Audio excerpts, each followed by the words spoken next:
In the 51st year of Konoha, in the deep of night, at the cemetery before the memorial stone, a silver-haired boy of approximately 14 or 15 years sat atop a nearby hill, his black mask obscuring most of his face. Leaving only one eye visible, he gazed silently at the recently repaired gravestone, which had been completed over a year ago, as well as at the nearly forgotten gravestones situated at the edge of the cemetery. The once fervent gaze of this youth, now in the throes of adolescence, had dulled into a lifeless stare, concealing within it an unbearable pain that few could comprehend. Teacher, Rin, Abido. Father. This boy was none other than Kakashi Hatake, the prodigious talent of Konoha village. From a young age, Kakashi displayed remarkable aptitude, achieving graduation from the Ninja Academy at 5, becoming a Chunin at 6, and attaining the rank of Chunin by the age of 12. Had it not been for the multitude of tribulations he faced, including near-fatal blows to his spirit, he might have set even earlier records, having gradually come to terms with the harsh realities of life. Kakashi found himself plunged into an abyss of sorrow following the untimely deaths of his dear friends, Abido and Rin, within the span of just over a year. His teacher, Minato Namikaze, had sacrificed his life to quell the Nine Tails, leaving Kakashi's bonds shattered and his heart steeped in anguish. Yet, it was Kakashi's formidable resilience and inner strength that prevented him from succumbing to despair. Had it been another ninja, they would likely have tumbled into an abyss of darkness. Who is there? Despite his anguish, Kakashi remained alert, shock coursing through him as he sprang to his feet. A kunai appearing in his hand, poised defensively before him, that a mysterious figure had silently emerged about 10 meters behind him. Even with his prowess as a Chunin and the implanted Sharingan from Abido, Kakashi had been completely oblivious to the presence of this individualent indication of power beyond the realm of ordinary Chunin. Had it not been for Kakashi's sharp instincts and the ever-active perception granted by the Sharingan, the intruder might have approached him unnoticed. The implications of a ninja sneaking up on another were, of course, self-evident. A cold sweat broke out on Kakashi's forehead. As the figure gradually stepped into the light, a gilded folding fan obscured their face. The individual was tall and slender, adorned in a long robe embroidered with dark patterns, cloaked in a black mantle, with long hair resembling ink cascading over their shoulders. The fan, also in a dark golden hue, bore exquisite designs of white cranes against a crimson sun. As the fan closed, it revealed an exceptionally handsome face that regarded Kakashi with quiet intensity. This person resembled not a ninja, but rather a nobleman from the capital, out for a spring outing. Kakashi felt a sense of déjà vu upon seeing the elegant figure, though he could not quite place it. "Who are you and why are you here?" Kakashi inquired, his tone cautious. The nobleman offered no reply, instead wielding the closed fan as if it were a short blade, his demeanor shifting from cordial to aggressive in an instant. With a flurry of strikes, thrusts, slashes, and parry's fan moved with the swiftness of a tempest, catching Kakashi off guard and leaving him struggling to defend himself. Kakashi, utilizing his superior taijutsu, barely managed to hold his ground against the nobleman's unorthodox techniques, which diverged sharply from traditional martial arts. Had he been any less capable, the outcome would have likely been dire. Determined to create distance and regain his footing with ninjutsu, Kakashi found himself denied the opportunity as the nobleman relentlessly pressed his advantage. Yet, the pressure ignited Kakashi's competitive spirit, while the nobleman's taijutsu was indeed remarkable. The swordsmanship of the Hatake clan was not to be underestimated. With a shift in technique, a faint glimmer of white light began to emanate from Kakashi's kunai, transforming it into a blade-like shape. Hatake-style Kenjutsu. I ask for your guidance. Now surpassing his earlier speed and strength, Kakashi's strikes became increasingly precise. In an instant, the two engaged in a fierce clash, their silhouettes dancing across the night sky. Though Kakashi could not completely subdue the nobleman, he was no longer on the defensive. Employing Hatake-style Kenjutsu, he pushed the nobleman back, then leaped high, launching several kunai to restrict his opponent's movements before forming hand seals. Great fireball technique. A massive fireball erupted from his mouth, hurtling toward the nobleman. Initial dance of the floating fan. Unperturbed, the nobleman calmly responded. He released the fan, which arced gracefully around the fireball, heading straight for Kakashi. With a slight adjustment of his position, Kakashi easily evaded the spinning fan, while the looming fireball engulfed the figure ahead. Did I succeed? Kakashi pondered silently. Knight C, butterfly step? You underestimate me, Kakashi. The nobleman had somehow appeared behind Kakashi, the fan now back in hand, with a hand resting lightly on Kakashi's shoulder. Is this instantaneous movement achieved through the fan? It bears resemblance to teacher Minato's flying thunder god technique, Kakashi deduced in a flash. You've underestimated me, Senior Shienshu. Jinjutsu. Sharingan. Kakashi abruptly turned, seizing the nobleman's wrist, unaware that a piece of his mask had been torn away, revealing a crimson left eye. The three-to-mo Sharingan bore down on his opponent with fierce intensity. Caught unprepared, the nobleman found himself momentarily paralyzed. Kakashi, breathing heavily, was about to release the Jinjutsu when the nobleman suddenly transformed into a puff of white smoke, dispersing into thin air. Shadow clone? When did that happen? Kakashi exclaimed, astonished that the technique had been performed silently beneath his watchful Sharingan. Kakashi, when did you recognize me? The nobleman, now revealing himself as Shienshu, emerged from behind a tree, elegantly flicking his fan. Kakashi stared in disbelief, 3 lines of frustration appearing on his forehead. Kakashi, it seems only you have ever addressed me in that manner since childhood. From their initial encounter, Kakashi had felt a sense of familiarity with this striking figure, yet he could hardly recognize him merely a childhood acquaintance. The only person who fit the bill was Shienshu, who had once stayed at Kakashi's home for half a year, and it was only he who referred to Kakashi as Kakashikin. However, that had transpired nearly 8 or 9 years ago. When Kakashi was merely 5 and Shienshu was 9, it was a feat to remember someone from so long ago. All right, close your eyes, Kakashi. It's too red, it's a bit unsettling, Shienshu teased. Chapter 2. I help you close your eyes. The evening breeze gently caressed the surroundings as Kakashi gazed at Shienshu, a figure both unfamiliar and familiar. Shienshu was an orphan, raised in an orphanage from a tender age. He entered the ninja academy at 6, demonstrating remarkable talent, and graduated as a chunin by the age of 8. After becoming a chunin, Shienshu moved out of the orphanage to live independently. However, many of his teammates, who had completed missions together, cared deeply for this child who had lost his parents early in life. Coupled with his exquisite beauty and charming personality, especially appealing to female ninjas, Shienshu often found himself staying at the homes of other ninjas. Shikaku had once welcomed Shienshu into his home for a while, and Kakashi, in his youth, had played closely with Shienshu, who had shown great affection towards his younger brother. Yet, ever since Shikaku's tragic suicide, Shienshu seemed to have vanished from the village, and Kakashi had not seen him since, even coming to believe that Shienshu had perished during a mission. Until now, when he reappeared, utterly transformed, he was no longer the youthful chunin, but rather resembled a delicate young lord from Kyoto, seemingly devoid of any fighting prowess. Shienshu, have you been well all these years? Kakashi inquired. I am well. For the past years, I have been tasked by the 3rd Hokage to execute missions and gather intelligence from other villages. Hence I have not returned to the village in quite a while. Shienshu replied, lightly fanning himself with a folding fan, an expression of concern gracing his features. But you, it seems, have had a rather challenging time. Kakashi offered a bitter smile, his mask obscuring much of his face, leaving Shienshu only to glimpse the pain in his eyes. This return is a command from the 3rd Hokage, I presume? How long can you stay? Kakashi wished to steer clear of discussing the past, for Shienshu was merely an older playmate from his childhood, and Kakashi did not want him to shoulder the unbearable weight of his suffering. The Nine-Tails incident had cost the 4th Hokage his life, leaving the village severely wounded. The 3rd Hokage had to summon all the Jounin who had been outside the village to prevent further calamities.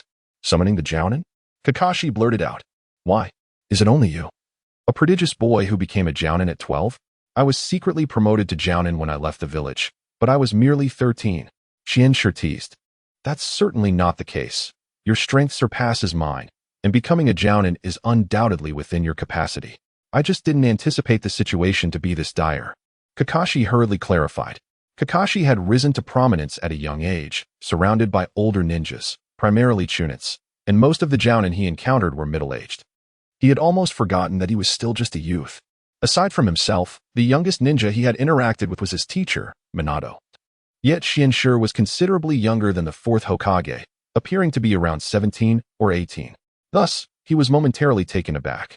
However, upon reflecting on their recent sparring session, it became evident that Xianxue's power was unfathomable, not only excelling in physical combat but also possessing numerous secret techniques. Even with all his effort, Kakashi was uncertain he could match him. Though you've become a jounin early on, your insight into the village's power dynamics and the undercurrents below the surface remains lacking, Xianxue elucidated. With the fourth's passing, a power vacuum has emerged. The chaos of the Nine Tails has resulted in significant ninja casualties. The village now teeters on the brink of danger. Any internal strife or foreign invasion would spell disaster. The selection of the next Hokage is crucial. The third has been grappling with this issue, and until a suitable candidate emerges, no one can act out of line. Thus, we jounin, who have remained outside the village, are the most beneficial allies for the third in stabilizing the situation. Indeed, in my opinion, the third should lead the village once more. He is well-versed in every aspect and possesses an unassailable position and strength in the ninja world. I have yet to see a better candidate, Kakashi said thoughtfully after a moment. Xianxue shook his head. You are correct, yet the third is aging. The deterrent power of a waning lion pales in comparison to a tiger in its prime. Although this lion remains at the pinnacle of the ninja world, lurking hyenas and prowling wolves seek to claim a share of his strength. Should the old lion show any signs of decline, he will become prey to all scavengers. A grave expression crossed Kakashi's face. Indeed, the third Hokage was aging. At 56, Sarutobi Hiruzen, a legendary figure in the ninja world, could only maintain his peak strength for so long. What is your opinion, Xianxue? Who do you support? Kakashi asked. This is not a matter for you or me to ponder. The decision will be made by the third, the advisory council, the village's upper echelons, and the heads of each ninja clan. When the time comes, you merely need to cast your vote for your preferred candidate. Every jounin possesses voting rights, Xianxue replied, smiling gently and not sharing Kakashi's somber demeanor. Well then, we can only hope that these prominent figures nominate a suitable candidate. I returned to the village after reporting to the third. Do you know why? Xianxue asked. Kakashi was somewhat puzzled. Initially assuming Xianxue had come to the cemetery to mourn the deceased, unexpectedly encountering him and testing his abilities. He did not realize Xianxue had come specifically for this purpose. Xianxue, what is it that you wish to discuss? Is it about my father? Or something else? Kakashi struggled to fathom any other connection with Xianxue beyond their brief childhood interactions, as they had lost touch afterward. If it were another task assigned by the village, it would not have been approached in this manner. Your father? In a sense, yes. Senior Shikaka treated me very well, offering considerable assistance during missions, for which I have always been grateful. I have carried a deep sense of guilt for not being able to prevent that incident back then. Xianxue's warm smile faltered, revealing a rare seriousness. Though I have been outside the village all these years, I have kept tabs on your circumstances. I regret the sacrifices of Rin and Obito, and I wish to assist you in any way I can. Hearing Xianxue's words nearly overwhelmed Kakashi, who quickly turned his head away, tears threatening to spill from his exposed right eye. Xianxue continued, the fourth was a commendable teacher. You should hold his words close to your heart. As for everything else, maintain a balanced mindset. You are only 14, and the most splendid chapters of your life are just beginning. You will encounter many other bonds, friends, students, a wife, children. Indeed, the fourth Hokage, Minato Namikaze, was an exceptional mentor.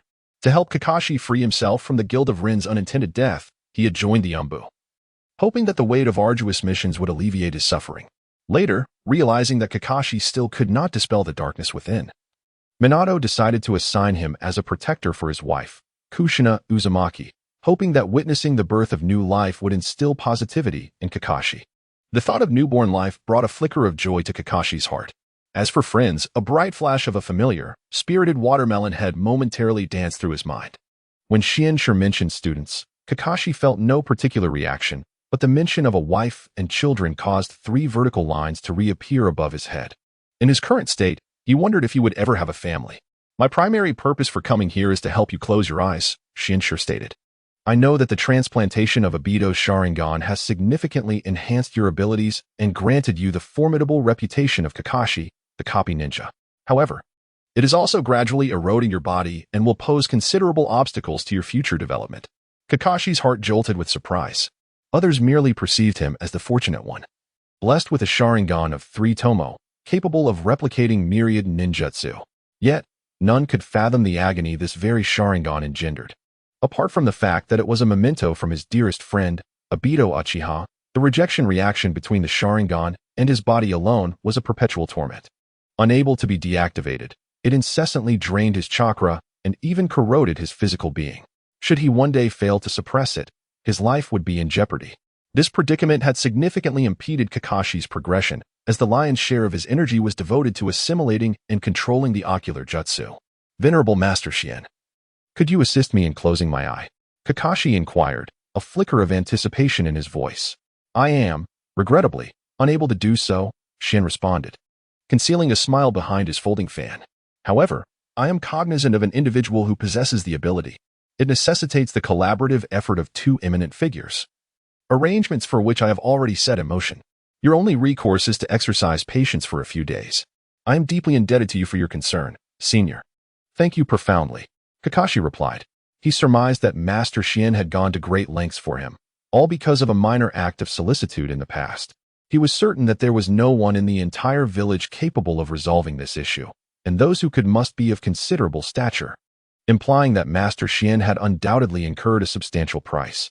As I have stated, my conscience is burdened by my failure to prevent the incident in the past, Shien replied.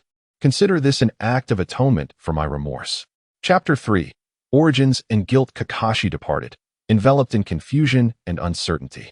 He found it incomprehensible how his father's suicide could be linked to the enigmatic figure of Xianxue, who had been merely a youth at the time. Although Kakashi was young then, he was well aware of the unfolding events, and Xianxue had not been involved in any significant manner. Why, then, did he feel guilt?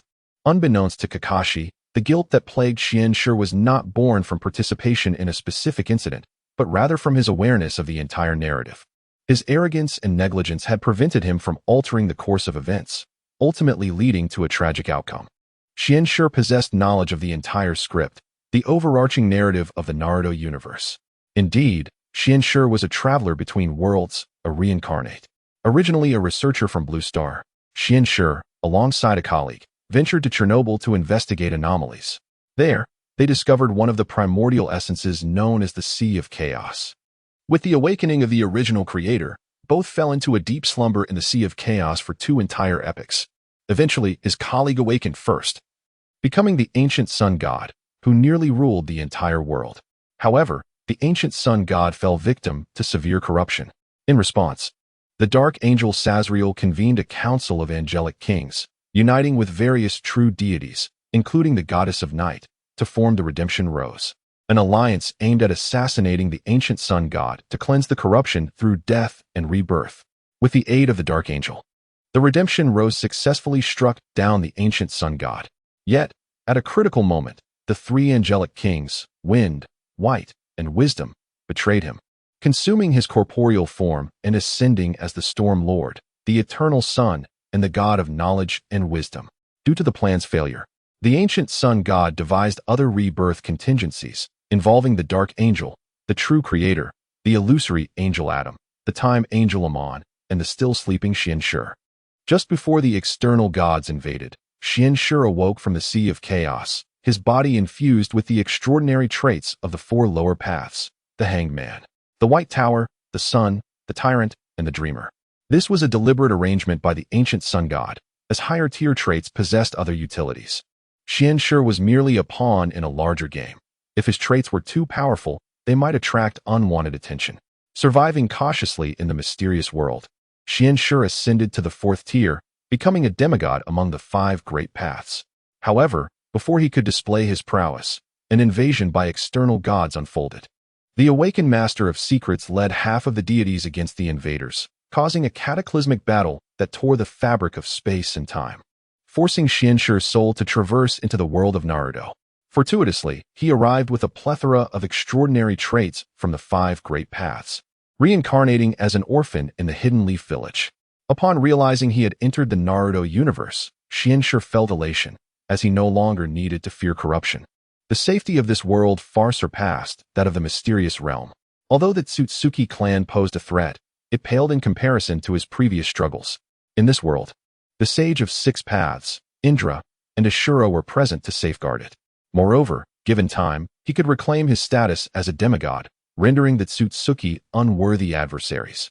Regrettably, he found himself challenged in utilizing these extraordinary traits, which seemed ill-suited to this realm. Xianxue experimented with numerous methods, yet the assimilation of these abilities was painfully slow. Met with fierce rejection from the world, the powers he acquired bore little resemblance to those from the mysterious realm. Through relentless research and analysis, Xianxue eventually devised a method to digest these extraordinary traits, the strategy of Li Dai Tao Jiang.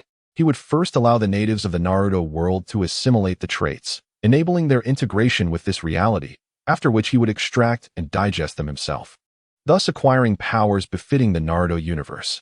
As a traveler, Xianxue possessed a fair understanding of the Naruto world, allowing him to identify suitable candidates for this process. He intended to harvest these traits once the chosen individuals matured. Utilizing his porcelain doll-like appearance and wisdom beyond his years, young Xianxue embedded himself within various families, extensively interacting with pre-selected ninjas of the Hidden Leaf Village, discerning the unsuitable and precisely selecting his targets.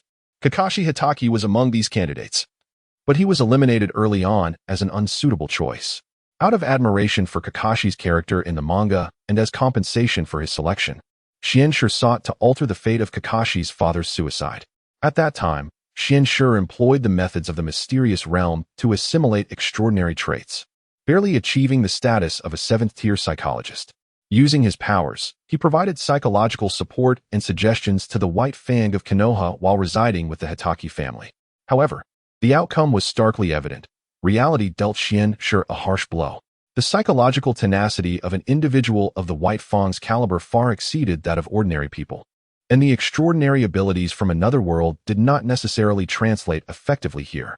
This realization served as a wake-up call for Xianxue, who had been forcefully assimilating the extraordinary traits. In a bid to amend Kakashi's situation, Xianxue resolved to address his physical vulnerabilities. As manga enthusiasts know, Kakashi is an elite genin of remarkable prowess, often touted as a worthy opponent regardless of his adversary. Yet, upon deeper immersion in this world, it became clear that Kakashi, despite his extraordinary skills, was merely competent, his achievements limited to experiencing the temporary manifestation of the dual Kimususanu. Ultimately, he remained an elite genin, and even after becoming Hokage, his abilities were subpar, falling short of true Kage-level strength. To the average observer, his achievements were indeed impressive. However, in light of the subsequent Fourth Great Ninja War, where even Kage-level strength proved inadequate, the looming threat of the Tsutsuki clan was a daunting reality. Was Kakashi devoid of talent? Not at all. Was he insufficiently diligent? Certainly not. Did he lack combat intelligence? Absolutely not. What was the root cause? The Sharingan, a coveted bloodline limit, was ironically the greatest hindrance to his ascension to Kage-level power. It had eroded his body during the most crucial stages of development, thereby impeding his growth. Consequently, even after the removal of the Sharingan, his improvement was minimal. Addressing Kakashi's plight was merely a secondary concern. The primary focus lay on future developments. Within the Hidden Leaf Village, chaos reigned. The Nine Tails incident, the reincarnation of two gods, Danzo's treachery, and the third Hokage's ambitions to reclaim power. Outside the village, the cycle of reincarnation resurfaced, with Obito seeking to obliterate the world, Madara aiming to rewrite history, and Black Zetsu's relentless quest to rescue his mother. In the spirit realm, the Sage of Six Paths watched from the shadows. Beyond the stars, the Tsutsuki clan lurked with predatory intent. In the corners, various malevolent forces stirred, ready to disrupt the balance. The curtain was slowly rising on this saga. Set in the 51st year of Konoha, the stage was set for a grand performance. This script would not be penned by them. Who would emerge victorious remains uncertain. Chapter 4. A woman, a child. The sun shone brilliantly. Genji emerged from his detached house. Though he was often away from the village, his abode remained in good condition. A thin layer of dust was easily dispelled with a minor wind release technique. After a quick tidying up and a change into more casual attire, he ventured out in search of breakfast. Konoha was a sprawling village, and Genji's residence, befitting a jonin, was situated in a prime location on the edge of the village's core. A mere 5-minute stroll, weaving through a few turns, brought him to a secluded villa. The villa stood near the Hokage Tower, its imposing structure visible from the gate. Before Genji could knock, the gate swung open automatically, and a young woman, brandishing a frying pan, hurried out. Her hair was a vibrant, fiery red, shimmering under the sunlight like a captivating blaze. The ends curled slightly, cascading down her back like a burning cloud. "Good morning, Kushina-Nizen. Genji-kun, perfect timing. The delectable ramen is fresh out of the pot," Kushina Uzumaki exclaimed, brandishing her frying pan with her usual headstrong demeanor. Genji entered the courtyard without hesitation, casting a fleeting glance at the lush forest beyond the gate. Inside, they knelt at the dining table, an infant carriage beside them. Naruto was fast asleep, contentedly sucking his thumb, perhaps lost in a pleasant dream. Kushina watched Genji devour his meal and gazed at her sleeping son, a tender expression gracing her face. After finishing his ramen with uncharacteristic gusto, Genji wiped his mouth and inquired, "Onizen, how are you adjusting to motherhood?" Rocking the carriage gently, Kushina replied, her eyes brimming with maternal affection. "Naruto is such an obedient child. He brings me so much joy. And thank you, Genji-kun, for ensuring my child wouldn't be orphan at birth." Genji paused, focusing his senses to perceive the surrounding chakra. "Don't worry, those vermin wouldn't dare to intrude upon our privacy. Moreover, I awakened the Kagura Shingon when I bore Naruto. Nothing escapes my perception, not even the third Hokage's telescopic technique. This house is secure. No one can eavesdrop on our conversation," Kushina asserted confidently. The Kagura Shingon, an exclusive ninjutsu of the Uzumaki clan, grants its users exceptional sensory abilities, enabling them to detect threats across vast distances. By closing her eyes and activating the mind's eye, Kushina could perceive anomalies within a radius of dozens of kilometers, discerning the precise location, movements, numbers, and characteristics of any individual. It was known as the most potent detection technique. However, Genji remained vigilant, forming hand seals and intoning secret art, fox hunt. An amber aura emanated from Genji's body, enveloping the entire house, encompassing a radius of several hundred meters. Every abnormal chakra fluctuation and organic life form within that range was laid bare. Genji wasn't distrustful of Kushina. He held the Kagura Shingon in high regard. The title of the strongest detection technique was well-deserved. Yet, their adversaries were exceptionally cunning. Kushina had never encountered White Zetsu, making her vulnerable to overlooking this insidious being. White Zetsu's disguise and mayfly technique were unparalleled, rarely detected. If Kushina were to learn how to identify White Zetsu, the Kagura Shingon would become its nemesis. Furthermore, the nine-tailed fox within Kushina possessed the ability to sense malice. Although this would only be possible once she became a perfect Jinchuriki. As a transmigrator, Genji's greatest advantage wasn't just his enigmatic extraordinary abilities, but his extensive knowledge. In the world of shinobi, information and tactics, before the inevitable power creep, always outweighed raw strength. To gain the upper hand against various enemies, Genji had developed numerous specialized ninjutsu. Fox Hunt was designed specifically to counter White Zetsu. It detected not only chakra, but also all organic life forms within a 500-meter radius, leaving White Zetsu with nowhere to hide. Kushina, knowing Genji was not one for idle gestures, patiently waited for him to complete his ninjutsu. "The outsiders aren't Umbu ninjas. I surmise they're those clandestine rats from Root," Genji stated after confirming the absence of suspicious targets. "The third Hokage hasn't descended to that level of decrepitude. It must be Danzo and his ilk, assuming my strength has waned after childbirth, hoping to exploit the Nine-Tails' potential escape. How presumptuous. I heeded your advice, dividing the Nine-Tails during the resealing. One part was sealed into the belly of the Shinigami alongside Minato, while the other was resealed within me. I can now harness the Nine-Tails' power more readily than before, nearing the state of a perfect Jinchuriki. Coupled with the elixir you provided, the power of the Uzumaki clan within me has been further amplified. Not only the Kagura Shingon, but also numerous sealing techniques I couldn't previously master have begun to take shape. Once everything has settled, I'll unearth the culprit behind the Nine-Tails' release and crush their skull." Kushina's demeanor shifted from that of a gentle mother to her usual fiery self, brandishing her fist with her characteristic headstrong spirit. Genji was speechless. Even after childbirth, she remained the crimson habanero. Some natures were immutable. "However, I apologize. I'm digesting your elixir slowly, not yet reaching your expectations," Kushina said with a hint of embarrassment. "It's of no consequence. I anticipated as much. Not everyone can readily assimilate it. Proceed slowly, as I instructed. There's no rush. How has the contingency plan for the Nine-Tails crisis progressed? Are there any oversights? As you predicted, someone did launch an assault during my labor. Despite our preparations, we underestimated the adversary's prowess. Minato and I did our utmost, but the masked man's ninjutsu was too bizarre, allowing him to phase through matter, rendering all ninjutsu ineffective.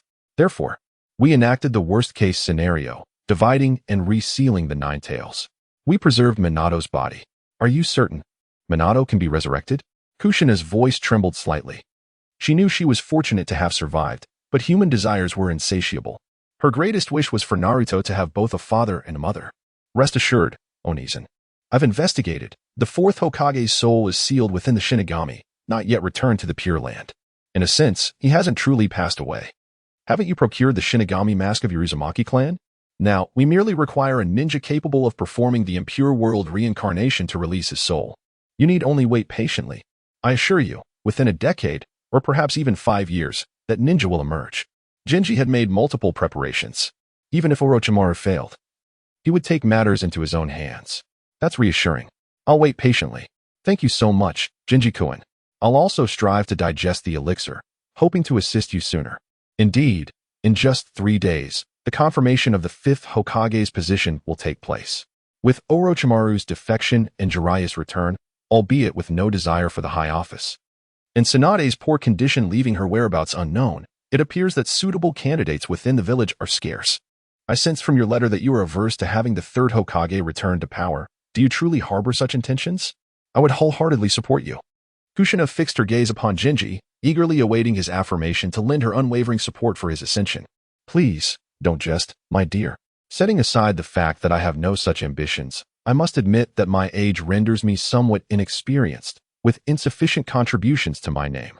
Furthermore, while I possess certain skills, I have yet to reach the level of Hokage. The leader of Konoha must embody unparalleled strategic significance to ensure the village's safety. A suitable candidate will inevitably emerge, and you will know whom to support when the time comes. Genji chuckled softly behind his folding fan, teasing the suspense. That is reassuring. As long as it is your arrangement, I have no worries. By the way, how did you manage to persuade the one preserving Minato's remains? He is not easily swayed. Kushina suddenly recalled a question that had long puzzled her. It is merely a matter of mutual benefit. He aids us in resurrecting the 4th Hokage and electing the 5th, while I promise that the 5th will serve for only 15 years. After that, we shall select the 6th from his lineage.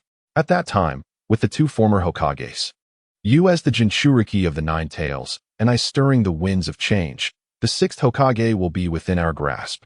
Genji concluded with a knowing smile. Chapter 5. A woman, 2 children. In this chapter, the master imparts to Kushina the extraordinary characteristics of the solar path, which corresponds to the foundational realm of omniscience and omnipotence. According to the master's extensive research over the years, the primary supernatural abilities in the world of Naruto are primarily manifested through solar chakra and sealing techniques, emphasizing purification. Kushina's slow assimilation of this knowledge was anticipated by the master, as her thoughts were predominantly occupied with the Nine Tails and Minato, and now she is wholly devoted to raising Naruto. Moreover, Kushina's sealing techniques have yet to reach their zenith, and her body lacks sufficient solar chakra, rendering her assimilation of extraordinary traits a mere trivial endeavor. The master is more invested in her innate abilities and her connection to the protagonist of this world. Their acquaintance began in the master's youth, when he was a delicate porcelain doll, captivating the hearts of many female ninjas, including Kushina. Consequently, many significant tasks had been meticulously laid out by the master years prior. Upon exiting the residence of the 4th Hokage, Minato, the next destination was somewhat remote yet filled the master with immense hope, the Uchiha clan's encampment.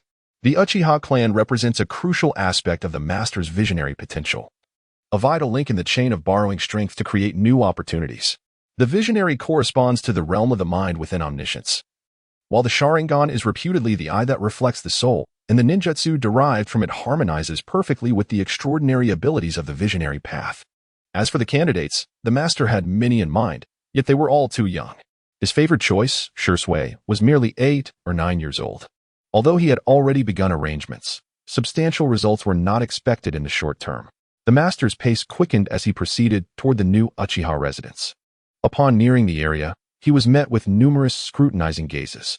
Although devoid of overt hostility, the expressions were predominantly cold, even among women and children, who regarded him with vigilance and scrutiny. The conflict between the Uchiha and the village had become irreparable, exacerbated by the recent turmoil caused by the Nine Tails. Had it not been for the third Hokage, Hiruzen Sarutobi's reluctant efforts to maintain order, civil strife would likely have erupted by now. The master casually inquired for directions. And a Uchiha clansman, upon learning he intended to visit the clan leader's home, politely pointed the way. Master Jinshur, I heard the news of your return to the village yesterday. It brings me great joy. Unfortunately, our clan has just relocated, and the public security department is overwhelmed with duties. Futake is not at home, but if you have urgent matters, I can summon him back immediately. A woman with long black hair and a gentle demeanor warmly welcomed the master. Her softness contrasted sharply with Kushina's fiery nature, and her presence exuded a maternal grace, the wisdom of a wife, and the tranquility of a woman. She was none other than Mikoto Uchiha, the clan leader's wife. No need for trouble, madam. Discussing certain matters with you will suffice. The master sat upright opposite Mikoto, presenting a striking figure, a stark contrast to his earlier casual demeanor while indulging in ramen.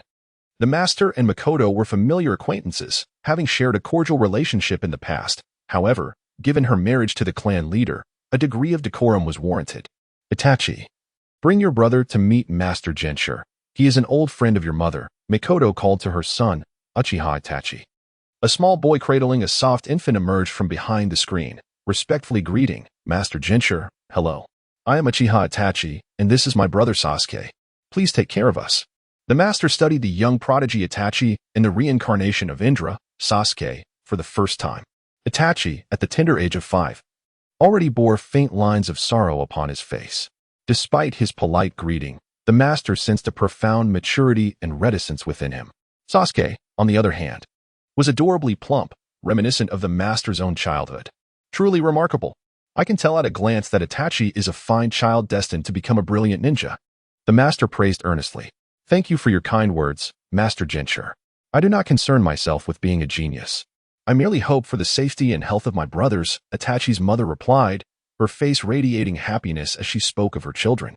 Itachi has been a good child, even protecting Sasuke during the recent unrest. However, she lamented the loss of the fourth Hokage, noting, Kushina must be heartbroken, but I am unable to console her due to the village's deep-seated mistrust of the Uchiha. As Kushina's close friend, Mikoto found herself in a difficult position, constrained by the village's pervasive skepticism toward her clan. Upon hearing the adults discuss serious matters, Itachi slowly returned to the inner room with Sasuke in his arms. The Sharingan is powerful, but do not overly rely on its strength. Otherwise, it will bring you great suffering. The master suddenly interjected. Itachi paused at the threshold, acutely aware that this statement was directed at him. Mikoto, too, was taken aback, unsure why the master had suddenly addressed her 5-year-old son. Madam, though Itachi is still young, I can perceive that he will grow to be an astute and contemplative individual. However, intelligence often leads to greater contradictions and confusion, making it more challenging to comprehend oneself. The master candidly expressed. Mikoto felt a twinge of anxiety. Master Jinshur, do you mean his temperament will bring him pain in life? While the master's words seemed somewhat cryptic, Mikoto valued them, recognizing that he had never been one to speak without purpose. Additionally, she had observed concerning signs herself. Since witnessing the horrors of the 3 great ninja wars last year, Itachi had grown increasingly taciturn, often lost in thought. The recent Nine Tails incident seemed to have further impacted him, rendering him more mature than a child of his age. The master had long noted that children in this world often matured prematurely, and to a striking degree. Kakashi, at merely 14, exhibited the wisdom of someone in their 20s, with Itachi standing out even among his peers. According to the narrative he recalled, Itachi had been praised by the third Hokage at the age of 7 or 8 for his ability to think from the perspective of a Hokage, an astonishing commendation indeed. Premature maturity and early exposure to the world's harsh realities are not beneficial, and Itachi, being a thoughtful and kind-hearted child, should be shielded from being placed in dilemmas that would force him to choose between conflicting paths. The master subtly highlighted the pivotal factors that could lead to Itachi's eventual transformation. Dilemmas? Mikoto etched this notion in her mind, recognizing that she had captured Mikoto's attention. The master refrained from divulging further secrets, for he could not reveal the eventual outcome of their normal development. I have come primarily for 2 matters. The first concerns the selection of the 5th Hokage. You need only relay this to Futake. After ensuring no abnormalities through his ninjutsu, the master inscribed a character in water. Is that?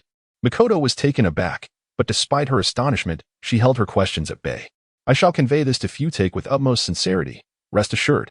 Mikoto affirmed, her expression resolute, though she added with a tinge of remorse, the second matter pertains to that secret medicine, and I sincerely apologize.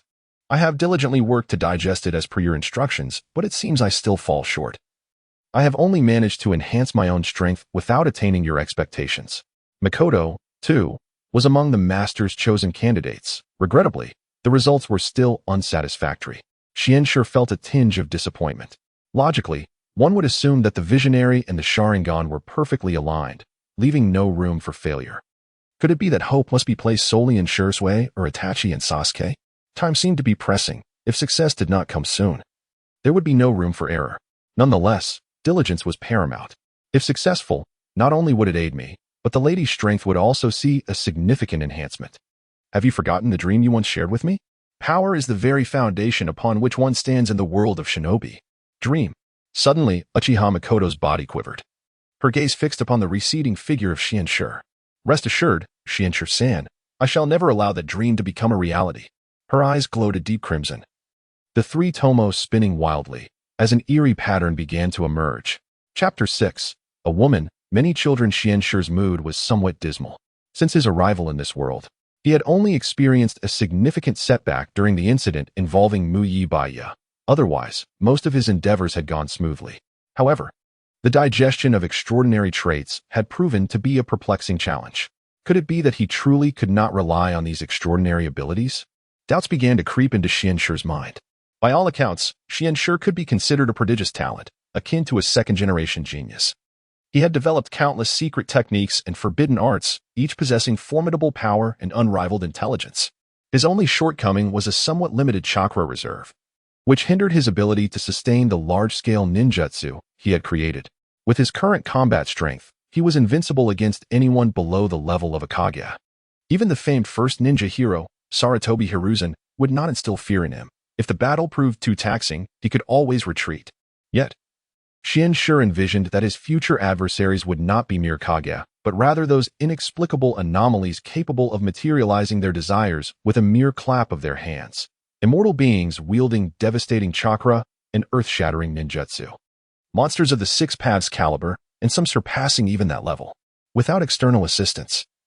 Striving through arduous training for another 10 or 20 years merely to reach the level of Hashirama was a distant dream. Having lived 3 lifetimes only to be at the mercy of others was unacceptable. Unbeknownst to him, Xianxue had arrived at his final destination for the day, the Konoha Orphanage. A group of children frolicked in the courtyard, and just as he prepared to approach them, he caught sight of a familiar face and felt a surge of delight. Indeed, at this hour, he was expected to appear. A crucial character in his plan had finally made his entrance. A little boy, around 7 or 8 years old, donned a pair of black-rimmed glasses and appeared exceptionally well-behaved. "Excuse me, sir, who are you looking for?" he inquired, noticing the handsome stranger before him. "Do. He has come to find me." A warm voice emanated from behind, and a figure dressed as a nun, wearing a pair of glasses identical to those of the boy, stepped forward. "Long time no see, Xianxue-chan." At that moment, 3 vertical lines appeared on Xianxue's forehead. It had been ages since he had heard that affectionate title. "Wani-san, it has been far too long since I've heard such a warm greeting," Xianxue replied, somewhat embarrassed as he fanned himself with the folding fan in hand. Suddenly, he froze. The nun before him was undoubtedly Yaoshi Yaoyu. Her demeanor, movements, appearance, and chakra showed no signs of deviation. Yet, Xianxue could not shake the feeling that something was amiss. Shadow clone. No, my sister's shadow clone could not have concealed itself from me for so long. What could be the reason? As he prepared to discreetly form seals for his sensing technique, the sound of another Yaoyu's voice echoed from within the room. "Come in quickly. I have already prepared the tea." The Yaoyu in front of him continued to smile brightly at Xianxue, while the children playing nearby seemed utterly unfazed. Having already felt a surge of joy upon seeing Yaoshi Do, Xianxue now felt an overwhelming sense of elation. Having pieced together the situation, upon entering the room, he found Yaoshi Yaoyu pouring tea, while another Yaoyu tended to the children outside, a scene both heartwarming and uncanny. "Wani-san, what is this?" Xianxue eagerly sought to confirm his suspicions. "Indeed, Xianxue, I have succeeded. As per your guidance, I have now reached the 4th stage. The clone outside is a product of my secret technique, Heavenly Being's marvelous appearance." Yaoyu beamed with pride at her accomplishment. Heavenly Being's marvelous appearance? Ever since I began absorbing the secret medicines you provided, I have learned numerous secret techniques, with my ninjutsu becoming increasingly potent. Particularly in the realm of jinjutsu, my progress has been astonishing. I conducted a few clandestine experiments, and the results were remarkable. I could even withstand the jinjutsu of the Uchiha clan's Sharingan. Furthermore, after achieving stage 4, I acquired the heavenly being's marvelous appearance technique, enabling me to split into another self. Yaoyu elaborated to Xianxue step by step. This technique allowed her to separate identities she once possessed, transforming them into living entities. Even if those identities were to perish, it would not lead to the demise of her original self. This was an extraordinary ability from the Dreamweaver, classified as a sequence 3 in the Dreamer path. Remarkably, Yaoyu had developed it by integrating ninjutsu upon reaching sequence 4. Yaoyu's success reignited Xianxue's unparalleled confidence. What had initially seemed a mere idle endeavor had yielded such significant rewards. Having grown up in the orphanage, Xianxue had always received care from Yaoshi Yaoyu, who was like a sister to him, while Kushina Uzumaki and Mikoto Uchiha were akin to elder sisters. Yaoyu was the closest, embodying a nurturing, maternal figure. It was for this reason that Xianxue was determined to prevent any tragedy from befalling Yaoyu, striving to enhance her strength. With numerous extraordinary traits at his disposal, he had ample means to elevate her to sequence 4. The higher the sequence, the scarcer the traits became, and reaching sequence 4 typically required only 2 or 3 traits from each path. After careful consideration, he decided to encourage her to absorb the Dreamer trait.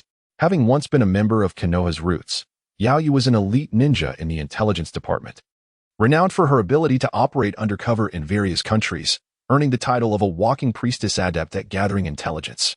The Dreamer path, known as the Observer path, was thus most suitable for her digestion. When Xianxue found himself at a loss for words, unsure of how to broach the subject at this crucial moment. He knew that once he spoke, Yaoyu would undoubtedly agree. Yet their close relationship made it difficult to articulate his thoughts. Extracting an extraordinary trait for her to absorb anew was a plan they had initially agreed upon. The process of reabsorption would certainly be smoother and quicker than the first experiment. According to Xianxue's estimates, it would take no more than 6 months, perhaps even shorter, to restore her to her original state. However, uncertainties loomed. What if the reabsorption proved challenging or impossible? What if she could not regain her former power and was left as just an ordinary Jainin, no different from the Yaoyu of the original plot? While this world might offer her protection, Xianxue still wished to spare her from such risks. Xianxue, as per our previous arrangement, please retrieve the secret medicine. Ever since I learned you were returning to the village, I have been prepared. Yaoyu discerned Xianxue's dilemma and comforted him. There's no need to worry. As long as you grow stronger, I will feel more at ease. Moreover, I assure you, even without this secret medicine, my clone will not vanish. She is a tangible existence and will not be affected by any changes to my original self. As long as she remains, my decline in strength will not be significant. Unless I were to betray the village, there are very few who could harm me, be it the third Hokage or that person himself. It was evident that the third Hokage and Danzo wielded considerable influence, instilling great trepidation in such seasoned ninjas familiar with the village. After hearing Yaoyu's words, Xianxue felt a wave of relief wash over him. Rest assured, Wani-san, I will not leave the village for the time being. I will ensure your safety is restored. Good. As long as you are here, I can relax. During this time, why not stay at the orphanage? A few adorable new children have arrived, and you can help me take care of them. Especially that little boy, the one you spoke to earlier. He is the most obedient and sensible. I have taken him under my wing, and his name is Yao Shurdo. Yao Shurdo, what a wonderful name. Chapter 7, The Roots of Konoha, Better Not. In the dead of night, 2 figures slipped out from the Konoha orphanage. Leading the way was a masked and enigmatic ninja, followed closely by the elegant gentleman, the seemingly slumbering Xianxue. The duo moved silently, evading not only the inhabitants but also the vigilant sentinels of the village, deftly navigating through the shadows. After winding through the village, they arrived at the outskirts, where a mysterious stronghold awaited them. The masked ninja unsealed the base's protective barrier, and without hesitation, Xianxue stepped inside, met immediately by a chilling, oppressive atmosphere. A frown creased his brow. His superior's penchant for darkness had not waned. The entire base lay concealed underground, impervious even to the most potent ninjutsu. It was no wonder that the root strength remained unscathed during the Nine Tails upheaval. Even when Danzo and his subordinates steered clear of the main battlefield, These hidden sanctuaries served as secure havens. Xianxue discreetly surveyed his surroundings. The muffled thud of a cane echoed through the subterranean silence, enhancing the eerie stillness. Moments later, a man clad in a black and gray kimono, indeterminate in age, emerged before Xianxue, flanked by two aides. His brown hair was neatly groomed, with a bandage obscuring the right side of his face and a singular elongated eye revealing a deep and somber gaze. A forked scar graced his chin, unmistakably marking him as an elite ninja seasoned by the ravages of battle. Lord Danzo. Xianxue inclined his head respectfully. Danzo, an ambitious shadowy figure, a quintessential schemer. At this moment, he had yet to implant the cells of Hashirama in the 11 Sharingan, free from concerns over the imbalance of spiritual and physical power, and devoid of fear of potential backlash. While his strength could not be deemed superior to what it would be in a decade, the current Danzo was undoubtedly more perilous. He was at the pinnacle of his capabilities, wielding countless forbidden techniques, his mind increasingly insidious and ruthless. You may leave, Danzo gestured for his subordinates to withdraw, lifting his exposed left eye as he spoke with a deliberate slowness. It has been a while, Xianxue. Xianxue lowered his gaze, inquiring, I wonder what urgent matter has prompted your summons, my lord? Not only was the medic ninja Yakushi not a prized intelligence operative under Danzo, but Xianxue himself had also been covertly recruited, driven by his own ambitions. Danzo had long recognized Xianxue's exceptional talents. Not only was he gifted, but he possessed an extraordinary aptitude for espionage akin to none. Consequently, Danzo had nurtured Xianxue in secret, employing various means to bring him to the attention of the esteemed Sarutobi Hiruzen, thereby ensuring Xianxue became a highly valued intelligence ninja in the 3rd Hokage's circle, effectively positioning Danzo's influence deep within Konoha. Every piece of intelligence Xianxue handled, including other confidential matters, found its way to Danzo's desk, earning him considerable merit. Naturally, Xianxue did not toil for Danzo without reciprocation. He gained access to a plethora of ninjutsu and forbidden techniques, even delving into the secrets of sealing arts, providing a rich theoretical foundation for his own development of secret techniques. Following the Hokage election voting, there will be some changes in village positions. You need not venture outside the village for intelligence gathering, as you will be assigned to the Interrogation Intelligence Department, overseeing espionage operations and reporting directly to the Hokage. You will receive new tasks shortly. Danzo's voice was hoarse. Indeed. Will my lord require me to cast a vote during the Shinobi Council? Xianxue probed, feigning ignorance.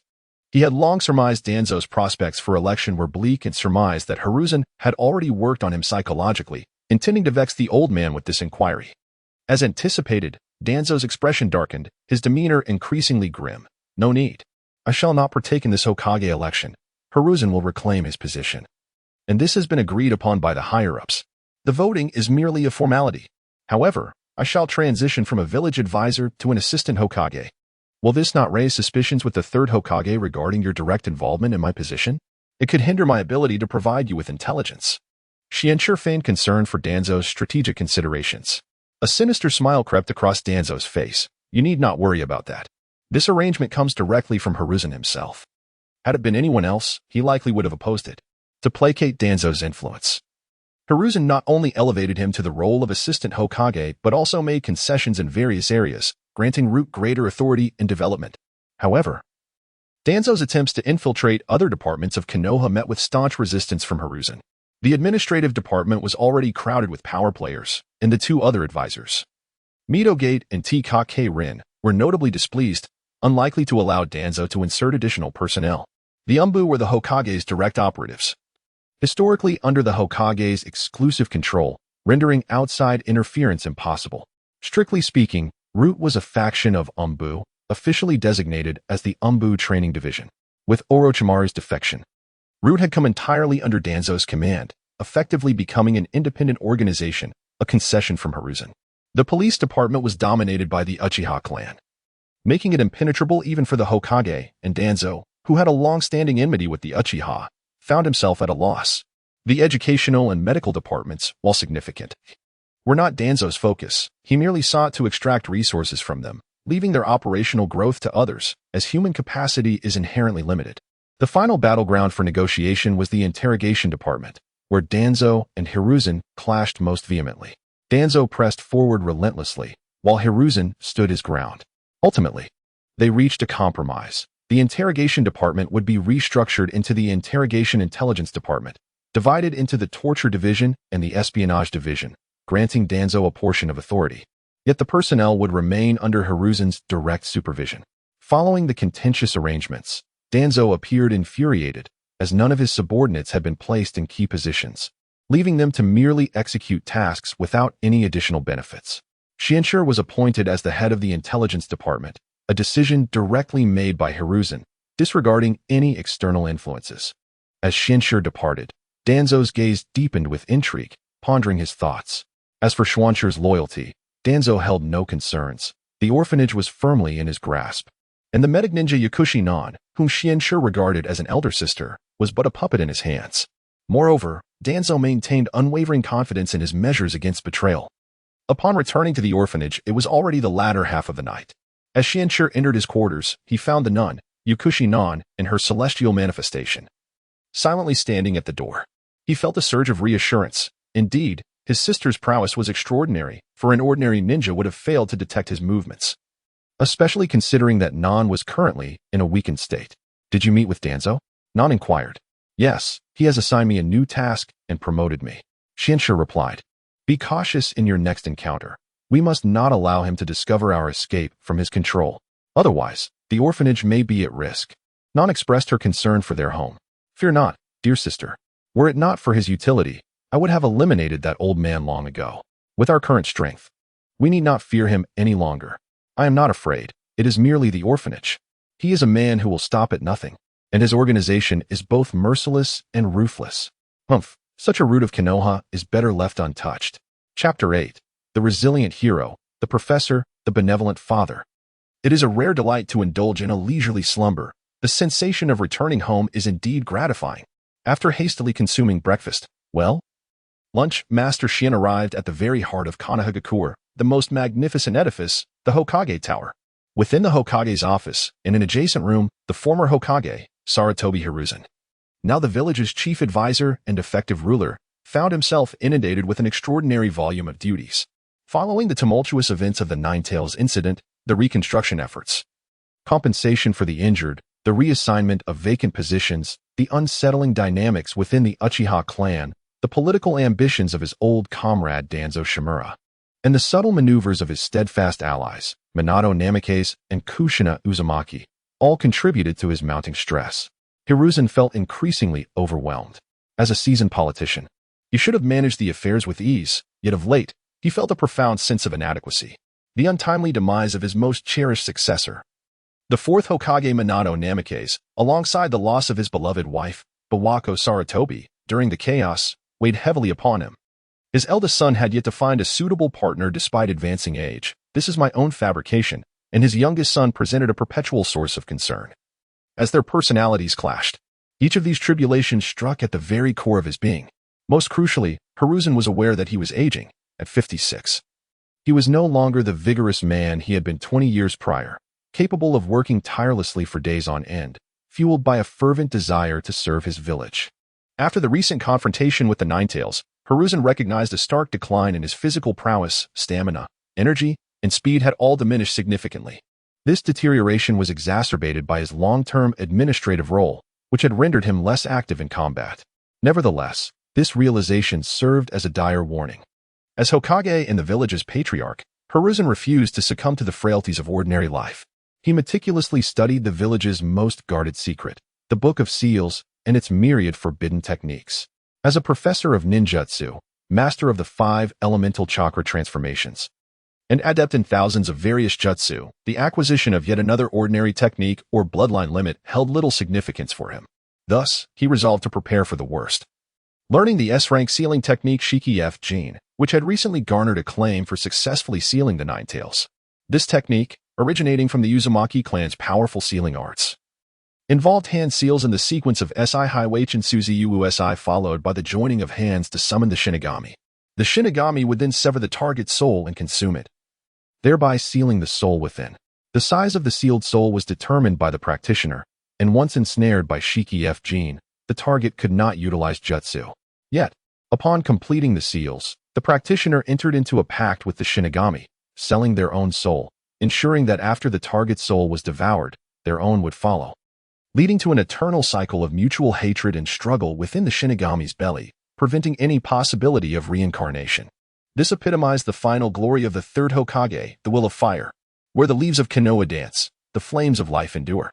The light of the fire shall continue to illuminate the village and nurture the budding new leaves.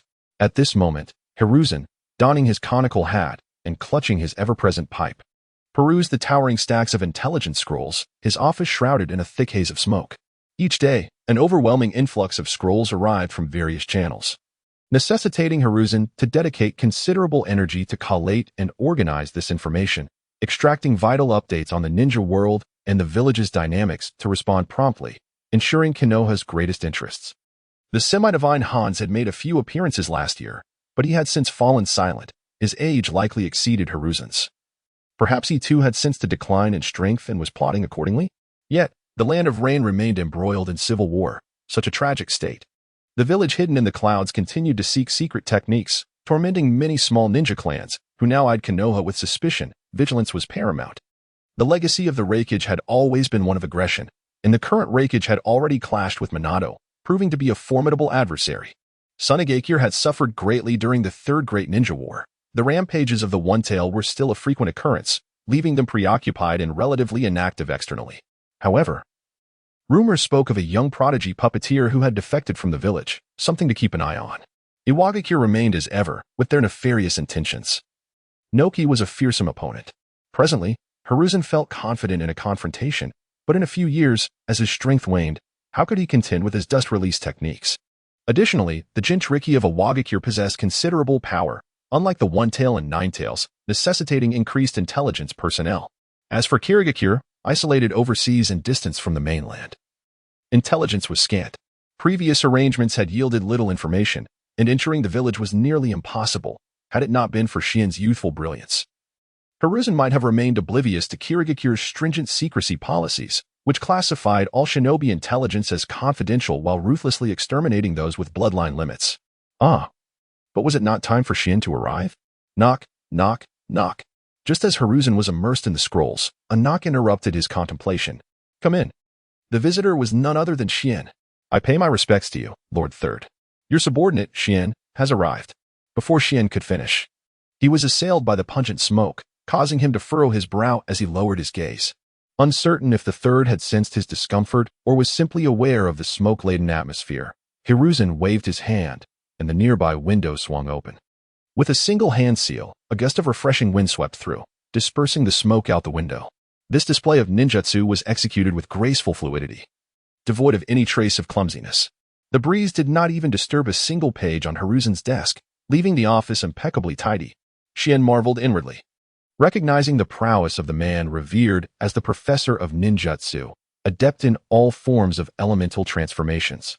At this juncture, when it came to direct confrontation, Shien harbored a profound apprehension towards this unassuming, wiry elder before him. Possessing almost all intelligence available, Hiruzen presented an insurmountable challenge. Shien had developed an arsenal of targeted jutsu, and aside from the world-ending powers of the Six Paths Ninja, he felt no fear. Even against the so-called bug of the ninja world, he had prepared in advance. However, facing the third Hokage, the disparity between having intelligence and lacking it was monumental. Hiruzen was without weaknesses, his strengths overwhelming.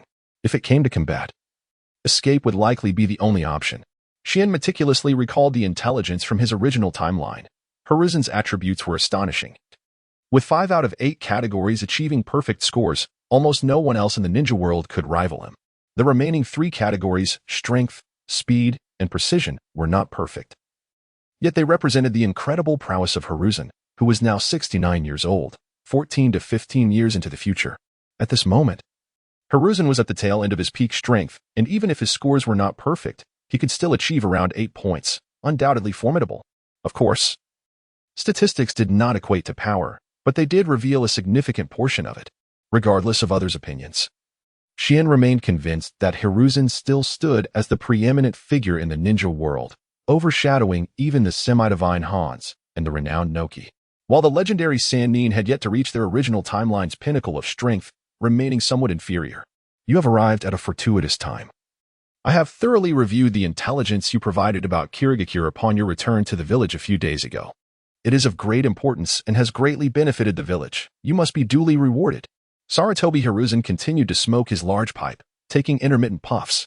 This is the duty of my subordinates. I dare not claim credit, he replied. Those who achieve merit must be rewarded. We cannot allow the hearts of our contributors to grow cold.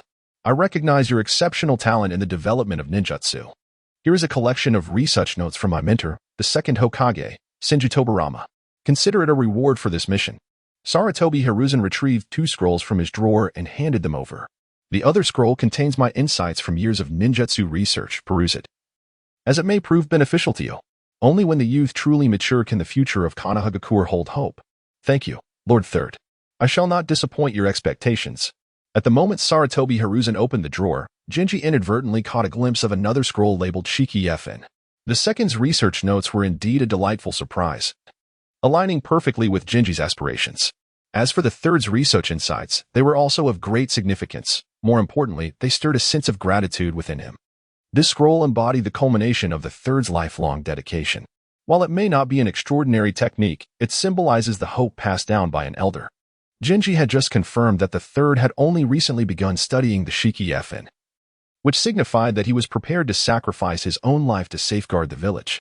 A man who had long occupied a position of power, who could have enjoyed a peaceful retirement, still possessed the courage to make sacrifices. In this moment, the third truly embodied the will of fire.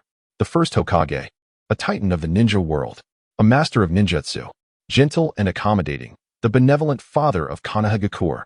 Perhaps this is the title most befitting Sarutobi Hiruzen. However, the position of Hokage must still change hands. Chapter 9. The Multifaceted Spy. By the way, a few days later, you should have been informed by Danzo about your appointment as the head of the intelligence department, right? The third Hokage slowly set down his pipe and suddenly inquired. Xianshi, unfazed, calmly replied, Indeed, Lord Danzo summoned me to the secret base of Roots late last night and personally discussed the relevant matters with me. Sarutobi Hiruzen casually leafed through the documents on his desk, seemingly indifferent to Xianshi's clandestine interactions with Danzo, as though everything was under his control. He was quite familiar with that old friend, deeply thoughtful, cautious, and ever eager to gain the upper hand. One of the few pleasures he derived from their relationship was the subtle boasting he would undoubtedly do to his subordinates about the advantages he had over Hiruzen. However, no matter how cunning a fox may be, it cannot outsmart a skilled hunter. Everything remained within Hiruzen's grasp. The young man before him had long since become his trusted confidant, one of the vital inheritors of the will of fire. Hiruzen would never allow him to become another dark pawn like Danzo. Xianshi's role as Danzo's informant was no secret to Hiruzen. It was part of Xianshi's own design. Simultaneously serving as a trusted agent to both of Konoha's prominent figures was indeed a remarkable talent. While Danzo reveled in self-satisfaction, Xianshi had already established himself as a counterintelligence operative, seamlessly relaying vital information to Hiruzen, who was gradually uncovering Danzo's machinations. At this moment, Danzo had yet to descend into the madness that characterized his actions in the original timeline. Although still ruthless, he primarily targeted enemies, and many of his misdeeds had yet to be committed. Hiruzen was aware of Danzo's previous research on wood release, but after a large number of volunteers perished during the experiments, Hiruzen had ordered a halt. Danzo then resorted to conducting small-scale, covert experiments using ninjas from other villages, which Hiruzen suspected but lacked concrete evidence to confront. Thus, he turned a blind eye. Hiruzen patted the mountain of documents on his desk and chuckled. As you can see, the duties of the Hokage are exceedingly burdensome. I am starting to feel overwhelmed. I need someone to help me share some of this workload. You possess both exceptional talent and strong work ethic. Henceforth, I shall entrust you with the intelligence responsibilities. As for other tasks, I have identified another candidate, the new head of the Nara clan, an intriguing young man who is only a few years your senior, highly intelligent. I will introduce you to him in a few days. Hiruzen smiled at Xianshi and remarked, The village needs the youthful vigor that you embody to inherit the will of fire. We, the older generation, will eventually fade away. And you are the hope of the future. Xianshi gazed at the venerable elder, who had devoted his life to Konoha, and felt a twinge of guilt. How unfortunate it is that I am not only a double agent between you and Danzo, but also a spy from the Mist Village, tasked with gathering intelligence on the village's affairs. Xianshi was aware that his current superior in the Mist was the fourth Mizukage, Kagaya Yagura, who would soon be replaced by Obito and Madara. At that point, he would be positioned to infiltrate the Akatsuki organization, which was part of his own design. He feared that his identity as a spy would only grow more complex. Lord Third, I wish to report on the internal situation of Roots, Xianxue said, focusing his demeanor. Oh, please share any findings you have. Hiruzen responded, now fully attentive. Recently, Orochimaru defected due to his human experimentation. Upon receiving the news, I immediately contacted my informants within Roots. The situation is dire. Orochimaru is not the only one conducting such research. Many members of Roots are involved. Over the years, they have abducted dozens of villagers, including lower-ranking ninjas and even infants from Konoha and surrounding villages, for experimentation, with virtually no survivors. Moreover, I have discovered that there seems to be a young-would-release ninja in Danzo's entourage, seemingly a successful case. Thus, I have serious suspicions that Danzo is backing these human experiments, and the hidden agendas extend far beyond what we have observed. As Xianxue spoke, Hiruzen's expression grew increasingly grave. Orochimaru's defection was a deep wound to him as his mentor. He had once been a highly respected genius ninja, hailed alongside Jiraiya and Tsunade as one of Konoha's legendary three. How could he have suddenly succumbed to an obsession with immortality and descended into darkness?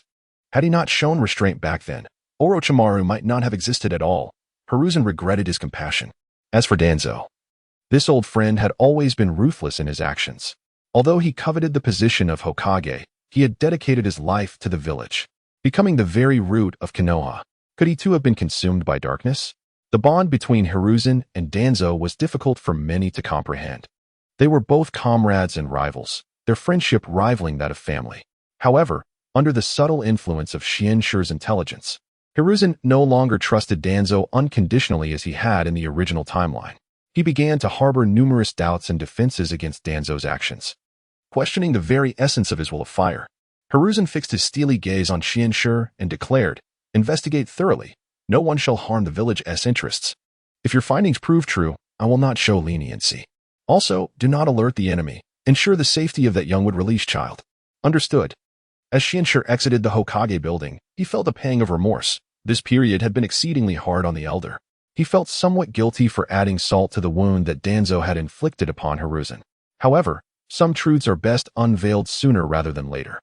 Though Xianxue did not harbor the same love for Konoha as its natives, he still recognized it as a commendable place within his capabilities. He wished to protect the village, for its strength would serve as support against formidable adversaries. He could not allow Danzo to wreak havoc in the shadows, jeopardizing the village's vitality. Regarding Hiruzen, Xianxue held deep respect for him, yet he believed he was no longer suited to remain in the position of Hokage. His excessive compassion, whether directed at enemies or rivals, was a fatal weakness. In the later stages, the village's diplomatic approach had consistently leaned towards appeasement, sacrificing many vital elements for the greater good, which accounted for his lack of recognition among many observers. Compromise is not the path to greatness. One must strike first, lest 100 blows come. This is the undeniable truth. Nevertheless, Hiruzen was correct about one thing. The youth are indeed the hope of the future. It would be far better for the village to be led by the younger generation, allowing the elders to offer counsel from the sidelines. Chapter 10. High-level meeting at the Hokage building in the conference room. Danzo strode in with an air of nonchalance. Though not the central figure, he still made a grand entrance. Today's events felt merely ceremonial. Having refrained from participating in the Hokage election, Danzo had already made significant concessions, believing that Sarutobi Hiruzen would not let a trivial matter tarnish his reputation. No one seemed surprised by his presence. Danzo's transcendent status had been established for quite some time. Perhaps the villagers, or ordinary genin and chunin, did not recognize this old man. But all present were high-ranking officials or clan leaders, well aware that this figure was the shadow of Konoha, a presence that inspired fear. Danzo took his seat beside Sarutobi Hiruzen, flanked by Mito Kamen and Nara Shikaku, the village's elder advisors. Together, they occupied the dais, while the seats below were filled with clan heads and senior officials from various departments. Danzo's keen eye caught sight of the young head of the Akimichi clan, Akimichi Choza, who was awkwardly hiding behind the imposing figure of his clan leader. The latter's corpulent form barely concealed the young man, who could almost be described as a small giant. Danzo wondered if this person had already utilized the Akimichi clan's secret technique of expansion. What was this old fool doing here at the Hokage candidate recommendation meeting? Did he still harbor thoughts of becoming Hokage? That seemed highly unlikely. Instead, it suggested he had ulterior motives. for he had never been one to involve himself in village affairs, especially at such a sensitive moment. Danzo's mind was awash with doubts as he glanced at his old friend Hiruzen. The third Hokage met his gaze, revealing a flicker of inexplicable irritation that left Danzo even more perplexed. "Everyone is here. Let us commence the meeting," Mito came and announced after everyone had settled. "Wait." Sarutobi Hiruzen raised his hand, halting Mito's actions. "Huant, why are you seated down there? You are an honorary elder of the village and should be up here." He gestured for an additional chair to be brought to the dais. That towering figure was none other than Akimichi Huant, an elite jonin and a former member of the second Hokage's bodyguard, a comrade of Sarutobi Hiruzen in his youth. The grand figure suddenly raised his head, wiping his mouth, still smeared with remnants of food, with a hand. A pile of uneaten grilled meat and snacks lay at his feet. "I originally did not wish to come, but that Nara boy insisted I attend, claiming it concerns the future of Konoha, and that an old man like me should steer the clan and village." Huant grumbled as he reluctantly moved the unfinished food away from Choza and made his way to the dais. "Had it not been for these youngsters treating me to such delicacies, I wouldn't have bothered to show up." His voice was low, yet every elite ninja present, most of whom were jonin, could hear him clearly. Laughter erupted from the assembly. Even Uchiha Fugaku, known for his stern demeanor, could not suppress a smile. The other attendees laughed heartily, while the clan heads of the Inazuka, Nara, and Akimichi clans appeared embarrassed, especially Choza and Nara Shikaku, the instigators of this situation. Even Yamanka, the leader of the Yamanka clan, felt the heat of embarrassment, wishing for a crack in the ground to swallow him whole. Danzo, who often relished dousing enthusiasm with cold water, rapped his cane sharply against the floor, producing a resonant sound that quelled the commotion. "Enough, Huant. Today's meeting is to nominate a Hokage candidate, not for you to play the fool. Sit down." Danzo had always held himself in high regard, harboring a certain disdain for Hiruzen and dismissing his contemporaries. Uchiha Kagami, though formidable, had met an untimely demise. The remaining advisors, Mito Kamen and Nara Shikaku, could only be regarded as decent, benefiting from their advisory roles and wielding a modicum of power, which required Danzo to extend them a semblance of respect. However, Huant, a rather ineffectual ally, had suffered an injury in his youth, and his strength had significantly waned in his 50s, exacerbated by the recent Ninetales incident.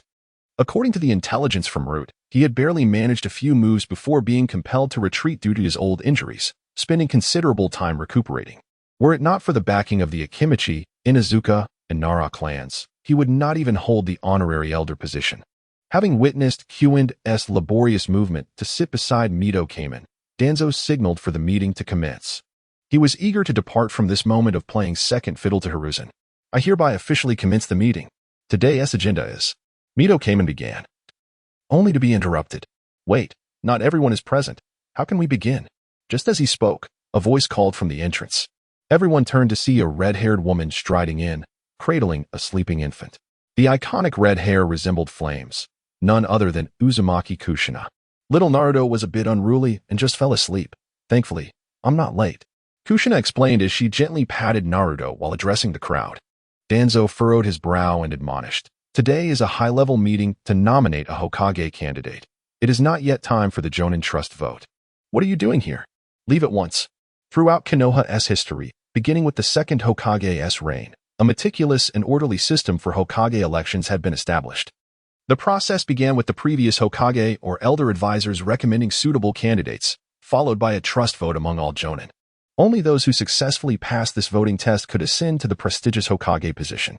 The first and second Hokages, as the founders of Konoha, were exempt from this conventional election process. Subsequent Hokage successions strictly adhered to this rule. For instance, the third Hokage was nominated by the second Hokage. And even during an urgent situation with only one candidate, a trust vote was still conducted upon his return to the village, leading to Hiruzen's formal coronation. As time passed to the fourth Hokage election, the third Hokage nominated Namikaze Minato, while Danzo strongly recommended Orochimaru. Ultimately, in a fierce trust vote, Minato emerged victorious, while Orochimaru's defeat sowed the seeds of resentment against Hiruzen within him. This electoral framework, particularly the pivotal nomination power held by the previous Hokage and elder advisors, controlled the very lifeblood of Hokage succession. As long as the nomination power remained firmly in hand, the Hokage lineage could significantly influence the fate of its successors, ensuring a smooth continuation of the Hokage position along predetermined paths. Oh, so I lack the qualifications to attend, do I?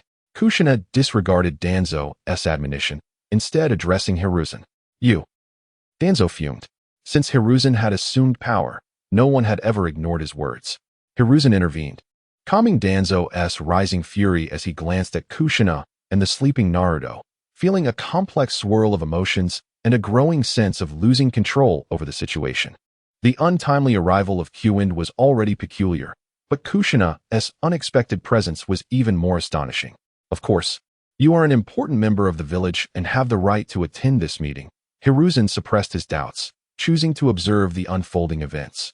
Please place little Naruto outside. Let the female Anbu keep an eye on him. The noise of the meeting might wake him. Kushina gracefully waved her hand and declared, no need. Even if you were to create a ruckus atop the roof, it would fail to disturb him.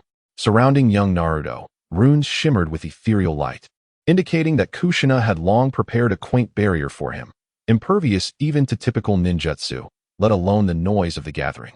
Observing the furious countenance of Danzo and the furrowed brow of Hiruzen Sarutobi, Mito promptly intervened, urging, Kushina, please take your seat.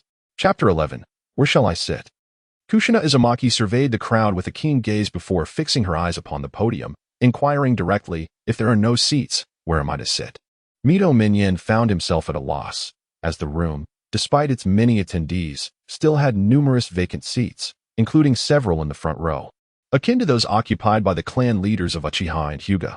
Yet, Kushina disregarded them entirely, seemingly intent on claiming a spot at the podium itself. Unable to contain himself any longer, Danzo abruptly rose, pointing an accusatory finger at Kushina, his voice booming with indignation, Kushina, do not overstep your bounds. The podium is reserved for esteemed elders who have made significant contributions to the village. It is not your place to sit there, showing such disrespect and disdain for our traditions. Do you have no sense of decorum? Before Kushina could respond, Uchiha Fugaku, seated in the front row, let out a contemptuous snort and spoke up, Elder Danzo, there is no need to hurl accusations so hastily. What is wrong with Kushina sitting up there? In terms of strength, she is an elite Jainin. In terms of status, she is the widow of the 4th Hokage, and in terms of contribution, she is the host of the Nine Tails, having recently sealed it away to prevent further calamity for the village. How many can match such sacrifices, including the life of the 4th? If she lacks the qualifications, then who among you truly deserves to sit there? Danzo, momentarily silenced by the retort, stammered. The podium is reserved for the Council of Elders who decide on the village's crucial matters. It cannot be altered so whimsically, regardless of her contributions. It is the Hokage and the council who must deliberate on whether she can become an elder. Moreover, there are more seasoned ninjas who have yet to be promoted. With Danzo's words, the assembly's attention turned towards a tall ninja in the corner, sporting a forehead protector inscribed with oil and long white hair cascading down to his waist, Jiraiya. One of the legendary Sannin. In terms of strength, contribution, and status, Jiraiya was perhaps the only one who could rival Kushina. At that moment, Jiraiya blinked innocently, entirely unaware of how he had become the center of attention. I have no objections to who becomes an elder or Hokage. I am indifferent to both, he declared, scratching his head, eager to distance himself from the unfolding drama. Uchiha Fugaku chuckled, his tone dripping with sarcasm. Now we are discussing positions and qualifications rather than contributions? Elder Danzo's standards truly seemed to shift with the wind. He then turned to an elderly figure behind him. A stooped man with a hooked nose and skin like dried orange peel, Elder Shadowy, if my memory serves me right, although the 3rd Hokage was designated by the 2nd. His succession was fraught with challenges. Many elders believed the 2nd's decision was hasty, and it was reported that Lord Mito was instrumental in organizing a trust vote among the elite ninjas to secure the 3rd's position. I was too young to attend those meetings. I wonder if that tale holds any truth? You, with your extensive experience and high standing, surely participated in that assembly.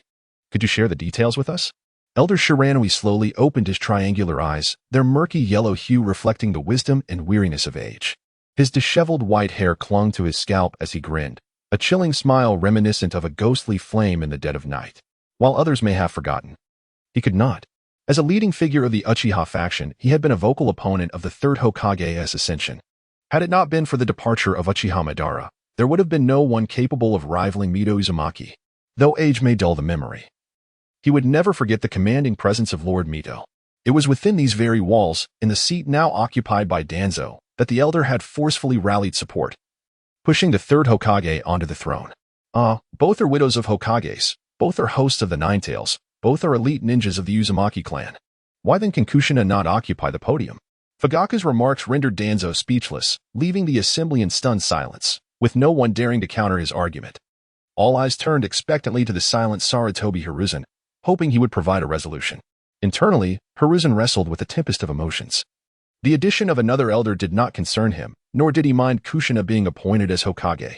However, it was troubling that it was not a subordinate of Minato's, nor a peer of his, nor Jiraiya or any elder from their ranks advocating for her, but rather the Uchiha, a clan with a history of discord with the village. A sense of losing control overwhelmed Hiruzen, yet he forced himself to remain composed, finally stating, "Elder Fugaku is correct. We cannot show favoritism. Kushina deserves the same rights and status as Lady Mido." The expressions of those on the podium shifted dramatically, and the previously silent Tsunade hurriedly interjected. Lady Mido's esteemed position was not solely due to her being the wife of the first Hokage. She was also a perfect host for the tailed beast and possessed formidable strength. If only. Before Tsunade could finish her sentence, a surge of powerful chakra erupted from Kushina, enveloping her in a golden aura that thickened the air around her, distorting the light in the room.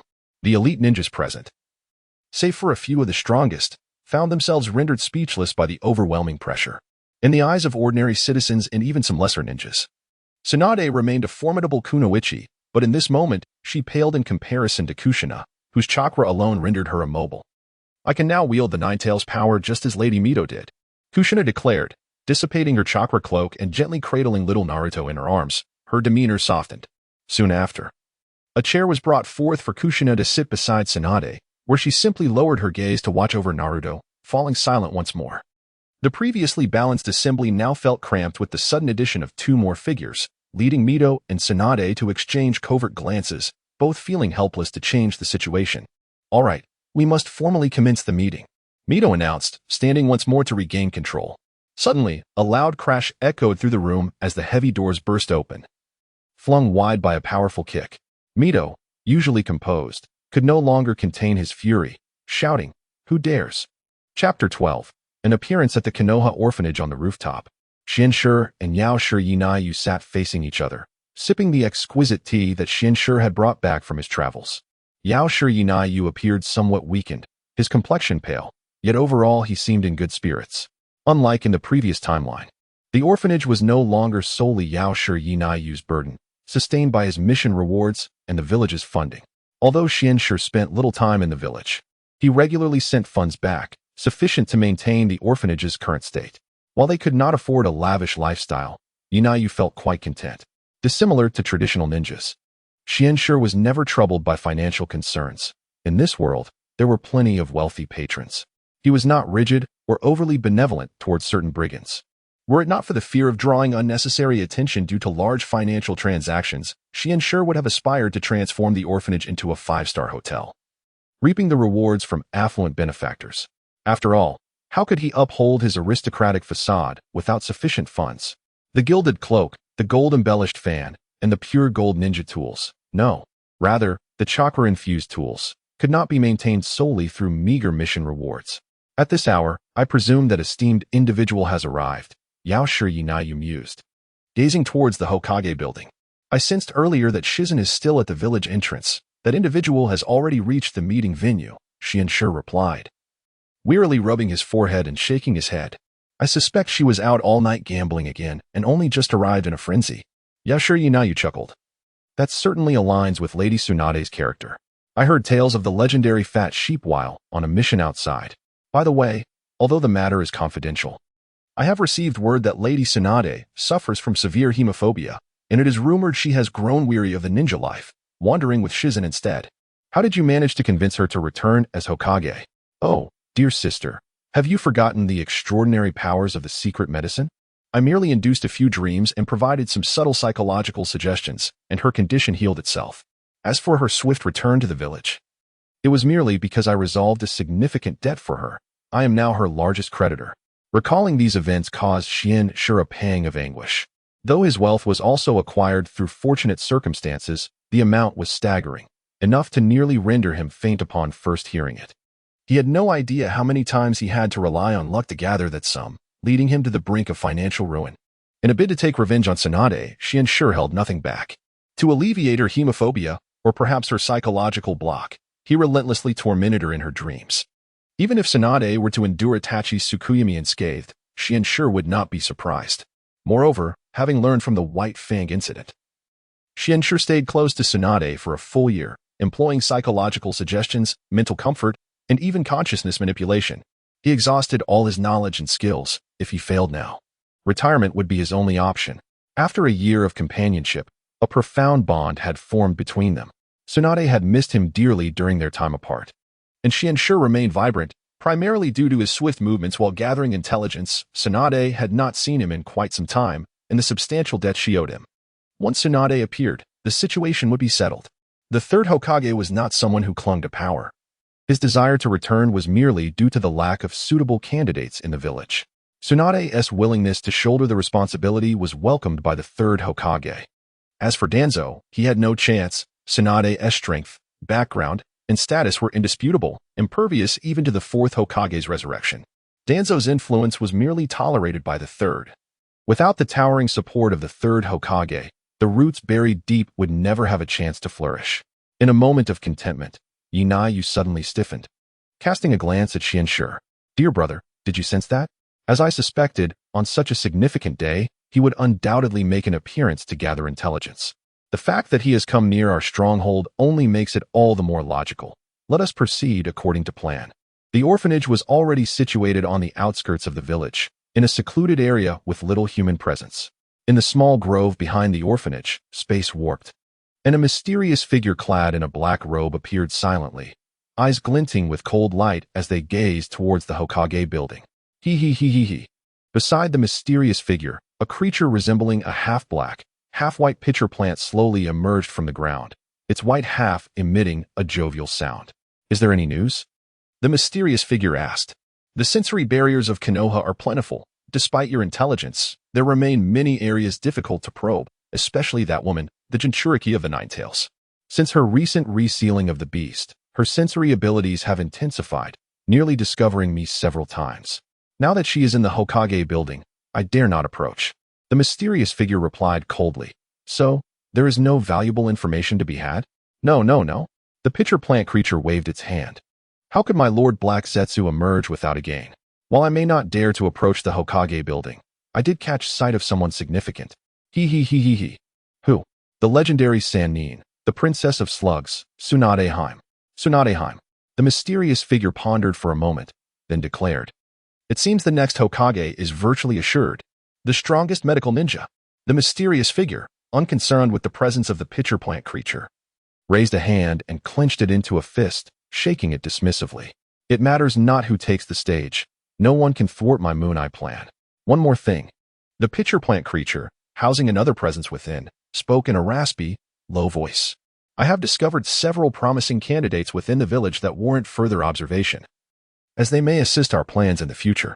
The mysterious figure, intrigued, turned to inquire, "Oh, who are they?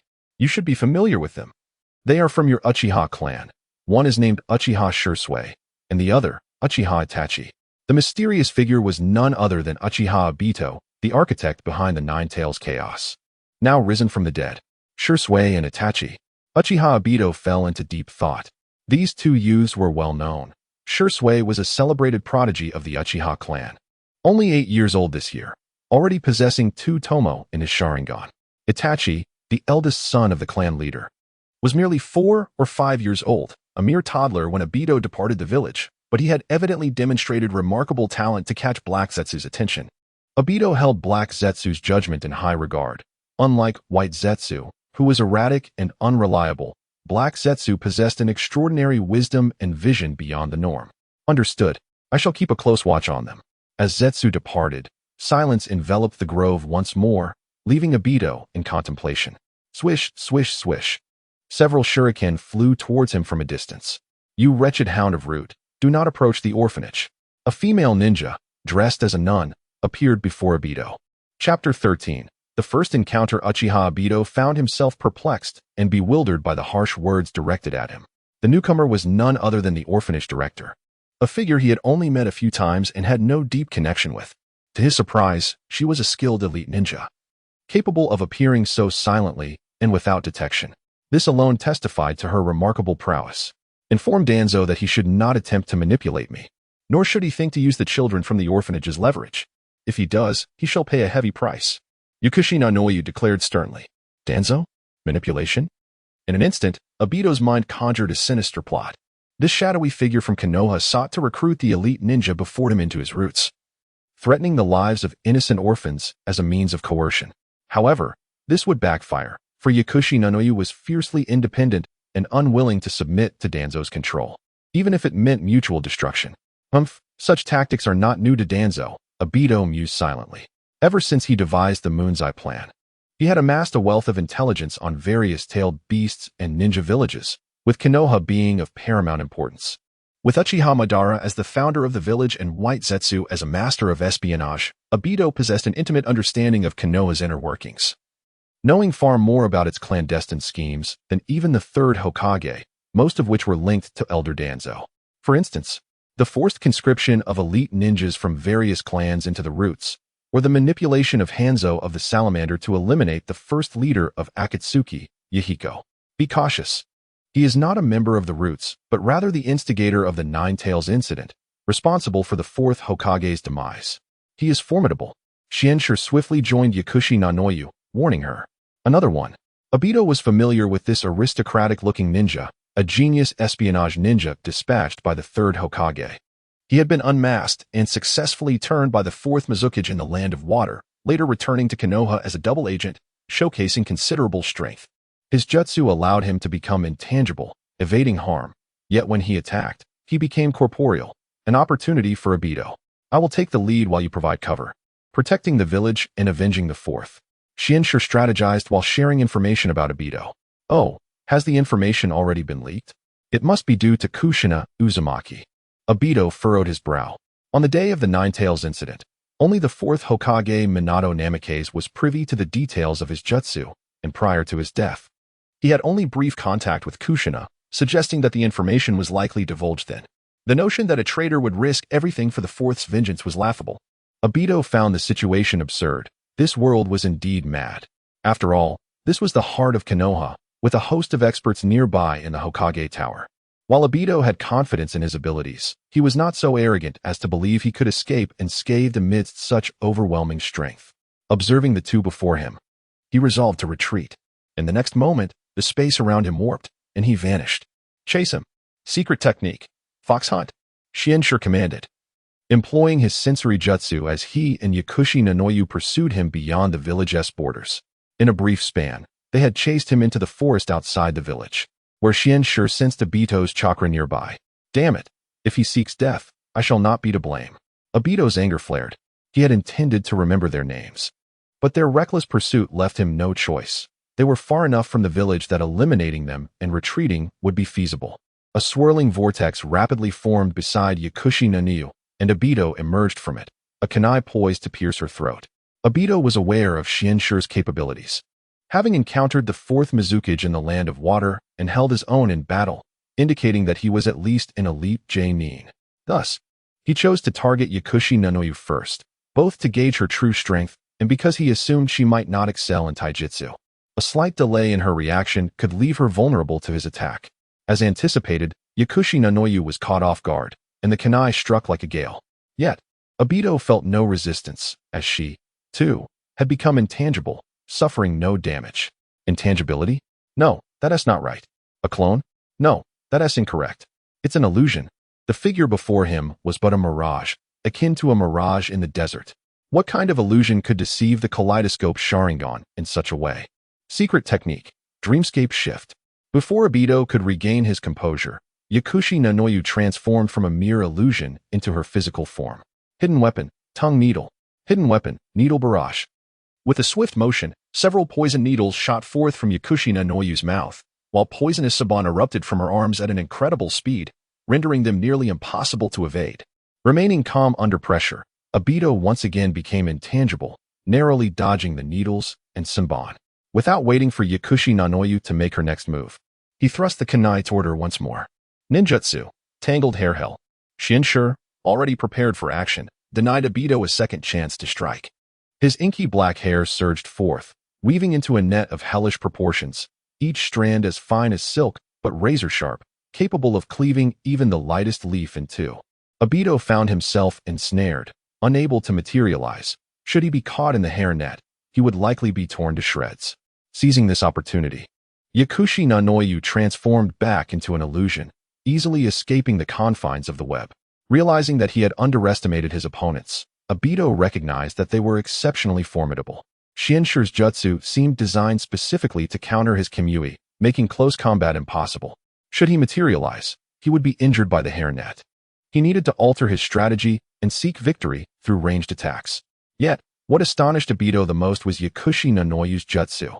As he focused, his kaleidoscope Sharingan whirled frantically, revealing only an illusory form of Yakushi Nanoyu, with no sight of her true self.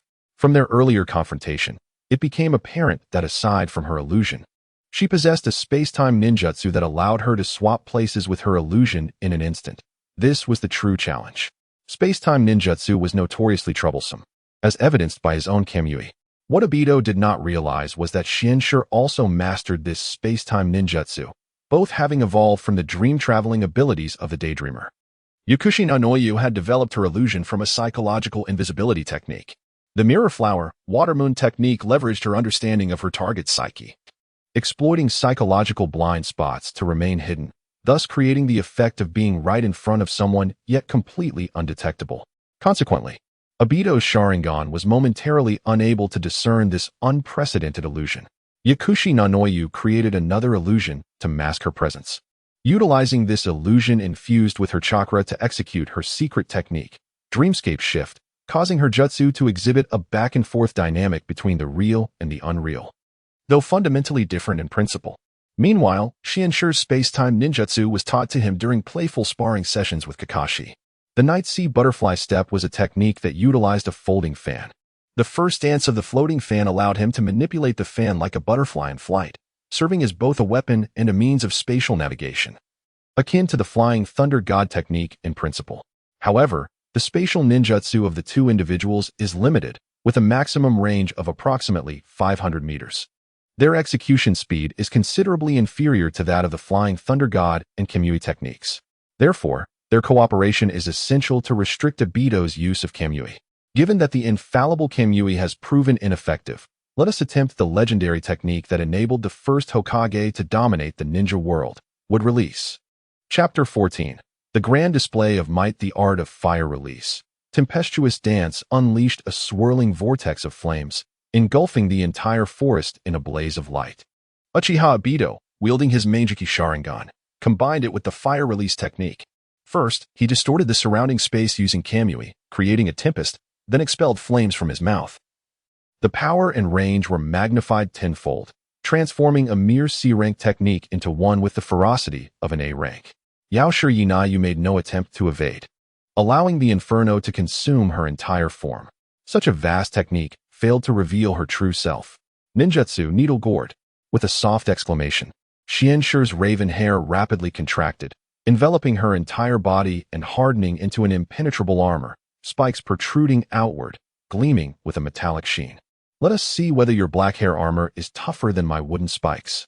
In an instant, a barrage of howling wooden spears, silent thousand needles, and crackling fire-infused shurikens surged towards Shinshire, broadening the attack scope.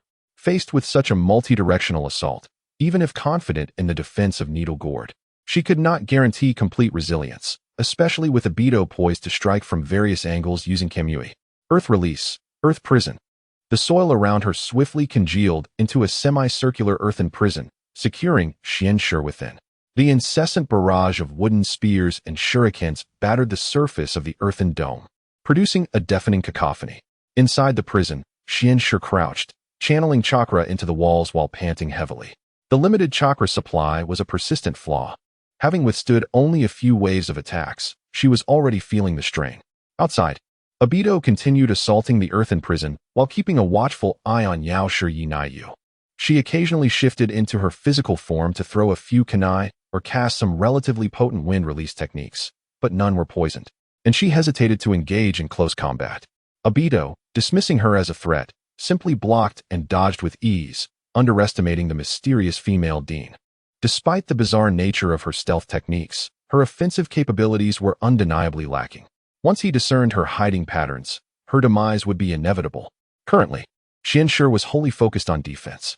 Unlike Yao Shiyinayu, she was not devoid of offensive capabilities. The interwoven strands of hair she had just conjured were devastatingly sharp and based on intelligence gathered in the Mist Village. Obito knew that Xianshi's ninjutsu and illusion skills were exceptional. Even the fourth Mizukage had struggled against her, and she undoubtedly possessed hidden techniques yet to be revealed. With the inability to engage in close combat, it would be prudent to eliminate her sooner rather than later. Wood release, insertion technique. Seizing the moment, Obito thrust a wooden spike with lightning speed into a vulnerable point of the earthen prison. The spike sprouted additional wooden protrusions, piercing deeper into the prison structure, branching out and rapidly filling the confined space. Xianshi, caught off guard, was pierced in the arm by a wooden spike. In a moment of desperation, she forcefully broke the spike and leapt out of the prison, exposing herself to Obito's line of sight. Seeing a fragment of the spike embedded in her arm, Obito smirked cruelly, forming hand signs to encourage the spike's continued growth, intending to impale Xianshi entirely. However, Xianshi reacted swiftly, her hair elongating once more, resembling a living black serpent that burrowed into the wound, grasping the wooden spike deep within. Blood erupted, but fortunately, the spike exploded outward, preventing more severe injury. Meanwhile, Yao Shiyinayu, who had been stealthily distracting Obito, was startled and lost her composure, revealing her true form behind Xianshi. Do not fret. I shall tend to your wounds. She extended her right hand, enveloping Xianshi's injury with a swirl of green chakra, halting the blood flow and gradually healing the wound. Medical ninjutsu. Obito's realization struck him. No wonder her attacks were feeble. He had been waiting for her to reveal herself. Wood release. Multiple insertion clone technique. In the air, the wooden spikes Obito had thrown multiplied exponentially, transforming into a storm of projectiles raining down upon Xianshi and Yao Shiyinayu. As dust enveloped the area, it became evident that within a radius of several dozen meters, the wooden spikes had created a dense barrier, rendering escape impossible. Have I succeeded? Obito peered through the haze, only to witness Xianshi's black hair armor reemerging, encasing her and Yao Shiyinayu within it, resembling a colossal porcupine, with not a single wooden spike penetrating through. As the dust settled, Xianshi formed hand signs, activating Needle Gourd once more. Although the wooden spikes did not penetrate her defenses, the sheer force of the impacts and chakra exhaustion proved overwhelming, causing her to stagger, nearly collapsing, blood spilling onto Yao Shiyinayu's hem. Xianshi, hold on. I shall heal you. Yao Shiyinayu was alarmed. Throughout her life, executing countless missions, Xianshi had always remained composed, seldom failing. To witness her in such a state, gravely injured for the first time, stirred a mix of shock, anger, and frustration within Yao Shiyinayu. Was Xianshi feigning injury or genuinely unable to withstand Obito's assault? Her resentment was directed at Obito for his excessive force. Though they had sought conflict, there was no need for such brutality. The frustration stemmed from her own weakened state, her secret technique, the heavenly man's miraculous reflection, while formidable, primarily excelled in medical ninjutsu, lacking robust offensive capabilities. Obito could not suppress a triumphant smile. Now you are all alone. Will you hide and watch as I slay him? Or will you stand before him? Before Obito's smile could fully form, he sensed an enormous chakra gathering not far behind him. A somewhat pale-faced woman, another Yao Shiyinayu, materialized before him. Today, Obito had been thoroughly astonished by the woman before him. Standing in front of Xianshi was Yao Shiyinayu, and simultaneously, she was gathering chakra to perform hand signs. Both were corporeal, both were real. Having seen much in his time, Obito was aware of various secret arts and forbidden techniques within the ninja world. Yet the ninjutsu Yao Shiyinayu had displayed today surpassed his comprehension, evading the gaze of his Mangeki Sharingan, splitting into two identical corporeal forms, utterly unprecedented. You shall pay dearly. No one harms my brother in my presence. Yao Shiyinayu's voice dripped with coldness as her hands began to weave signs, an immense amount of chakra erupting from her being. Forbidden technique, illusion, god-devouring abyss. Behind Yao Shiyinayu, a colossal figure, akin to a tailed beast, loomed as if a portal to another realm had opened. This massive entity, entirely dark purple with 8 gigantic heads, resembled 8 serpents fused into one. Chapter 15. The eight-headed serpent, such an enormous creature, transcends the limits of ordinary imagination, drawing close to the formidable nine-tails that recently incited chaos in Konoha. The sorcerer, Xianshi, gazed upward at the colossal dark purple serpent with 8 heads, his expression a kaleidoscope of colors. What a grand spectacle, Aun-san. You never mentioned that this ultimate technique would create such a commotion. We are scarcely a dozen miles from the village. It won't be long before someone notices. In less than 5 minutes, those gathered in the conference room will arrive here. At this moment, even the clone appeared ghastly pale. Yaonai, slightly panting, replied, "Didn't you ask me to demonstrate strength comparable to that of a Kage? This is the only technique that is both direct and three-dimensional. I had planned to cease my actions before the villagers arrived, then immediately cloak myself, escorting you back to the village, thus providing an alibi." Evidently, this was Yaonai's ultimate forbidden technique, exerting all her power in both the main body and the clone.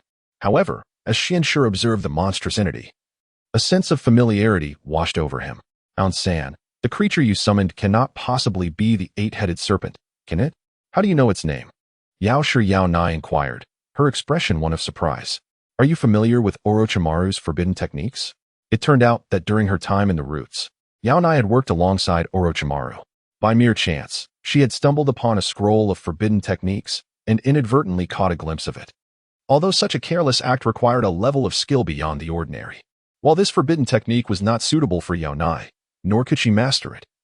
The fearsome and majestic form of the eight-headed serpent had become etched in her mind.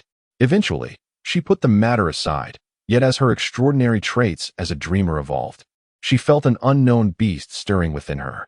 This elusive beast, with faint golden eyes and vertical pupils, sported 2 ashen wings and sturdy limbs.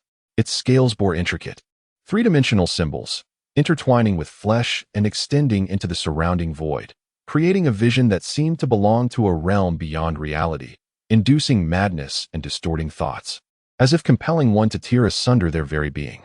Upon reaching the 4th tier of her extraordinary traits, Yaonai could no longer suppress the abnormal stirrings within her, yet was unable to release the non-existent beast. Suddenly, the image of the eight-headed serpent resurfaced in her mind, and she utilized her dreamer's extraordinary powers to conjure this semblance of the eight-headed serpent. This was Yaonai's first real application of the forbidden technique in battle. To her astonishment, the consumption of chakra was even greater than she had anticipated. Had it not been for the presence of her 2 clones providing chakra, she would have been utterly exhausted and immobile by now. Listening to Yaonai's explanation, Xianshi grasped the unfolding circumstances. Should he encounter Orochimaru again, it would surely make for a captivating spectacle. At that moment, the battlefield lay in utter disarray. The 8 heads of the eight-headed serpent descended like massive hammers upon the location where Obito had appeared, with a force akin to that of a small mountain. The serpent's head struck swiftly, generating winds powerful enough to rival several A-rank wind release techniques. The forest was immediately engulfed by a tempest, uprooting vast swathes of trees. Obito, unwilling to concede defeat, utilized his Kamui to navigate around the eight-headed serpent, unleashing a barrage of fire release techniques, while his wood release techniques fell like rain. However, the serpent's dark purple scales were as tough as iron, sustaining only minor blemishes from the attacks. Undeterred, Obito realized that despite exhausting most of his arsenal without effect, the serpent could not harm him easily. He discerned that this 8-headed monstrosity was not a summoned beast but rather a product of ninjutsu, a manifestation of chakra that required immense reserves to maintain such a form and might. Possessing the Sharingan, Obito had long since noticed that Yunai's physical condition was not optimal. Although her chakra reserves were commendable, she could not afford to expend it recklessly. If he could endure just a bit longer, she would inevitably be unable to sustain this form. A ninja devoid of chakra and lacking in physical prowess in a compromised state would be easy prey. However, time was of the essence. The significant commotion would have undoubtedly alerted Konoha's sensory unit, and the elite shinobi of Konoha would soon arrive. Among them were several who posed a considerable threat to him, making retreat the wisest choice. A ninja wielding forbidden techniques, at odds with the higher-ups, and possessing a brother he cherished dearly, Obito contemplated the situation. Sensing a large group of shinobi advancing toward them, he decisively chose to withdraw, finding the escape remarkably easy without Xianshi's sensory ninjutsu tracking him. The 8-headed serpent, transformed from Kushina, lacked the keen perception of Obito, yet leveraging its immense size provided a significant advantage. with its 16 eyes enhanced to an epic level. It detected the approaching shinobi from the village just as Obito made his retreat. Then, it dispelled the divine feeding and reverted to human form, appearing even paler than before. In the nearby forest, figures utilizing body flicker technique landed around Xianshi and Yao Nai, encircling them. Leading the group was none other than the third Hokage, Hiruzen Sarutobi, followed closely by Jiraiya, Danzo Shimura, Tsunade, and Kushina Izumaki. In rapid succession, Uchiha Fugaku, the head of the Uchiha clan, Hyuga Hayashi, and the leaders of the Inuzuka, Nara, and Yamanaka clans gathered, along with elite members of the Umbu. Nearly all the prominent figures from the earlier conference had arrived. Even Uchiha Shursui, although aged and resembling a specter, had come, revealing that his strength belied his frail appearance. What a sight! The entirety of Konoha's significant figures had emerged, a force that could rival any of the other 5 great shinobi villages in a full-scale assault. Kushina, who had been keenly attuned to the situation, raised a hand, signaling the others to halt. No need to proceed. The chakra of the 2 combatants has vanished. It seems they sensed our arrival and have retreated. While the third Hokage lacked Kushina's extraordinary sensory abilities, his experience allowed him to conclude that the confrontation had ended. The battlefield was shrouded in dust. Yet no new techniques were being unleashed. Jiraiya, take a small Umbu team to the battlefield to gather intelligence. Proceed with caution. Ensure the enemy is not lurking in ambush. As Hiruzen assigned Jiraiya to investigate, he turned his attention to the injured Xianshi and the pallid Yao Nai. Xianshi, how did you come to be here? Is there something you wish to report? Chapter 16. Recuperation. The sun shone brightly upon the rooftop of the orphanage. Once again, Master Xian and the pharmacist Nanoyu sat across from each other, yet unlike the previous days, they were not enveloped in their usual comfort. Both lay languidly in their rocking chairs, feeling unwell. They gazed at the Hokage building, where the village buzzed with excitement. Tsunade had successfully passed the trust vote among all the elite ninja and garnered the approval of the daimyo of the Land of Fire, officially becoming the 5th Hokage. This election proceeded remarkably smoothly, despite a few skeptics. The Presidium nominated 4 candidates: Tsunade, Jiraiya, Kushina Uzumaki, and Danzo. During the meeting, the 3rd Hokage dismissed Konohamaru's nomination, opting not to participate in the trust vote. The remaining 4 candidates experienced a decisive trend in the voting. Kushina had made it clear before the voting commenced that she merely wished to experience the sensation of her husband, the 4th Hokage Minato, running for Hokage, stating that she must care for the newly born Naruto and thus lacked the time for such a role. Jiraiya, on the other hand, remained detached throughout, turning down several votes from acquaintances among the elite ninja, citing his own lackadaisical nature as unsuitable for the position, preferring instead to journey and complete his magnum opus, Ika Paradise. Consequently, Tsunade soared ahead in votes, receiving overwhelming support from the elite ninja across all facets, status, contributions, and strength. Even the notoriously obstinate Uchiha clan found little reason to contest the princess of the Senju clan, leading to a nearly unanimous approval. As for Danzo, he garnered no votes in the elite ninja selection. While he had made some contributions while lurking in the shadows, most remained unknown and often intertwined with his own interests. In terms of connections, aside from Hiruzen Sarutobi, he had few whom he could genuinely call friends, and his relationships with various ninja clans were fraught with conflict, particularly with the Uchiha clan, whose animosity towards him was palpable. Regarding strength, the true extent of Danzo's abilities was a closely guarded secret, with even Hiruzen unable to ascertain whether Danzo maintained his former prowess or had diminished from his peak. The only title he held publicly was that of Advisor Elder, and the influence of his Shimura clan paled in comparison to the combined might of the Inuzuka, Nara, and Akimichi clans, though he did possess a formidable clandestine force. Much of it was hidden from view. Should all of his concealed power be revealed, the first to turn against him would undoubtedly be his old friend Hiruzen.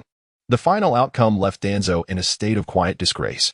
The square before the Hokage building thronged with people, a cacophony of voices rising as colorful confetti and celebratory fireworks ignited the spirits of the villagers, dispelling the sorrowful atmosphere left by the Ninetales incident. Xian yearned to witness Tsunade's inauguration ceremony, yet his body would not permit it. His encounter with Obito had left him wounded, the defeat partially theatrical, yet it illuminated the significant gap between him and these top-tier experts. His injuries were 70% genuine and 30% feigned. Otherwise, he could not have concealed them from seasoned ninjas like Hiruzen and Danzo, especially with the Byakugan users from the Hyuga clan observing, following their original plan. Shien and Nanoyu artfully reported their accounts to the third Hokage, claiming they had inadvertently discovered the whereabouts of the mysterious masked man and had pursued him outside the village, only to be overwhelmed and forced to retreat. They remained ignorant of whom Obito had fought after their departure or the extent of the large-scale jutsu he had employed. The initial part of their story was rooted in truth, leaving no room for scrutiny. Moreover, before leaving the village, Shien had instructed Nanoyu to deliver a message to the Hokage building. However, a mere child who had just begun to harness chakra could not run very fast. And by the time he arrived, the sensory unit had already detected anomalies and urgently reported them to the assembled officials. The latter part of the tale was corroborated by Nanoyu's shadow clone, which could easily be recognized as her in battle with Obito. Yet, despite the meticulous nature of their plan, the cunning Danzo had caught wind of a slight inconsistency. He was well aware of Shien's capabilities, which had already placed him among the elite ninja, and was astounded by his diverse and esoteric skills. It was perplexing that such a formidable fighter had sustained severe injuries during his encounter with the masked man, while Nanoyu appeared merely fatigued without a scratch. Certainly, this could be attributed to Shien's efforts to protect her, yet it was illogical that after sustaining grave injuries, he would still be unable to escape the battlefield unharmed. With Nanoyu emerging unscathed, the only explanation was that she had concealed her true strength. Danzo contemplated this in silence, revealing nothing outwardly, preferring to devise a more thorough plan later. After being interrogated for an extended period, Shien attempted to leave with his injuries. But fate had it that he fell into the hands of the renowned medical expert of the ninja world, Tsunade. Despite his protests, asserting that his minor injuries could be treated by Nanoyu back at the orphanage, Tsunade was insistent, displaying no airs of superiority. In the sight of many, Shien was unceremoniously brought back to the village to recuperate, inciting envy among those who sought medical attention.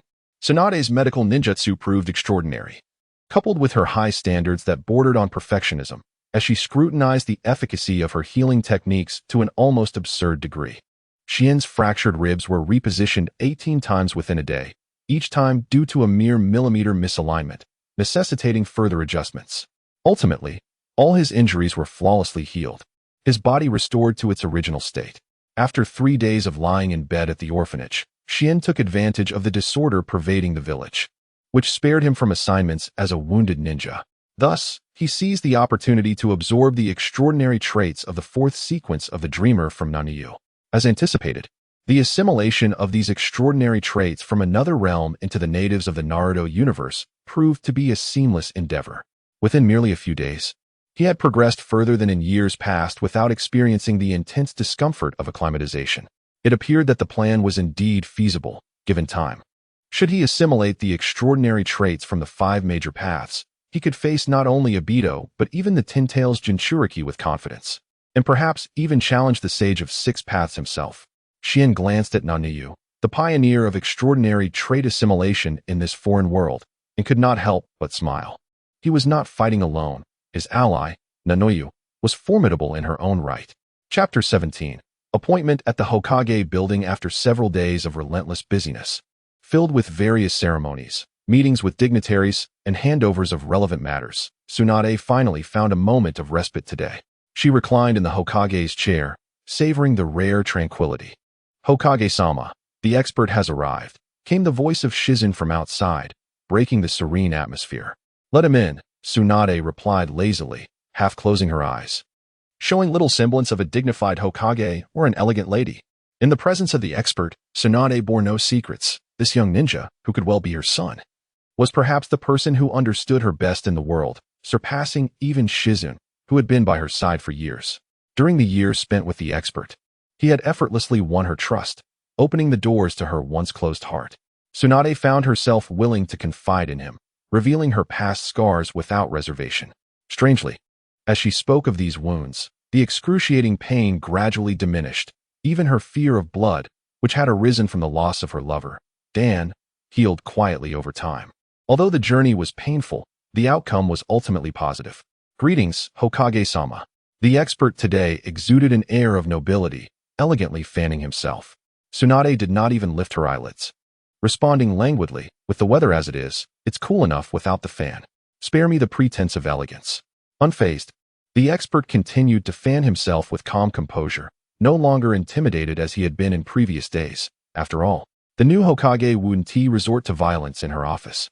Stretching her limbs, Tsunade straightened her posture, her expression sharpening slightly.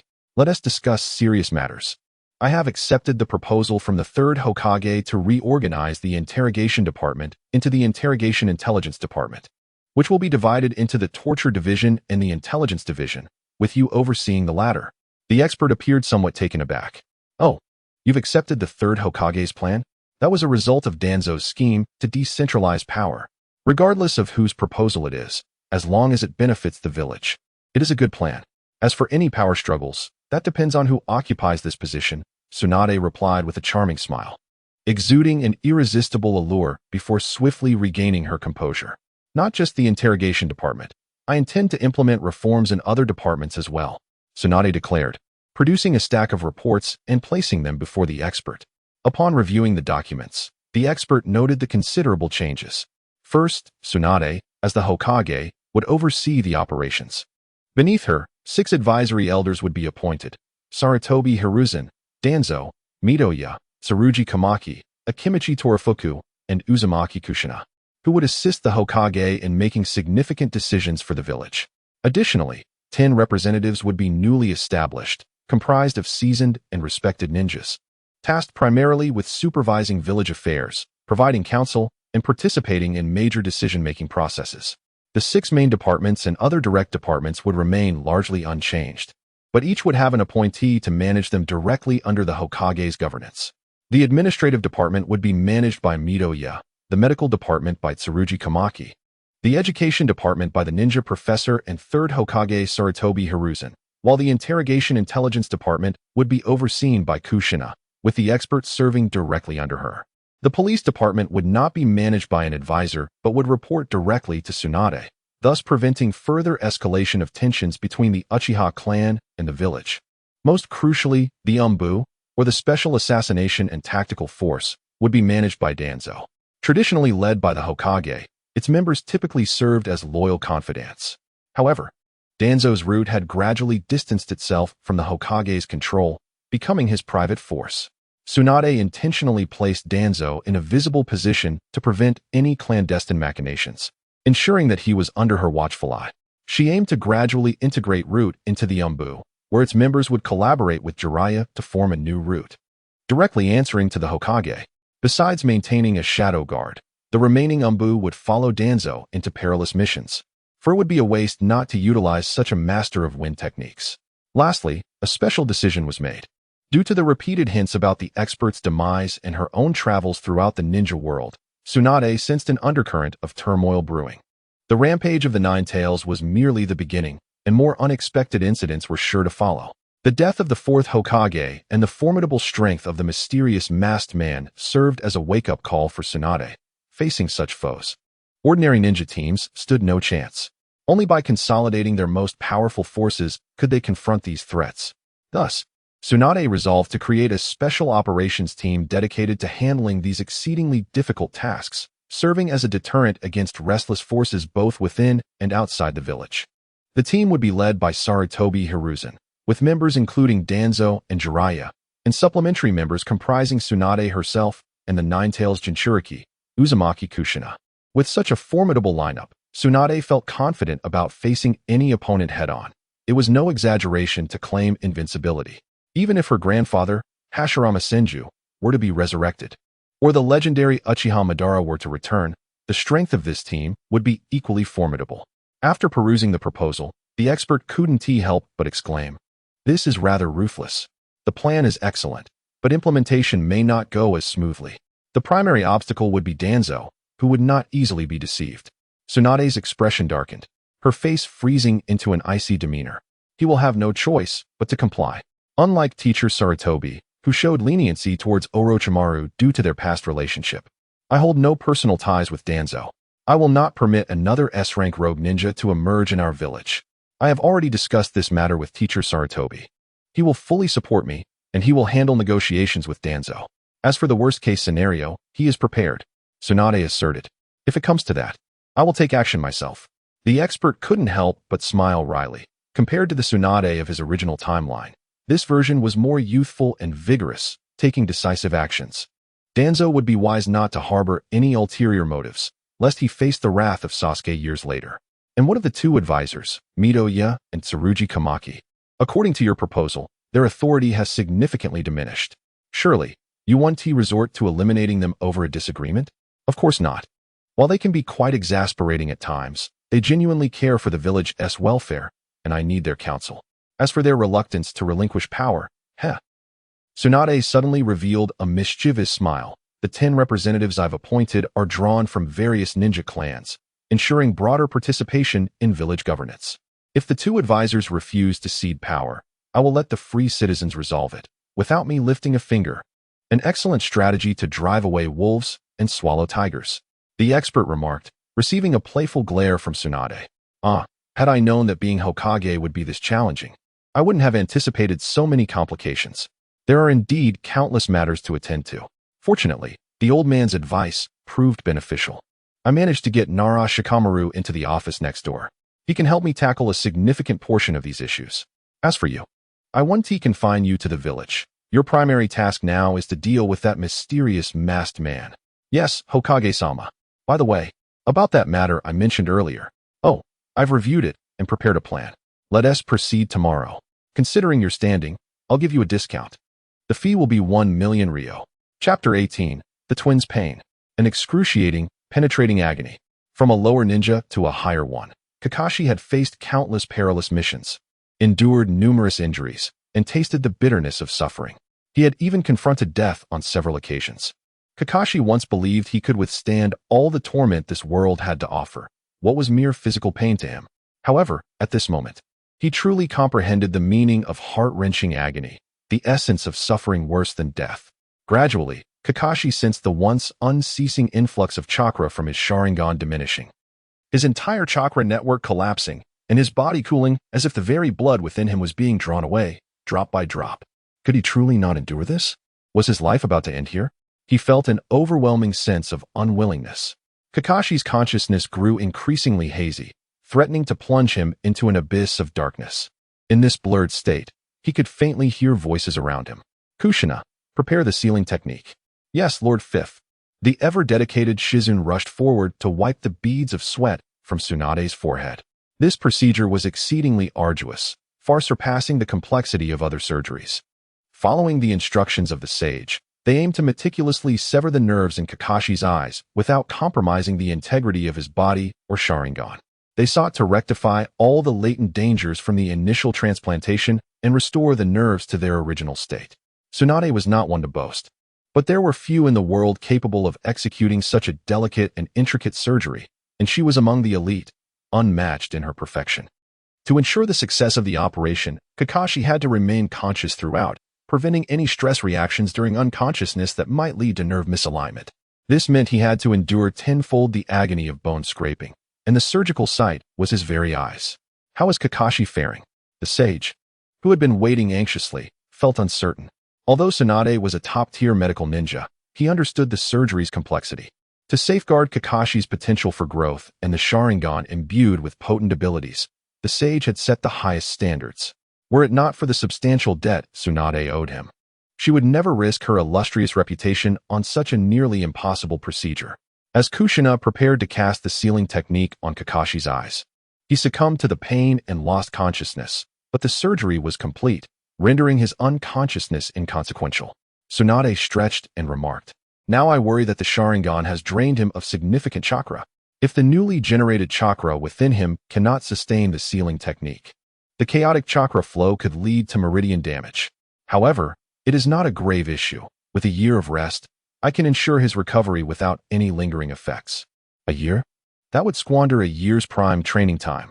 Why not just infuse him with chakra? Before the sage could finish, Tsunade shot him an exasperated look. Kakashi's body is extremely frail now. His chakra is uncontrollable. If external chakra enters his system, it will trigger rejection. Under normal circumstances, a mild rejection response would be trivial, but now, with his chakra in disarray, outside chakra would only exacerbate the chaos. He must rely solely on his own chakra. Chakra is a blend of physical and mental energy produced by 130 trillion cells in the body. Thus, the stronger one's vitality, the more energy and chakra one generates. The sage stared intently at Tsunade, as if her expression held the answer. Theoretically, it made sense. But how could they enhance his vitality now? Unless he could master the secret technique of regeneration or possess the sage body like his grandfather. Tsunade's demeanor unnerved the sage. But these options are no longer viable. We must leave it to fate and see what Kakashi's destiny holds. His willpower appears robust. He has a significant chance of stabilizing his chaotic chakra. This surgery aims to liberate Kakashi from the burdens of the Sharingan, allowing him to grow swiftly. Delaying a year of golden training would render all his suffering meaningless. With that, the sage pushed open the operating room door, his expression grave. I have a solution. Inside the operating room, Kushina had activated her perfect Jinchuriki form, draped in a golden chakra aura, meticulously inscribing a flawless sealing technique upon Kakashi's eyes. Noticing the sage and Tsunade entering, Kushina hesitated, slowing her movements. Don't mind us. Focus on the sealing technique, the sage instructed, stepping opposite Kushina. Taking a deep breath as he gazed at the unconscious Kakashi, who writhed in pain. He slowly formed hand seals, proceeding with utmost caution. An orange shadow emerged before him, his eyes elongating, transforming into feline-like slits. The once dashing young man now bore an enchanting aura, reminiscent of Kushina in her perfect Jinchuriki state, almost as if he had taken on the form of a fox. Secret technique, master of dreams. In his fox form, the sage continued to form seals. The sequence of hand seals, tiger, rabbit, snake, horse, goat, rooster, tiger, rabbit, snake, horse, goat, rooster, tiger, rabbit, snake, horse, goat, rooster, dog, rat, took a full 10 seconds to complete. Unable to contain her curiosity, Shizune whispered to Tsunade, "What ninjutsu is the sage performing? It appears quite formidable." Tsunade shook her head, replying, "I have no idea. You know this kid possesses an array of mysterious techniques learned from unknown sources, even more enigmatic than my great-grandfather's jutsu. However, I suspect it relates to enhancing vitality." Ignoring the murmurs of Tsunade and Shizune, the sage completed the hand seals, placing his hands upon Kakashi's chest. He softly declared, "Forbidden technique, Dream Mountain, Fox Shadow Duality." Utilizing his own life force as a medium to transcend death, this forbidden technique binds the lives of two individuals together during its execution, allowing them to share everything, including life and chakra. Imagine the scene where, after exhausting every effort to vanquish an opponent, one is suddenly robbed of half their chakra by a dying adversary, their lives intertwined inextricably. Observing closely, Tsunade grasped the fundamental purpose of this forbidden technique within moments. Kakashi's face began to regain its color visibly, and without needing to approach, Tsunade understood that he was generating an immense amount of chakra, even surpassing that of an ordinary jonin, nearly rivaling her own in peak condition. Then she glanced at the sage. Although his complexion seemed slightly pale, he showed no signs of fatigue, his eyes shining brightly like a fox king guarding his kin. This kid possesses astonishing vitality. Chapter 19. The agitation of the Uchiha in a training ground near the Forest of Death. Xianxue observed intently a figure engaged in practice. The piercing cries of 1,000 birds echoed as Kakashi unleashed the lightning release. 1,000 birds. A tremendous concentration of chakra surged in Kakashi's thrusting hand, moving with remarkable speed, obliterating the wooden training post. Originally, the 1,000 birds technique required rapid approach to be effective, but its overwhelming speed often rendered the user unable to discern the opponent's movements, leading to counterattacks.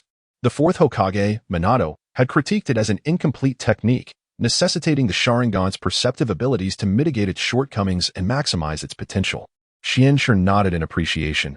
Indeed, Kakashi was a prodigious talent. Even without the Sharingan's assistance, Kakashi had developed this lightning release technique, showcasing immense power. This achievement stemmed from Kakashi's exceptional reflexes, utilizing combat intuition to replace observation in high-speed situations and anticipate his opponent's movements. Unburdened by the constraints of the Sharingan, Kakashi exhibited greater flexibility in chakra distribution and tactical maneuvers. At some point, Kakashi had pushed aside his forehead protector, revealing the sealed Sharingan. His arms were enveloped in lightning chakra, resembling thunderbolts grasped in his hands. Lightning release, double thunderclap. The left eye, long concealed beneath the forehead protector, bore the emblem of the Uzumaki clan, while the Sharingan, under the sealing technique, remained tranquil as a still pond. As Kakashi formed hand seals, the three tomo began to spin, and the chakra-infused Sharingan radiated a menacing brilliance. Previously, Kakashi could only harness 70% of the Sharingan's power. But after Tsunade's surgical adjustments and Kushina's sealing techniques, his mastery had undergone a qualitative leap. What had once been mere conceptual ninjutsu, hampered by chakra shortages and the Sharingan's rejection, was now on the verge of practical application. Within mere days post-surgery, the model for a new ninjutsu began to take shape, ready to be employed in combat after further refinement. The A-rank technique, lightning release, Thousand Birds, had evolved into the more formidable S-rank technique, Raikage, capable of severing the very lightning from the sky. In Sharingan mode, the dual-handed version of Raikage, lightning release, double thunderclap, was also born. Utilizing the nature and form transformation of lightning chakra, two shadow clones transformed Raikage into a lightning chain capable of cleaving through anything, culminating in lightning release, thunder transmission. Kakashi reveled in his newfound strength, astonished at the rapid enhancement of his abilities. Were it not for Xianxu's assistance, he would have labored for a decade to achieve such progress. Yet, amid his training, Kakashi sensed an elusive aspect of his control that he could not fully grasp. Suppressing this faint doubt, he concentrated on honing his new ninjutsu. Suddenly, Xianxu's brow furrowed. A diminutive ninja was rapidly approaching. Without disturbing the focused Kakashi, Xianxu quietly vanished from sight. The most crucial character in his plan had arrived, the boy whose life had significantly influenced Itachi and indirectly led to the Uchiha clan's downfall. In stark contrast to the traditional Uchiha demeanor, this boy was naive and innocent, a victim of society's harshness. Uchiha Shisui. Xianxu surmised that Shisui's innate talent might even surpass that of Itachi, potentially growing into a genius rivaling Uchiha Obito under normal circumstances. Yet, this foolishly innocent boy was cruelly mocked by fate, his brief life ending without fanfare. Nonetheless, he left behind the powerful Kodo Amatsukami to protect Konoha. How tragic. Having encountered me in this life, you are indeed fortunate. Xianxu collected his thoughts and awaited Shisui's arrival beneath a grand tree. Senior Xianxu. Almost as soon as Xianxu steadied himself, Shisui appeared before him, his famed instantaneous movement proving true. Shisui, what brings you here in such haste? In his crimson eyes, a hint of anxiety flickered, the youthful Shisui's expression betraying his unease. The clan is about to hold a secret meeting. It's about. Shisui's lips parted but struggled to articulate the final words. A coup? Treason? Or perhaps an assassination attempt on the Hokage? Xianxu, sensing the boy's discomfort, gently interjected. They intend to exploit the discord among the village's higher-ups to stage a coup, usurp the fifth Hokage, and eliminate the existing leadership. Shisui took a moment to compose himself, gathering his thoughts. Oh, how do you know this? While your strength is commendable, such sensitive matters shouldn't be disclosed to someone so young. Xianxu displayed no surprise at the news. I received the meeting notification right after returning from a mission, but I noticed the Hawk faction within the clan behaving oddly. I used Jinjutsu to control a key member of the faction, which revealed that the afternoon meeting would discuss this very issue.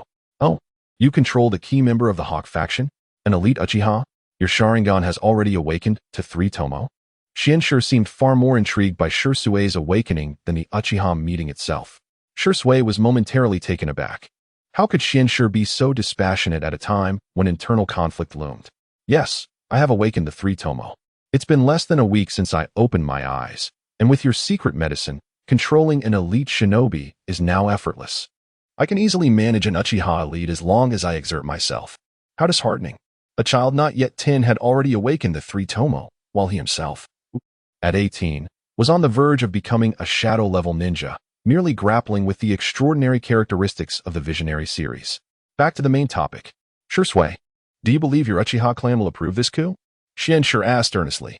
I don't know. However, the Hawk faction holds substantial power within the clan. Even the clan leader cannot easily sway them. Based on what I've gathered, the village's higher-ups are at odds. During a recent meeting, several advisors nearly came to blows, leaving the 5th Hokage isolated. Shisui meticulously organized the intelligence he had obtained. Currently, the clan has been fostering ties with the Jinchuriki of the Nine Tails, especially since she has just given birth. She is unlikely to engage in this conflict. Jiraiya, caught between the advisors and the Hokage, will likely remain a bystander. Now, if we act, we would only face the third Hokage and Elder Danzo. The others lack sufficient strength. With the entire clan's might combined with the fifth's own strength, we stand a significant chance.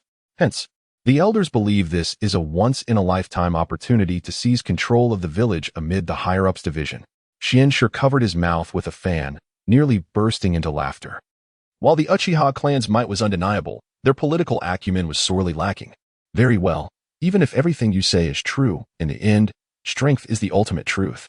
Regardless of the ninjas, the advisory council boasts two formidable masters, the third Hokage and Danzo. On your side, only Lady Tsunade possesses the strength of a Kage, and as a medical ninja, she is further limited. Trained personally by the third Hokage, she may only be able to hold off Danzo for a time. But what of the third Hokage himself? Who among your Uchiha clan can rival him? Is it your clan leader, Fugaku Uchiha, or perhaps the relic of a bygone era? Shursui Uchiha? In this current ninja world, I ask, who can eclipse the brilliance of the legendary first Hokage? Chapter 20. Clan Assembly. A sense of fleeting relief washed over Shursui, yet a greater wave of anxiety lingered as he swiftly departed from the training grounds. Before long, he arrived at an imposing mansion and pushed open the door, finding that the elite members of the Uchiha clan had nearly all gathered. In the center of the room, the clan leader, Uchiha Fugaku, sat regally in the main seat of the hall, flanked by a circle of the clan's core strength, with 7 or 8 elite jonin among them. Further back were the elite members of the Uchiha police force, tasked with maintaining order in the village. The remaining attendees were scattered around the hall, seemingly without pattern, yet in truth, they were arranged around a shadowy elder to the left of the hall, who appeared either asleep or deep in meditation. Witnessing this scene, Shursue's heart grew heavier with unease, though he masked it well as he chose a secluded corner to sit down. As he settled in, Fugaku, maintaining an air of composure, discreetly cast a glance in his direction. The clan leader held a significant regard for Shursui, recognizing him as a prodigy of the new generation, and was one of the few who understood the general extent of Shursue's combat prowess. Soon, the assembly was nearly complete, and the clan meeting officially commenced. After a brief exchange of pleasantries, a hawkish Uchiha elite jonin could no longer contain his agitation and stood up. Clan leader, esteemed elders, I have received credible information that during the high-level village meeting 2 days ago, the 5th Hokage and the advisory elders clashed over the implementation of new policies. The arguments were intense, particularly with Danzo, who nearly resorted to violence, only to be suppressed by the 3rd Hokage. Otherwise, our village would be embroiled in civil strife by now. As he continued, the Uchiha jonin's expression grew increasingly fervent. At present, the village's leadership is fragmented. The 5th Hokage lacks the necessary authority to persuade the 3rd and cannot reign in Danzo. The Jinchuriki and Jiraiya are mere spectators, leaving our village's elite forces scattered like a pile of loose sand. This presents us with a once-in-a-lifetime opportunity. Another member interjected. I have also heard the discussions from the meeting. It seems there are efforts to diminish the advisory elders' influence, allowing more clans to participate in village governance. One particular stipulation that Danzo cannot abide is to bring all of his root operatives into the open, placing them under the direct command of the Hokage. Danzo would be the commander of this new covert division, required to accept the 5th Hokage's direction at all times. At this point, the Uchiha clansmen could not suppress a grin. Danzo, the old rogue, has always operated in the shadows. Even the 3rd Hokage has never treated him as a subordinate. Naturally, he cannot tolerate this, and will likely turn against us. With Mito's and Koharu's power waning, and with the 3rd being assigned to oversee the academy, it's clear that tensions between the 5th Hokage and the elders are escalating. Upon hearing these remarks, the Uchiha members in the room erupted with fervor. A young clansman in his 20s stepped forward, addressing Fugaku, clan leader. This is a heavenly opportunity. The position of Hokage rightfully belongs to the Uchiha clan. We must take action. Indeed, let us act, clan leader. The atmosphere in the hall grew increasingly charged. Even Fugaku's immediate circle seemed eager, their breaths quickening with anticipation. However, Fugaku remained steadfastly composed, surveying the elite members gathered in the hall, his gaze eventually settling on the elder to the left, who appeared either asleep or in deep contemplation. Elder Shun, what is your perspective? At the sound of Fugaku's voice, the elder, a founding member of the village who had once worked alongside Uchiha Madara, slowly opened his eyes. He did not respond immediately, instead rising unsteadily to his feet and surveying the eager faces around him. Observing the fervent and nearly distorted expressions of his clansmen, Uchiha Shun finally spoke. The public sentiment is clear. Why must the clan leader seek my counsel? That is unwise. A crisp voice interjected from the corner, Shirsue's. Impudent. How dare a mere child speak here? Are you afraid? You are unworthy of being an Uchiha ninja. The room erupted into chaos as some hot-headed clansmen, upon realizing it was a child who had spoken up, were ready to unleash their wrath. Fugaku cleared his throat softly. Yet the sound resonated like a heavy hammer, silencing the room instantly. Ignoring the now quiet assembly, Fugaku turned his attention back to Shirsui, asking calmly, why is it unwise? Taking a deep breath, Shirsui rose and stated, esteemed elders, brute force cannot resolve all matters. Furthermore, our Uchiha clan alone does not possess the strength to contend against the entire village. Any reckless actions on our part will only drive a wedge between the Uchiha and the village, ultimately leading us into an abyss. Indeed, while our Uchiha clan is formidable enough to keep the Hyuga clan at bay, let alone other clans, we still lack the power to oppose the village as a whole. How do we resolve this? Fugaku picked up on Shirsue's sentiments, redirecting the question to Elder Shun. We do not intend to oppose the entire village. Rather, we aim to pledge our loyalty to the Hokage, counter the advisory council, and prevent Tsunade from being undermined by those old fools. Is this not in the best interest of the village? Elder Shun forced a smile, one that looked more painful than joyful. Clan leader, I understand your concerns, and you should know mine as well. I have not lost my sanity to the extent of recklessly leading our clan into conflict with the entire village. We simply need to negotiate favorable terms with the 5th Hokage, fully support her ascension, and remove the 3rd and Danzo from power. Then, we will gradually position ourselves for the next Hokage. This is the surest path. But, Fugaku began, only to be interrupted by Elder Shun. Do not hesitate. I am fully aware of the consequences of such actions. Once the 5th Hokage agrees, she only needs to deal with Danzo, and the 3rd Hokage will fall under the Uchiha clan's domain. Upon hearing Elder Shun's words, Fugaku offered a wry smile. You overestimate my capabilities. If I could overpower the 3rd, the position of Hokage would not necessarily have fallen to Tsunade. Not you, but me. Elder Shun interjected, halting Fugaku's lament. You? Fugaku's steady demeanor faltered for the first time, astonished. The Uchiha clan had produced many exceptional talents over the past 50 years, and Fugaku could recount them all with ease. He was not boastful. Aside from the exiled Uchiha Madara, Fugaku's strength could confidently place him among the top 3, if not first, without any hesitation. Elder Shun had indeed been an extraordinary elite jonin in his youth. Even facing him directly, one could not assure victory. For such relics from the Warring States era possess their own unique abilities and perhaps even secret techniques. Secret techniques. Fugaku's eyes narrowed as he approached Elder Shun. Softly inquiring, Elder, are you suggesting? Elder Shun's once fearsome visage softened, a gentleness emerging as he grasped Fugaku's arm. I am old. If I can trade my life for the 3rd's, it would be a tremendous bargain. This battle plan has been in my mind for 30 years, and it is foolproof. Even against the reincarnation of the Sage of the 6 Paths, I am confident I can take him down with me. The next Hokage will undoubtedly be yours. Elder Shun reiterated, while the next Hokage may not be me, it will surely be an Uchiha. In truth, we need not pay such a heavy price. Fugaku too grasped Elder Shun's arm and whispered a few words, audible only to them both. As the low murmur of Fugaku resonated, Uchiha Shana's murky, yellowed triangular eyes gleamed with a distinctive radiance. Yet, what if the 5th Hokage, once firmly established, were to deny all accountability? Such a scenario seems implausible. Otherwise, the village would bear the most devastating consequences.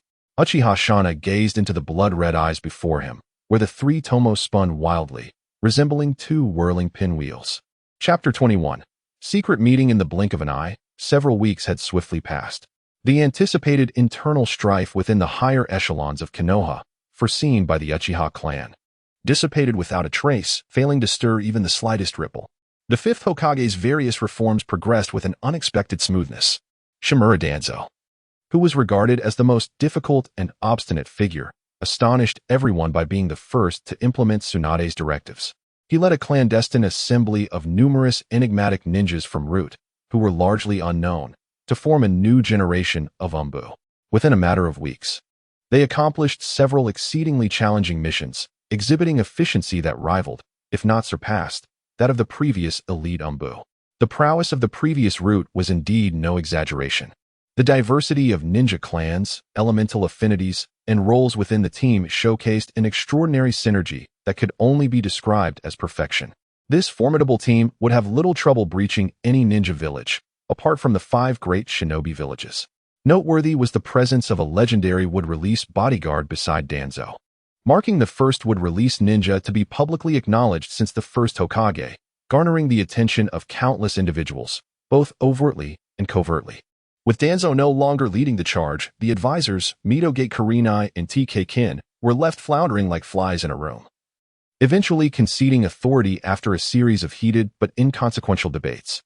The newly established 10 representatives from various ninja clans engaged in fierce competition, their contest more animated than the previous Hokage election, taking a full fortnight to finalize just a few days prior. The Uchiha and Hyuga clans each secured a position, as decreed by Tsunade, exempt from competition, with each clan permitted to nominate a candidate without contesting for additional slots. The remaining 5 slots were occupied by formidable mid-tier clans such as Inuzuka and Yamanaka. Among the last 3 positions, one was appointed by the 3rd Hokage, the longtime underdog, Maru Hoshigaki, reluctantly accepted after personal appeals from Sarutobi Hiruzen and Tsunade. As for the clans of Inuzuka, Nara, and Akimichi, only the Yamanaka clan secured a single spot, their combined strength just trailing that of the Uchiha clan, and their comparative prowess against the Hyuga clan remained ambiguous. With Akimichi clan's Akimichi Kif as an advisor and Nara clan's new leader serving as Tsunade's strategist, further representation from these clans seemed inappropriate. Despite some deeming it unsuitable, others were determined to proceed. The final representative slot was awarded to the Shimura clan. While their influence was modest, boasting merely 2 or 3 Nin, the prominence of Danzo likely swayed Tsunade to allow this appointment, appeasing him under the guise of protection. As for the Sarutobi clan, Sarutobi Hiruzen had initially decreed that family members could not participate, and following his counsel, the advisors also refrained from nominating candidates.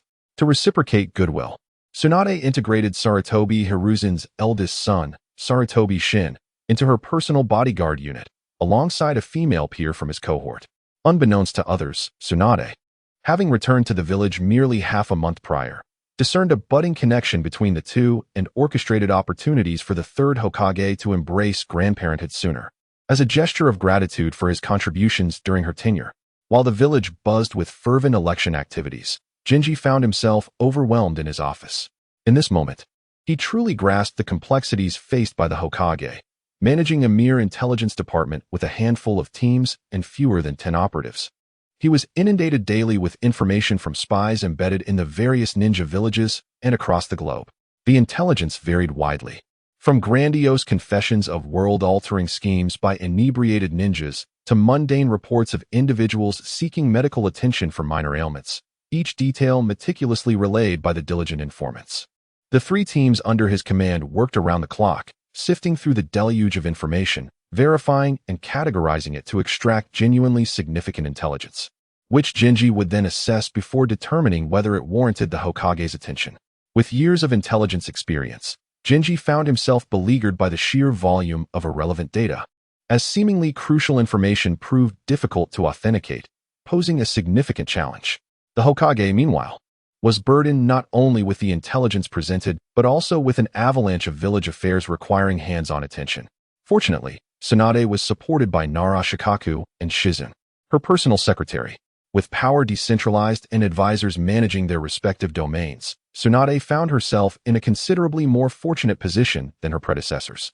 As evening approached, having just concluded his work, Jinji did not hasten back to the orphanage or return to his residence. Instead, he seemed to follow an invisible guide through the village, eventually arriving at an izakaya. It was here that the guide revealed itself, a black-striped viper, stealthily traversing the dimly lit streets, virtually undetectable to the average observer. The shadow flickered and disappeared, yet Jinji pressed on, ascending to the 2nd floor of the izakaya. Upon entering a private room, he found a figure indulging in solitary libations with great satisfaction. "Predecessor, you've finally arrived. But why not meet outside the village? It remains too perilous for you here." Jinji took a seat before the figure without ceremony, leisurely fanning himself while savoring a glass of pre-poured fine wine. "Dangerous?" The figure replied with a sinister chuckle. lifting his head to reveal the unmistakable visage of the S-rank rogue ninja, Orochimaru, who had long since departed from the village. To me, the village remains as it always has, undetectable by anyone. Indeed, as Orochimaru claimed, Konoha posed no challenge for him. He was intimately familiar with the village's myriad defenses, barriers, sensory wards, surveillance posts, and coded communications, many of which he had personally influenced in their design. As for danger?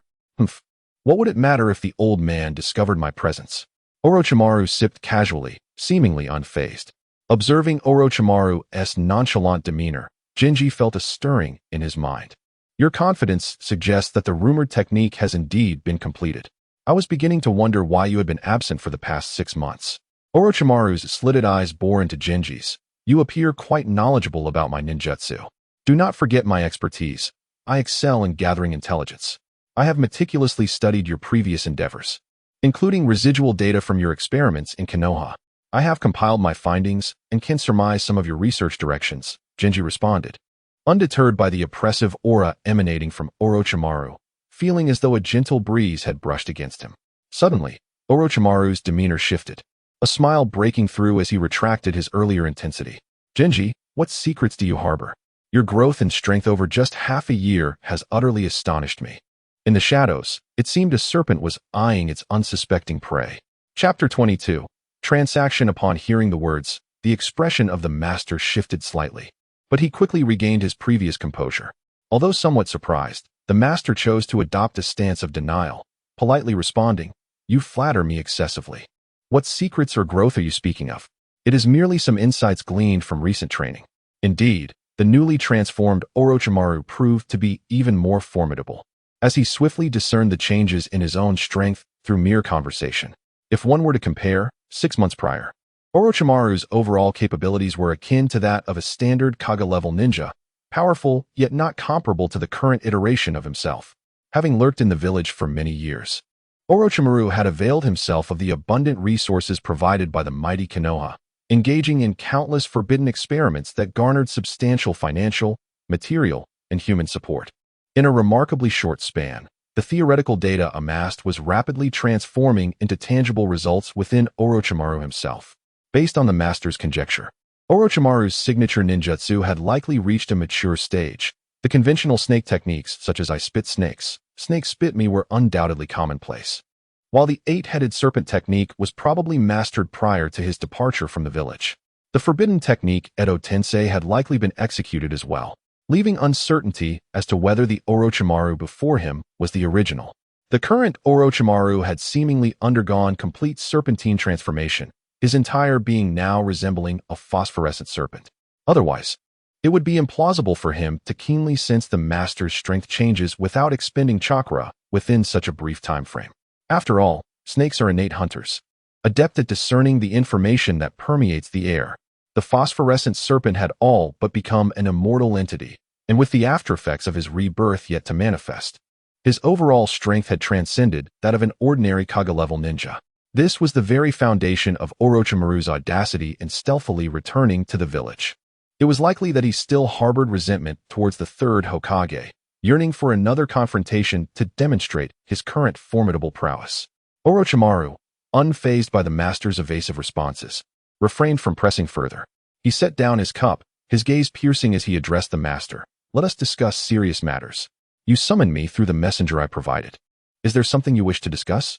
This conversation reached back to a time before Orochimaru's defection, when the master had first established contact with him. After all, Orochimaru was one of the few geniuses and scientists in the world of Naruto. The master had considered Orochimaru a potential candidate for his plans, yet at that time, Orochimaru was already in his 40s, a ruthless, merciless individual, resolute in his ambitions. Coupled with his unique charisma, the master found himself unable to sway him, ultimately choosing to bide his time. However, Orochimaru had recognized the master as an exceptional young talent, and whether out of admiration for talent or desire for the young prodigy, he had made several overtures to win him over. Yet, the true master was merely youthful in appearance. In reality, he had accumulated 5 to 6 decades of experience over 3 lifetimes. While not cunning, he was far from naïve. Neither party managed to conquer the other, maintaining a facade of friendliness. Orochimaru had even left the master with a means of urgent contact, though it had gone unused over the years. Later, when the master embarked on missions, he and Orochimaru had enjoyed a few amicable collaborations, such as the master sourcing rare experimental materials for Orochimaru, who in turn utilized his intelligence network to assist the master. After Orochimaru's defection, their communication had nearly ceased. Recently, the master had urgently reached out, requesting a meeting, but at that time, Orochimaru was in a critical phase of transformation and paid no heed. It was only after things had returned to normal that he finally appeared before the master. The master pondered for a moment before tentatively inquiring, "Senior, I am aware of your research on the forbidden technique, Edo Tensei. May I ask how your progress is faring?" Orochimaru's countenance changed dramatically, a tempest of emotions surging within him. This master was indeed remarkable. He had not disclosed his research on Edo Tensei to anyone, not even to his close collaborator Danzo, while the third Hokage, Sarutobi Hiruzen, remained utterly oblivious. How this young man had unearthed such intelligence was terrifying. With a derisive snicker, Orochimaru finally spoke, "Master Shien, I have endeavored to regard you highly, yet I underestimated your abilities. Speak plainly, what is your interest in this matter? Do not tell me it is mere curiosity." The master hastily replied, "Please do not misunderstand, Senior. I harbor no hostility. Though you have departed from the village, I am not so rigid. As long as you do not threaten my safety or that of my loved ones, I have no desire to be your adversary. Naturally, I hope you refrain from provoking the village, lest my position becomes awkward. As for Edo Tensei, I seek your assistance in reviving someone, which is why I broached the subject." After pondering for a considerable time, Orochimaru, with a raspy voice, inquired, "Who do you wish to resurrect?" Be aware that manipulating the souls of the deceased, if mishandled, could lead to irretrievable doom. What compensation might I receive in return? The master smiled and responded, "As for whom I wish to resurrect, I must keep that confidential for now. Regarding your compensation, I have long since prepared it." "Oh, what might that be?" Orochimaru, intrigued by the master's self-assured demeanor, was curious as to what could inspire such confidence. "Senior, the forbidden technique you have diligently researched is known as Edo Tensei, correct?" Orochimaru nodded, now fully convinced of the master's intelligence-gathering prowess. "This technique harbors a monumental flaw. Do you know what it is?" The master wore a look that suggested Orochimaru had no choice but to take the bait, taking a sip from his cup with unrestrained delight. "Oh, what flaw?" Having recently grasped the technique, Orochimaru had faced numerous formidable challenges, yet his exceptional research abilities had allowed him to resolve the majority of them. He had successfully executed it for the first time, yet he wondered what the master's identified flaw could be that he had not yet perceived. The essence of this technique involves transferring one's consciousness into another's body in pursuit of eternal life.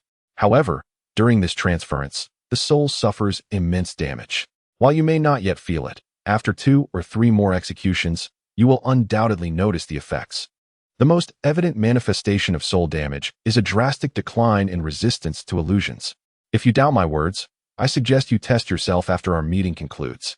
Ultimately, when your soul collapses, you will find eternal life unattainable, and even the return of your soul to the pure land will become impossible.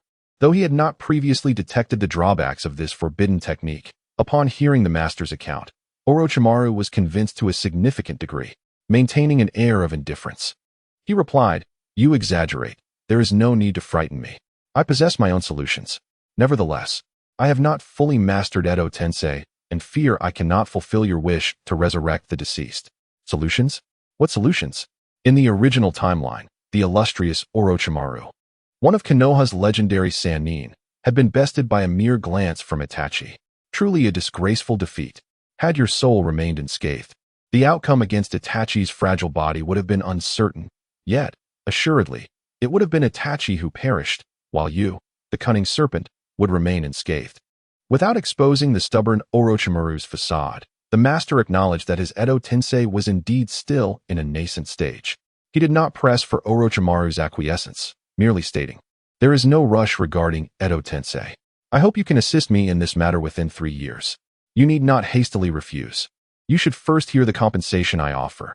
"Oh, what compensation?" "A soul 10-fold stronger than your current one, and a body 100-fold more suitable than your own." Chapter 23. Urgent intelligence. Leaving behind the silent Orochimaru, Shinshu rose to his feet, intending to quietly exit the room, allowing ample space and time for contemplation. Just as he reached the doorway, a cold chuckle echoed behind him. Orochimaru rasped, "Even if you remain silent, I can surmise whom you intend to resurrect." However, the impure world reincarnation is not true rebirth. It is merely an illusion cast by the setting sun, a truth you must surely grasp. Yet, you still wish to proceed. What secrets lie within your intention? I am genuinely intrigued. Does your village consent to this plan? If those stubborn elders were to discover it, what ramifications would ensue? Are you cognizant of that? Downing the sake in his hand, Orochimaru revealed a cryptic smile, one that hinted at deeper machinations. Are you seeking to tread the path I once walked? You need not trouble yourself, for I will choose my course with caution. All I require is your ability to execute that jutsu and take your reward. The matters that follow are of no concern to you. While he did not explicitly disclose the identity of the individual he sought to resurrect, Shinshire's intentions were not lost on Orochimaru, who, with his keen intellect, could connect the dots given their shared history and recent events.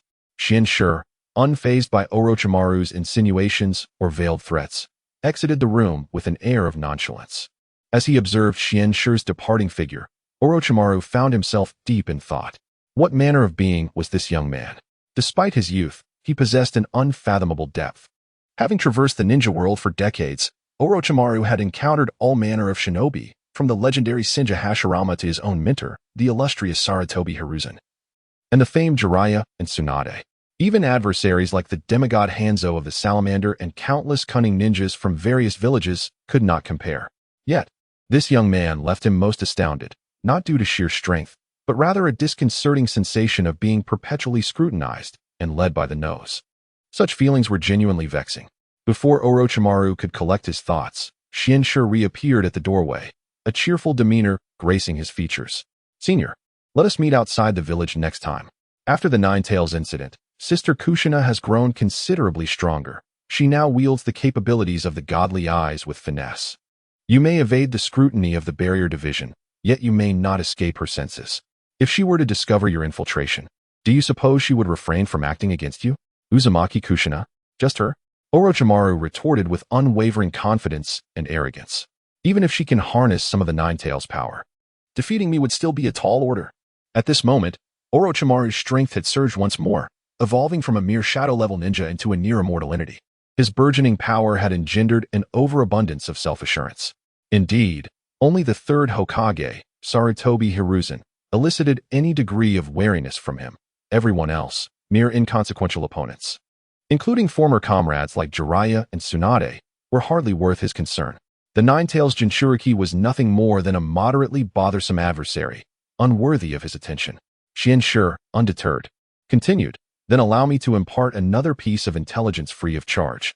The fifth Hokage, your former comrade, Lady Tsunade, has assembled a special operations team specifically to counteract S-rank threats such as yourself. This team is led by Sarutobi Hiruzen, with members including Danzo and Jiraiya, and additional members being Tsunade herself and the Nine Tails Jinchuriki, Uzumaki Kushina." Upon finishing his statement, Shinshire elegantly waved his sleeve and departed the tavern, leaving Orochimaru with a frozen smile etched upon his face. Was there truly a need for such a team to address tasks in this world? What sort of ninja could confront such formidable adversaries? Orochimaru's immense confidence was instantaneously shattered. Even his immortality seemed of little utility in such circumstances. How utterly infuriating. In a buoyant mood, Shinshire returned to his abode, relishing the chance to unsettle Orochimaru. After all, the latter's veiled threats warranted a response, while Shinshire was unafraid. Explaining himself would be a hassle. It was prudent for Orochimaru to understand that there existed forces capable of threatening his life, thus tempering his arrogance and preventing him from recklessly making enemies. Ultimately, it was in everyone's best interest for such a brilliant scientist to focus on his research rather than being relentlessly pursued, lest he lose the opportunity to delve into the greatness of immortality. Just as he approached his home, a figure swiftly approached, executing a series of agile maneuvers until arriving before Shinshire. "Greetings, Master Shinshire. I bring crucial intelligence for your review." The newcomer, donned in sunglasses and a blue combat uniform complemented by green ninja armor, appeared youthful, comparable in age to Kakashi. Upon closer inspection, Shinshire recognized him as Yamashiro Aoi, a promising talent among his cadre of informants, second only to a few young prodigies. Urgent intelligence. Xianxia furrowed his brow. The situation must be dire for Aoi to pursue him home. Aoi hurriedly unfurled a scroll, poring over its contents. There have been sightings of a significant number of Sunagakure ninja along the borders of the Land of Fire, particularly towards the Land of Wind. Although they have not engaged the border patrol, their movements have raised alarms among the stationed Leaf ninjas, prompting a reconnaissance team to be dispatched. However, this team has mysteriously vanished without a trace 3 days prior. Consequently, the leader of the border patrol requested reinforcements from the village. With barely a year since the conclusion of the Third Great Ninja War and the recent skirmish at the Taki Valley, all ninjas remained vigilant against the specter of conflict. What troubled Xianxia most was the presence of a familiar name on the list of the missing team, Might Guy. During the Third Great Ninja War, Guy's father, Might Dai, had sacrificed himself to protect his son and his comrades. To alleviate Guy's sorrow, he had been assigned to the relatively tranquil border patrol, where the absence of war rendered the days quite pleasant for any ninja executing other tasks. Guy, Xianxia mused, both from his own arrangements and personal affection, saw this spirited youth as a standout. Although the original narrative suggested he was unlikely to face life-threatening danger, the unfolding events since Xianxia's arrival had veered off course. Anything was possible, and caution was prudent. After a moment of contemplation, Xianxia declared, "Very well, I will report this immediately to Lord Hokage. I intend to go personally. For now, I entrust the intelligence operations to you. Should any issues arise, consult with the analysis team leader, Yamashiro Kaichi. I have previously mentioned your considerable talent to him, so seize this opportunity to learn under his guidance." Understood. Yamashiro always eyes sparkled with joy, even visible through the thick lenses of his sunglasses. Despite his youth, Kaichi had become an idol for many intelligence ninjas, mastering ancestral techniques to an impressive degree, particularly the heart-to-heart technique, which was the aspiration of many in the field. After sending Aoi on his way, Xianxia wasted no time, activating his body flicker technique and making his way towards the brightly lit Hokage building. Chapter 24. The Rescue Plan. Even in the dead of night, the Hokage building remained brightly lit. Inside the Hokage's office, Tsunade rested her chin on her hand, deep in thought, while her old friends, Sarutobi Hiruzen and Shimura Danzo, along with the informant, Genji, were present. The four of them remained silent, contemplating the actions that would follow the intelligence they had received. Since the disappearance of the third Kazekage, the situation in Sunagakure had been unstable. Were it not for the efforts of the elderly Chiyo and her companions, internal strife might have already erupted. To stabilize the situation, they had allied with Kumogakure to initiate the Battle of Takigakure, which, despite their defeat, allowed Sunagakure to divert internal conflicts and unify the village, albeit at the cost of some of their strength. The recent anomalies at the border raised the question, could it be that Sunagakure was attempting to make a resurgence, seeking to invade the Land of Fire once more to alleviate their economic distress? Hiruzen furrowed his brow, the deep lines on his face reflecting his inner turmoil. Tsunade, now embodying the role of Hokage, lifted her head and spoke, "I do not share that sentiment. It has not been long since the Battle of Takigakure. Although I did not participate, I reviewed the archives a few days ago. Under Minato's command, we decimated the majority of Sunagakure's active forces. While they are not entirely vanquished, they have certainly been weakened and are unlikely to wage war in the short term. My concern lies with those brash individuals from Kumogakure. Though they lost their third Raikage during the Third Shinobi World War, their overall strength remains intact. In the Takigakure battle, they played a minimal role, mainly relying on Sunagakure's ninjas for the offensive. Despite their defeat, both sides have retreated, and I suspect they have further schemes in mind." "I share your concerns," Hiruzen replied. "I have already made arrangements in the Land of Lightning. A substantial number of intelligence ninjas have been deployed throughout the region. Should there be any unusual movements, we will be informed." He then instructed Genji, "Please report the detailed action plan to the 5th Hokage later. The intelligence department has backup copies of all plans and lists of infiltrators." "Yes, Lord Third. I will immediately dispatch personnel to compile a report," Genji affirmed. The pressing matter at hand is to ascertain the unusual activities of Sunagakure's ninjas. According to the intelligence from the sentries, such a large-scale movement does not seem to indicate a mission nor an intention to initiate war. Otherwise, they would not have afforded us the opportunity to prepare.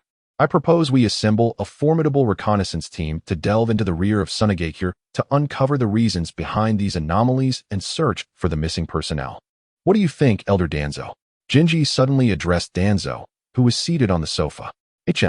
This young one sees my recent suppression and wishes for me to voice my opinion to gain a bit of leverage before the two former Hokages. Danzo, who had remained silent, was caught off guard by Jinji's inquiry.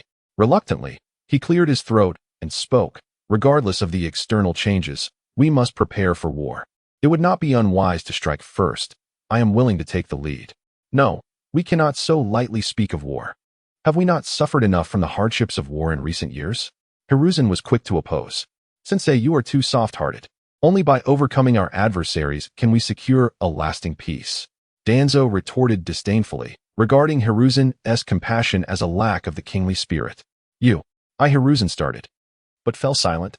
He took a moment to compose himself and continued, you underestimate the suffering brought by war. We should not abandon even the slightest hope for a peaceful resolution to conflicts. What say you, Tsunade? I find myself in agreement with Elder Danzo's perspective. Tsunade considered thoughtfully. What? The other three in the room seemed to mishear, simultaneously expressing their astonishment. Jinji suddenly experienced a mental lapse. Even suspecting that Tsunade was under Danzo's genjutsu, Danzo himself was astonished that the new Hokage, whom he had always clashed with, would utter words of agreement. What could this mean? Was she attempting to win his favor, or was there another motive? Tsunade, In contrast to the amazement of Danzo and Jinji, Hiruzen was rendered speechless. He never expected such words to come from his own pupil, Tsunade, who had so deeply suffered from the ravages of war. How could she forget so quickly after becoming Hokage? Ignoring the reactions of the three, Tsunade continued, if war is unavoidable, I agree that we should take the initiative. However, we must first confirm whether the enemy truly intends to engage us in battle. We cannot adopt a passive stance. I also concur with Jinji's earlier suggestion to deploy an elite squad to gather accurate intelligence. In the meantime, we must ensure that all sentries, intelligence personnel, border troops, and reserves are fully prepared. Yes, as the only non-senior member, I will comply, Jinji replied. Fifth Hokage, I wish to lead the team. On what grounds? Tsunade asked, somewhat puzzled at Jinji's self-nomination. As the head of the intelligence department, he was already a mid-level leader within the village and a figure of authority, typically not needing to take direct action unless in exceptional circumstances. I believe this task to be of great significance. I am not at ease handing it over to someone else. You know I hail from the ranks of covert ninjas, while I cannot claim to be unparalleled in skill. I am certainly among the top. We also need to search for the missing personnel. The mission location is in the Land of Wind, which is rife with deserts and barren lands, often plagued by sandstorms. Such conditions would severely hinder the reconnaissance efforts of ordinary ninjas.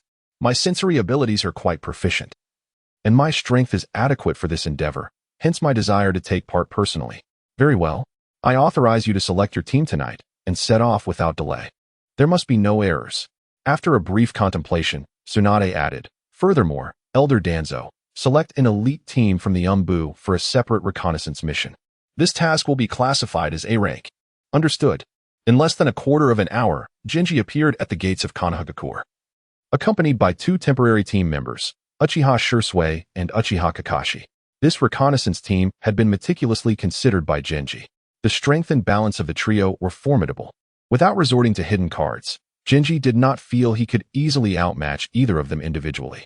Together, they would be capable of confronting a typical Kage-level ninja, such as Chiyo or the soon-to-be fourth Kazekage, Raza, without significant difficulty. At this moment, Kakashi was free from his previous shortcomings, and Shadowy had yet to activate his Manjiki Sharingan, eliminating concerns about physical strain. All three were in peak condition, both physically and mentally, making them well-suited for the arduous task ahead. Moreover, having dojutsu users provided an unparalleled advantage in gathering intelligence.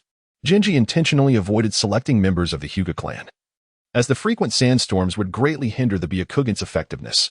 Additionally, he lacked suitable candidates. Many ordinary Hyuga ninjas did not possess sensory techniques that would allow for long-range reconnaissance.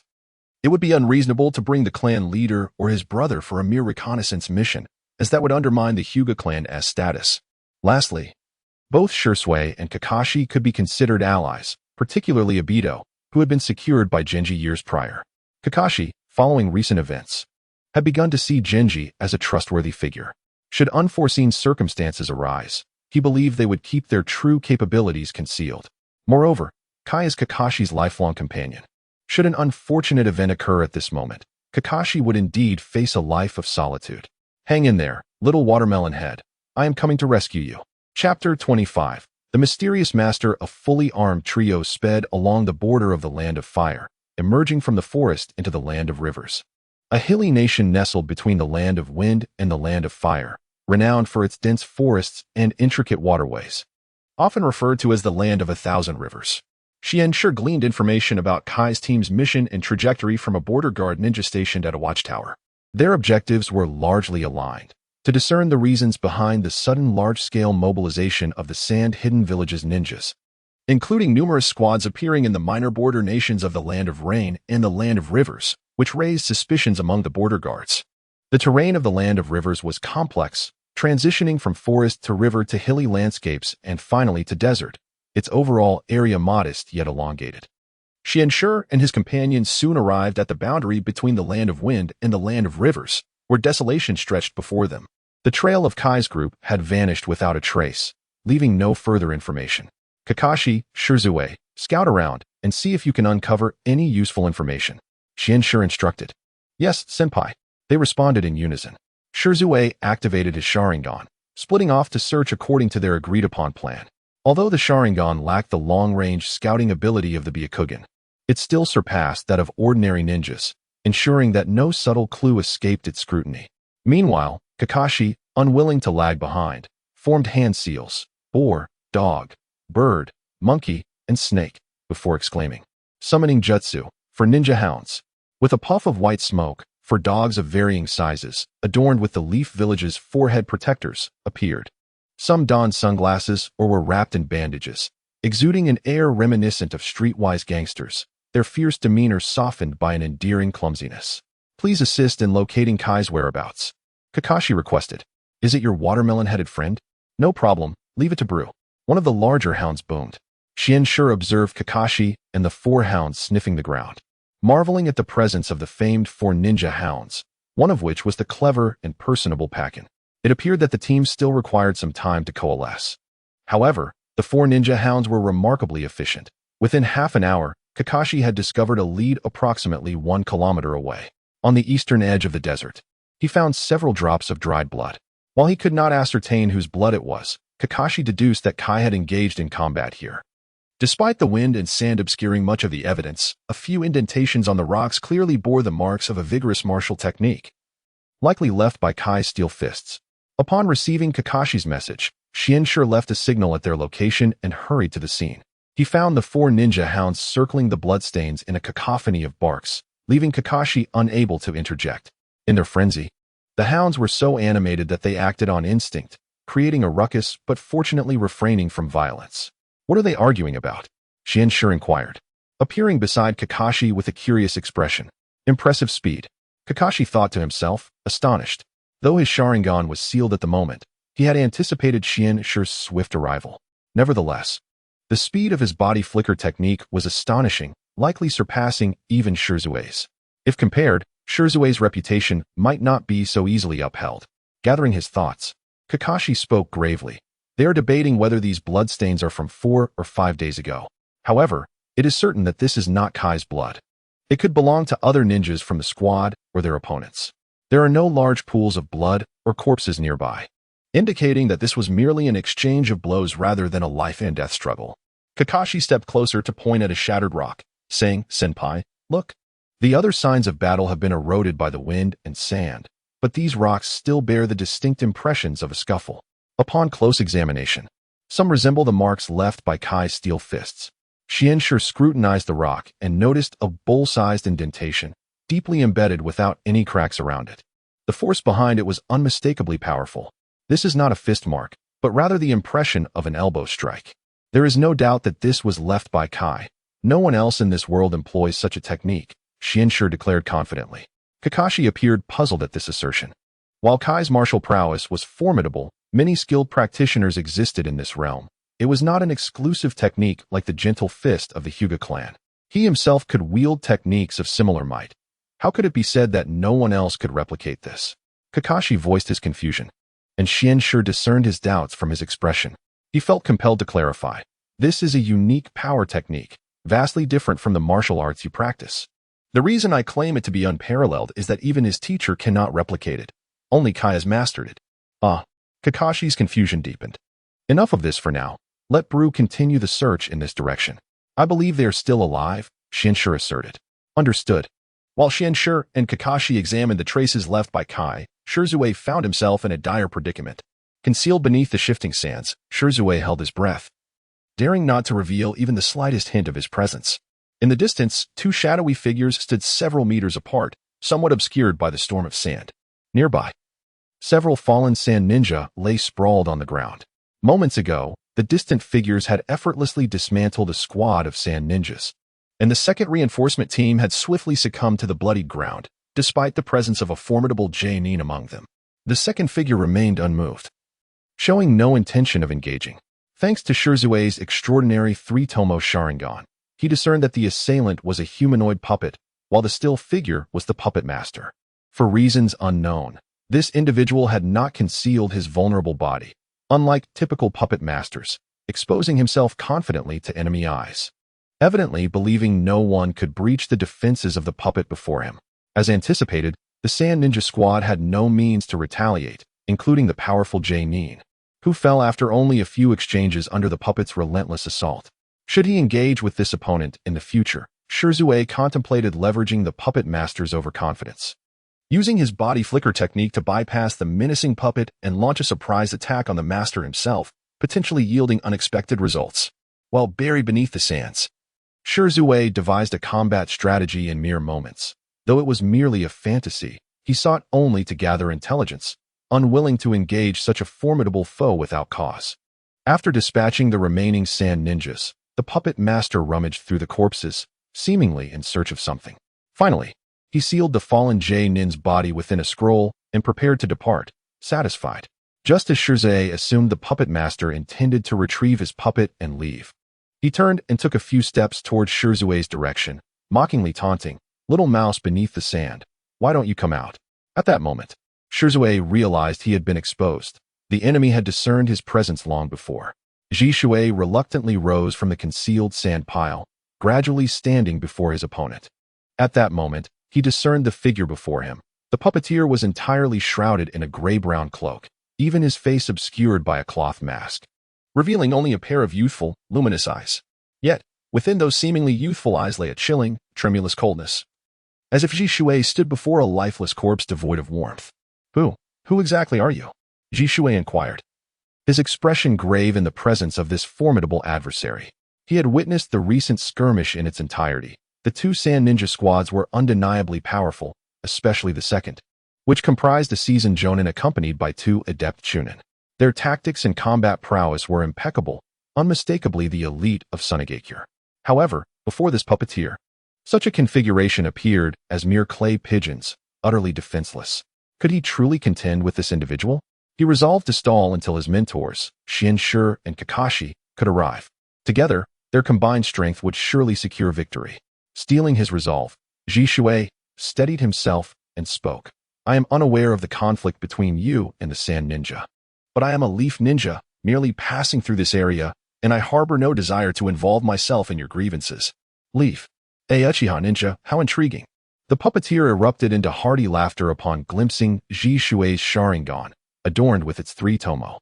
Chapter 26. The Red Sand Scorpion Amidst the Swirling Sands. The humanoid puppets danced in the air under the puppeteer's control, raising clouds of yellow dust that obscured the sun and rendered vision nearly impossible. Unfortunately, he had underestimated the renowned perceptive abilities of the Sharingan, as Shirzue's figure darted gracefully, unaffected by the tempestuous sandstorm. He discerned the elusive puppets within the haze with remarkable clarity, deftly evading various concealed weapon attacks. Truly enviable were his eyes, which appeared completely unperturbed. I have yet to encounter a ninja with the Sharingan in my collection. He is the first.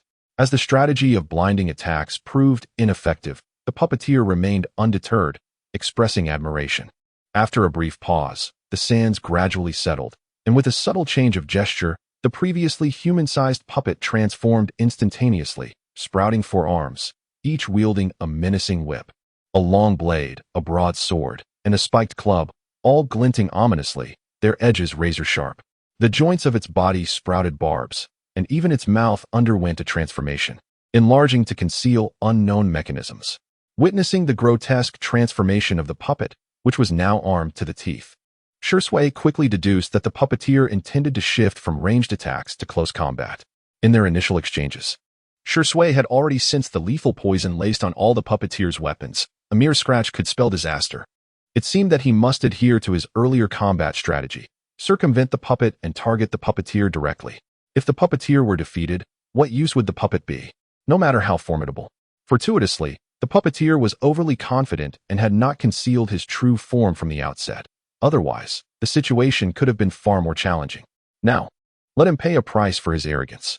As the puppet charged from the air, Shui stood resolute, forming hand seals with his hands. Chakra coalesced in his throat, and he unleashed a torrent of crimson flame, a colossal fireball hurtling toward the puppet. Fire style, great fireball technique. The puppeteer scoffed, dismissing the speed of the jutsu as futile against his puppet. With a mere flick of his wrist, the airborne puppet effortlessly evaded the fireball and closed in on its target. Target? What target? Behind the fireball emerged numerous phantoms of Shui, each forming hand seals with their left hands while brandishing kunai in their right. Not shadow clones, but illusions, jinjutsu.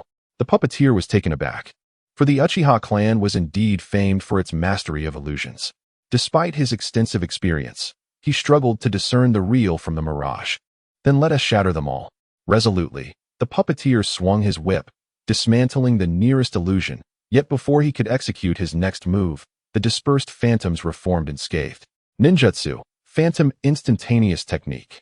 The Uchiha's combat style was not one of passive defense, but rather of active engagement. Although Shusui's demeanor was more benevolent than his kin's aggressive nature, the instinct woven into his very being was not easily altered. All illusions vanished only to reappear simultaneously, having flanked the puppeteer, advancing upon him with remarkable swiftness. The puppeteer, taken aback, hastily commanded his puppets, their arms stretching impossibly to disperse the lagging illusions. Yet several of Shusui's figures breached the distance. Success. Shusui's true form had maneuvered behind the puppeteer, thrusting his kunai directly into the nape of his neck, while the remaining illusions targeted vital points surrounding him. Clang, clang.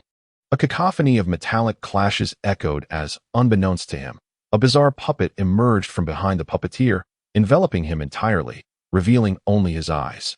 This puppet transcended the humanoid shape, resembling a colossal scorpion common in the desert, its formidable exoskeleton effectively deflecting the lethal kunai, leaving only small white imprints. With no time for astonishment, Shui swiftly evaded the puppeteer's grasp, dodging the scorpion puppet's protruding barbs. The remaining illusions, having exhausted their chakra and succumbing to the barb's assault, erupted into clouds of white smoke, vanishing from existence. Uchiha brat, did you think I possessed only a single puppet? The scorpion puppet slowly retracted, and the puppeteer emerged from within, assessing the marks left by the kunai, each a potentially fatal strike. The illusions had indeed delivered real attacks. Were it not for this newly crafted scarlet flow scorpion, he might have faced genuine peril. Haha. Although the puppeteer laughed, a palpable malice lurked beneath. You must be the renowned Shui of the instantaneous body technique, recently rising to fame. This technique is indeed impressive. You warrant my second puppet. A masterpiece I've just completed. Prepare to be enlightened. It is widely acknowledged that a puppeteer's prowess is determined by the number of puppets they can manipulate simultaneously. The greater the number, the more formidable and comprehensive the puppeteer's abilities. Faced with this enigmatic adversary, Shui had anticipated that the puppeteer could control 2 or even 3 puppets at once. To his surprise, the puppeteer reacted with remarkable alacrity. Shusui's instantaneous body technique had garnered acclaim from many experts, nearly regarded as divine speed. Since the fourth's demise, few could rival it. Yet the puppeteer remained unflustered, effortlessly blocking his attacks. Had he discerned Shusui's trajectory all along? Contemplating, Shui sensed that this newly summoned puppet, the Scarlet Flow Scorpion, was undoubtedly stronger than the previous humanoid puppet and boasted exceptional defensive capabilities. It appeared that his only option was to find an opportunity to retreat. The puppeteer seethed with indignation. Although he had sustained no injuries, as an S-rank rogue ninja from Sunagakure. He had garnered such strength that even his village had ceased their pursuit, yet a mere rookie had dared to confront him. Truly a disgrace.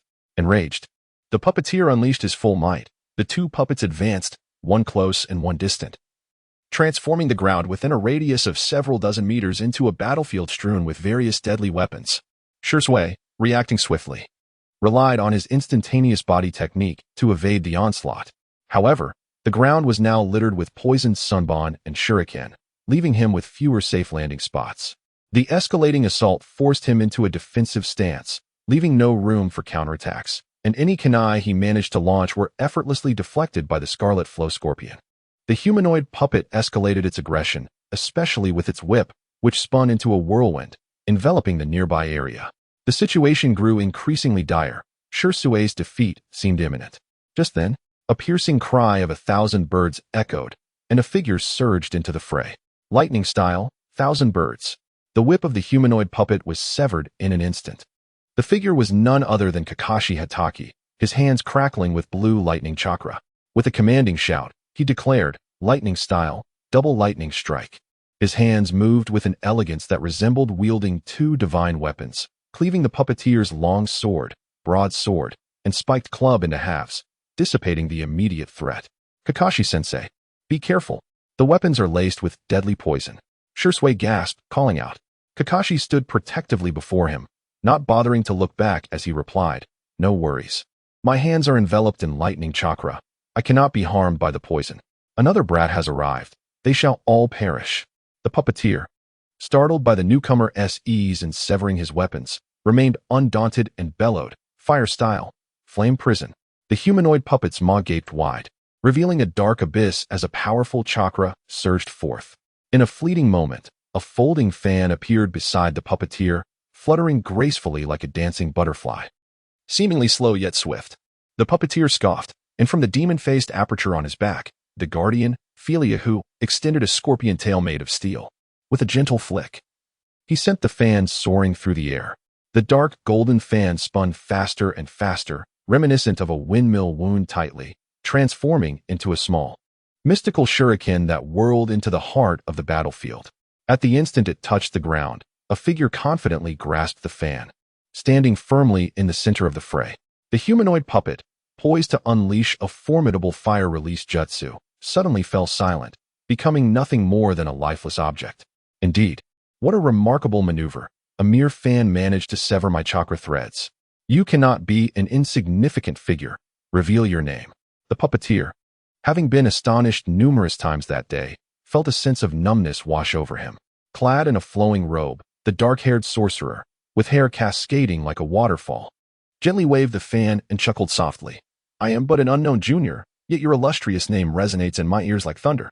A rogue ninja from Sunagakure, the esteemed grandson of Elder Chiyo, the prodigious puppeteer, Sasori of the Red Sand. Chapter 27. The Anomaly of Sunagakure. The puppet master slowly unveiled his cloak, removing the fabric draping over him. He shook his somewhat stiff neck and, with a mocking expression, remarked, I never expected that the esteemed Konoha would take notice of me. It seems I hold some weight after all. Gazing at the red-haired, handsome young man before him, Shinshu couldn't help but compare him to his distant, hazy memories. Why did this Sasori appear slightly more mature? According to calculations, Sasori should have been born in the same year as himself, both now 18. The individual before him certainly matched that age, possessing a more refined appearance than his own, yet lacking the youthful innocence he remembered. At this point, Sasori had yet to undergo the complete transformation into a puppet. He still bore a genuine physical form. In a few years, he would become a human puppet powered by a regenerative core. By then, he would undoubtedly enhance his beauty, relentlessly pursuing eternal aesthetics, aligning perfectly with his artistic sensibilities. Who does not know the name of Sasori of the Red Sand? As an S-rank ninja, why must you trouble yourself with us mere nameless individuals? Shinshu smiled. Mere nameless individuals? You underestimate yourself too much. The Uchiha brat is the recently renowned Shunshin no Hiruzen, and the one who arrived later is undoubtedly the illustrious Konoha genius, Jonin Kakashi Hatake. If I am not mistaken, he must be the son of the legendary Konoha White Fang, Tsukumo Hatake, whose father killed my parents. Do you believe I should take revenge on him? As for you, although I cannot recall your name, leading two Jonin, both prodigies, surely you are not an insignificant figure. Indeed, the people of this world mature quickly. At merely 18, Sasori has already become an exceptionally skilled warrior. Just from their initial encounter, he quickly discerned the relationships between the three based on their stances and expressions, recognizing Xianshi as the team leader. Ninja combat is commonplace. Hatred should not perpetuate to the next generation. The Konoha White Fang, the target of your vengeance, is already dead. If you seek retribution, it would be wiser to confront those involved in the incident rather than Kakashi. Casting a glance at the bodies of Sunigakure ninjas nearly buried in the yellow sand, Xianshi was untroubled by the possibility of Sasori erupting into violence. He continued to smile. The disappearance of these individuals will undoubtedly raise alarms in Sunigakure. A large contingent of sand ninjas has gathered in this area due to that incident, with elite forces mobilized. Your grandmother is likely nearby. You need not be told this. If they manage to encircle us, not only will our escape be impossible, but even your extraordinary strength may not suffice to ensure your safety. Why risk mutual destruction? Humph. Sasori scoffed derisively. They have no time to concern themselves with us. The sudden death of Fuku, the old monk, caught the village off guard. Besides, the village is in disarray without the Kazekage. It took them several days to organize their personnel. The ninjas below were simply assigned redeployment tasks, utterly unaware of the situation. Otherwise, how could it be so chaotic? Oh, so the one-tailed Shikaku is about to be reborn in this desert? Xianshi interjected casually. Of course, unless. Sasori abruptly halted, furrowing his brow. Are you trying to extract information from me? Sasori hastily formed hand seals, disrupting his chakra flow, his heart racing in surprise. This is not an illusion, or is it too sophisticated to unravel? Observing Sasori's vigilant demeanor, Xianshi replied calmly. There is no need for alarm. I have not cast an illusion. We are merely engaged in a regular conversation.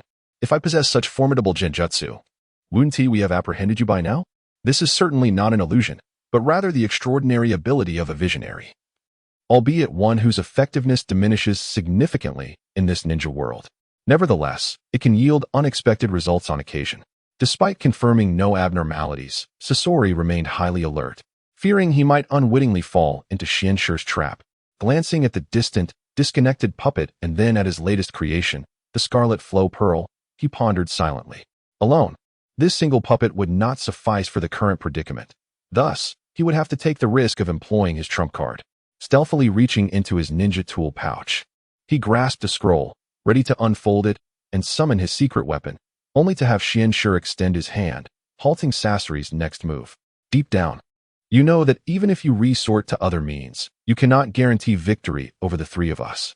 You have your trump card, but we too possess our hidden techniques. Why engage in a battle that could leave us both vulnerable to outside opportunists? I sense that ninjas are approaching. Just 1 kilometer away. Once we engage, they will undoubtedly be alerted.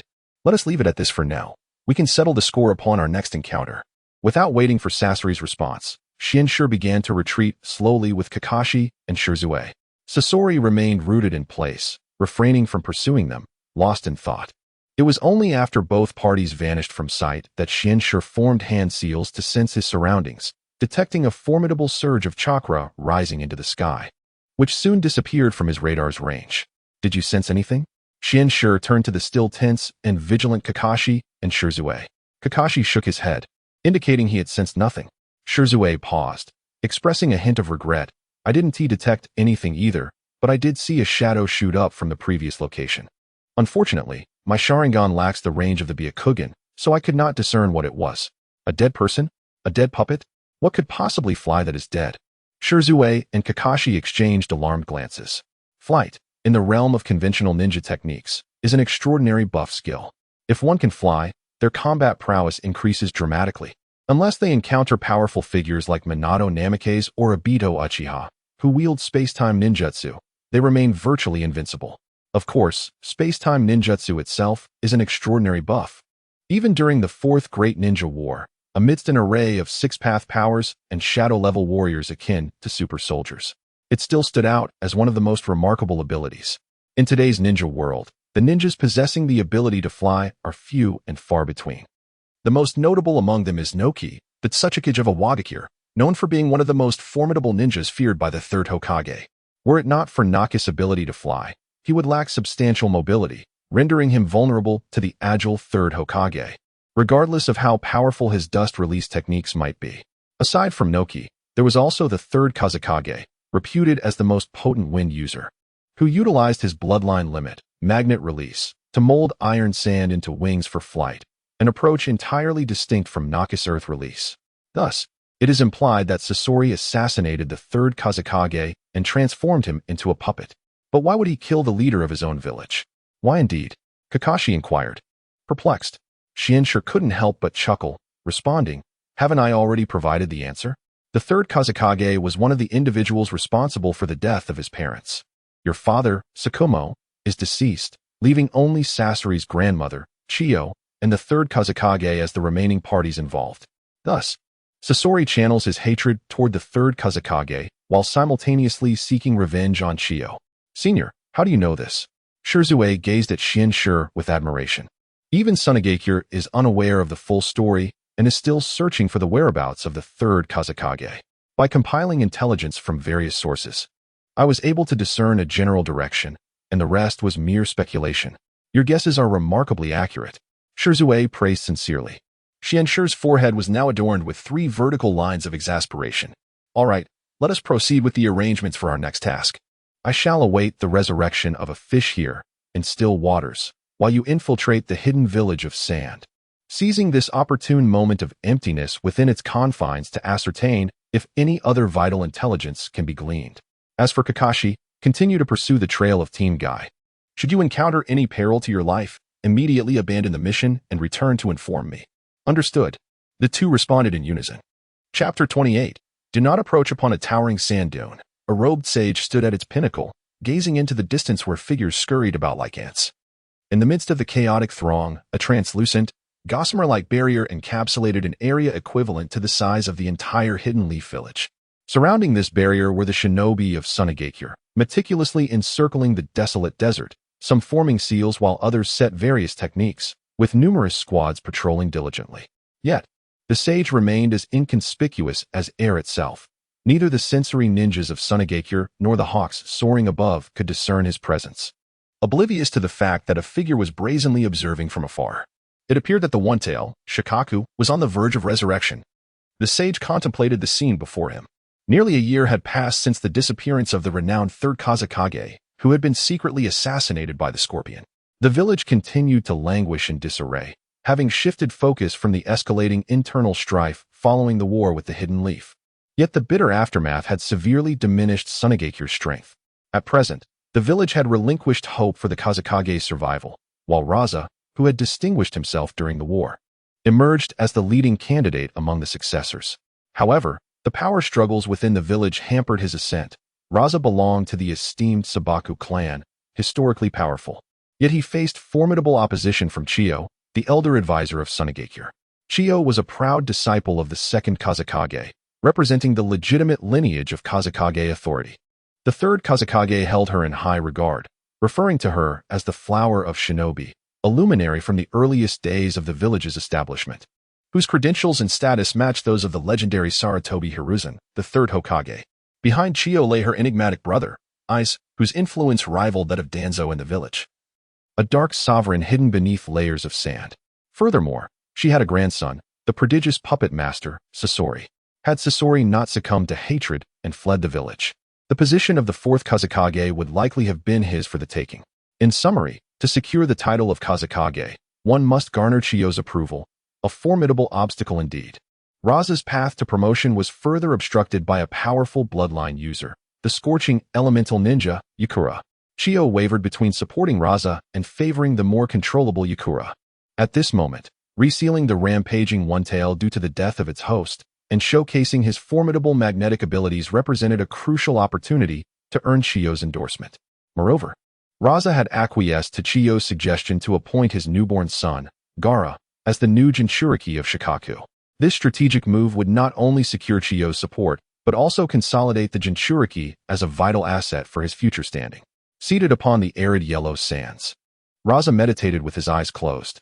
To his left stood a young ninja cradling an infant scarcely a year old, the renowned Gaara of the Sand, and his uncle, Yashimaru. On his other side were two formidable female ninjas, whispering intimately. They were none other than Chiyo and the blazing ninja, Ukura. At this juncture, nearly 70% of Sunegakure's strength was concentrated in this desert. Had eyes not been stationed at the main base, the village would have been left defenseless. Chiyo. All extraneous personnel have been cleared from the vicinity, and even beneath the sands, the hidden scorpions have been investigated to ensure no issues remain, a veiled ninja hurriedly reported. Though ostensibly addressing Chiyo, all present were privy to the information, likely having already pledged allegiance to the newly appointed Kazekage. Chiyo paid little mind to the ninja's ulterior motives. The situation was set, and the village could no longer remain leaderless. With her advancing years, the time had come to select a new leader. Ukura had also prepared the groundwork, emphasizing the importance of the larger picture. As long as Raza could pass this trial and demonstrate the capability and strength to lead the village, she could gracefully step back. The turmoil of recent years had drained Chiyo, the soon-to-be elder legend of the ninja world, of her vigor. Is there no issue? Ukura interjected. Let us not speak too confidently. Can you guarantee that there are no traitors among the ninjas present, or that enemies have not infiltrated our ranks? The pursuit of the Leaf Ninja Squad has yielded no results. They could very well be lurking nearby, spying on us. Your performance has been rather disappointing. Ukura's words were blunt, and it was fortunate that the reporting ninja wore a mask, concealing his embarrassment. Chiyo regarded Ukura's sharp tongue, gesturing for her to cease. Though her words stung, they were grounded in reality. I have received secret intelligence from Elder Eyes. Several teams of reconnaissance ninjas have appeared near the village. Some likely members of the Leaf Sumbu, presumably aiming to rescue those young ones. Most crucially, my wayward grandson seems to be restless. Who knows what ulterior motives he harbors? Convey my orders. All personnel except for those on barrier duty must withdraw 1,000 meters from this location, and any suspicious individuals are to be eliminated without mercy. Ukura, you shall personally oversee the command. Any minion daring to approach must be cut down, regardless of who they are. There is no need for further consultation. With her spirits revitalized, Chiyo transformed back into the formidable legendary ninja she was known to be. Yes, the others responded, swiftly departing to carry out her commands. Only a few solitary figures remained before the immense barrier, awaiting the rebirth of the One-Tail. Observing the dispersing crowd, the sage had no intention of infiltrating. Prior to achieving the level of 6 paths, the tactic of overwhelming numbers remained exceedingly potent. Typically, a few well-coordinated Jainin could pose an immense threat to an ordinary Kaga-level ninja, especially with the potential support of medical seal and sensory ninjas, where a moment's carelessness could lead to disastrous consequences. Moreover, as one of the 5 great shinobi villages, Sunegakure boasted a well-trained ninja force, formidable destructive tools, elusive secret techniques. An elite Jainin whose combined prowess could easily decimate any invading enemy. Even if Sasori unleashed his full power, employing the puppet of the 3rd Kazekage, he would find himself routed. Just as the sage prepared to retreat, an eerie roar reverberated through the desert, shaking the very ground as if heralding the apocalypse. The One-Tail had been reborn. The sage formed hand seals, channeling his energy into the fox hunt technique to ascertain the full extent of Shikaku's power and Raza's capabilities. Among the ranks of Sunegakure, a figure soared through the air, deftly evading several concealed weapons, hurtling towards him with urgency. A pursuing team of Sunegakure ninjas followed closely behind, with Ukura leading the charge. The sage, intently observing Shikaku, realized that the foremost figure was almost upon him, prompting an exclamation of alarm. Do not approach. Chapter 29, A Triumvirate of Conflict. The Secret Art of Dream Mountain and the Illusory Sea. The unique manuscript of the Mystic Master. This technique of invisibility, akin to the secret art of the apothecary Yena, known as Mirror Flower Water Moon, both originate from the transcendent capabilities of the Dreamer sequence. By astutely grasping the psychology of the target and exploiting psychological blind spots, one can conceal themselves in the shadows, rendering their presence undetectable to the adversary, achieving a semblance of invisibility despite being right before them. However, the efficacy of the two techniques differ slightly. The Mirror Flower Water Moon offers exceptional invisibility, impervious even to the Mangeki Sharingan of Obito for a brief duration, making it most effective against singular targets. Conversely, the Dream Mountain and Illusory Sea encompass a broader range, capable of concealing multiple targets' traces, facilitating a large-scale ambush, specifically countering certain long-range sensory ninjutsu, such as the Byakugan or Pain's Rain Tiger Freedom technique. albeit its close-range invisibility is somewhat inferior to that of Mirror Flower Water Moon. From such a distance, the Mystic Master remained confident in his ninjutsu, boldly observing from a vantage point, indifferent to any attempts at detection or scrutiny from the opposing forces. Faced with two rapidly approaching squads, he had no inclination to gather intel on the Shikaku and Rasha, focusing instead on maintaining his concentration and the illusion, ensuring he remained undetected. While ordinary ninjas would not concern him, the renowned Blaze Release ninja, Yakura, was undeniably formidable, surpassing typical elite J-nin. Although she may not possess the strength of a shadow-level ninja like Rasha, her powerful bloodline limit, Blaze Release, could certainly be considered a pseudo-shadow technique. If discovered, a fierce battle would surely ensue, and the Mystic Master merely sought information, having no grand ambitions regarding the One-Tail. It would be best if such troubles did not find their way to him. The speed of the pursuers and the pursued was so swift that they nearly left a trail of afterimages, rendering it impossible for ordinary ninjas to react in time. Clearly, those at the forefront were no ordinary foes. Mere dozens of meters away, a few individuals were about to pass by the Mystic Master's right flank. Although Yakura was powerful, she was not a specialized sensory ninja, and her subordinates were fully focused on the enemy ahead, oblivious to the unexpected guest lurking nearby. The Mystic Master could not help but feel a surge of pride. His ninjutsu was indeed effective, validating years of diligent research. Just as he believed he had safely evaded danger, the fleeing spy raised their head, revealing an unremarkable countenance, and flashed a knowing smile in the direction of the Mystic Master. Startled, he thought, "Not you, brother. Please don't toy with me." As anticipated, the spy harbored no reservations. A kunai was swiftly hurled towards him.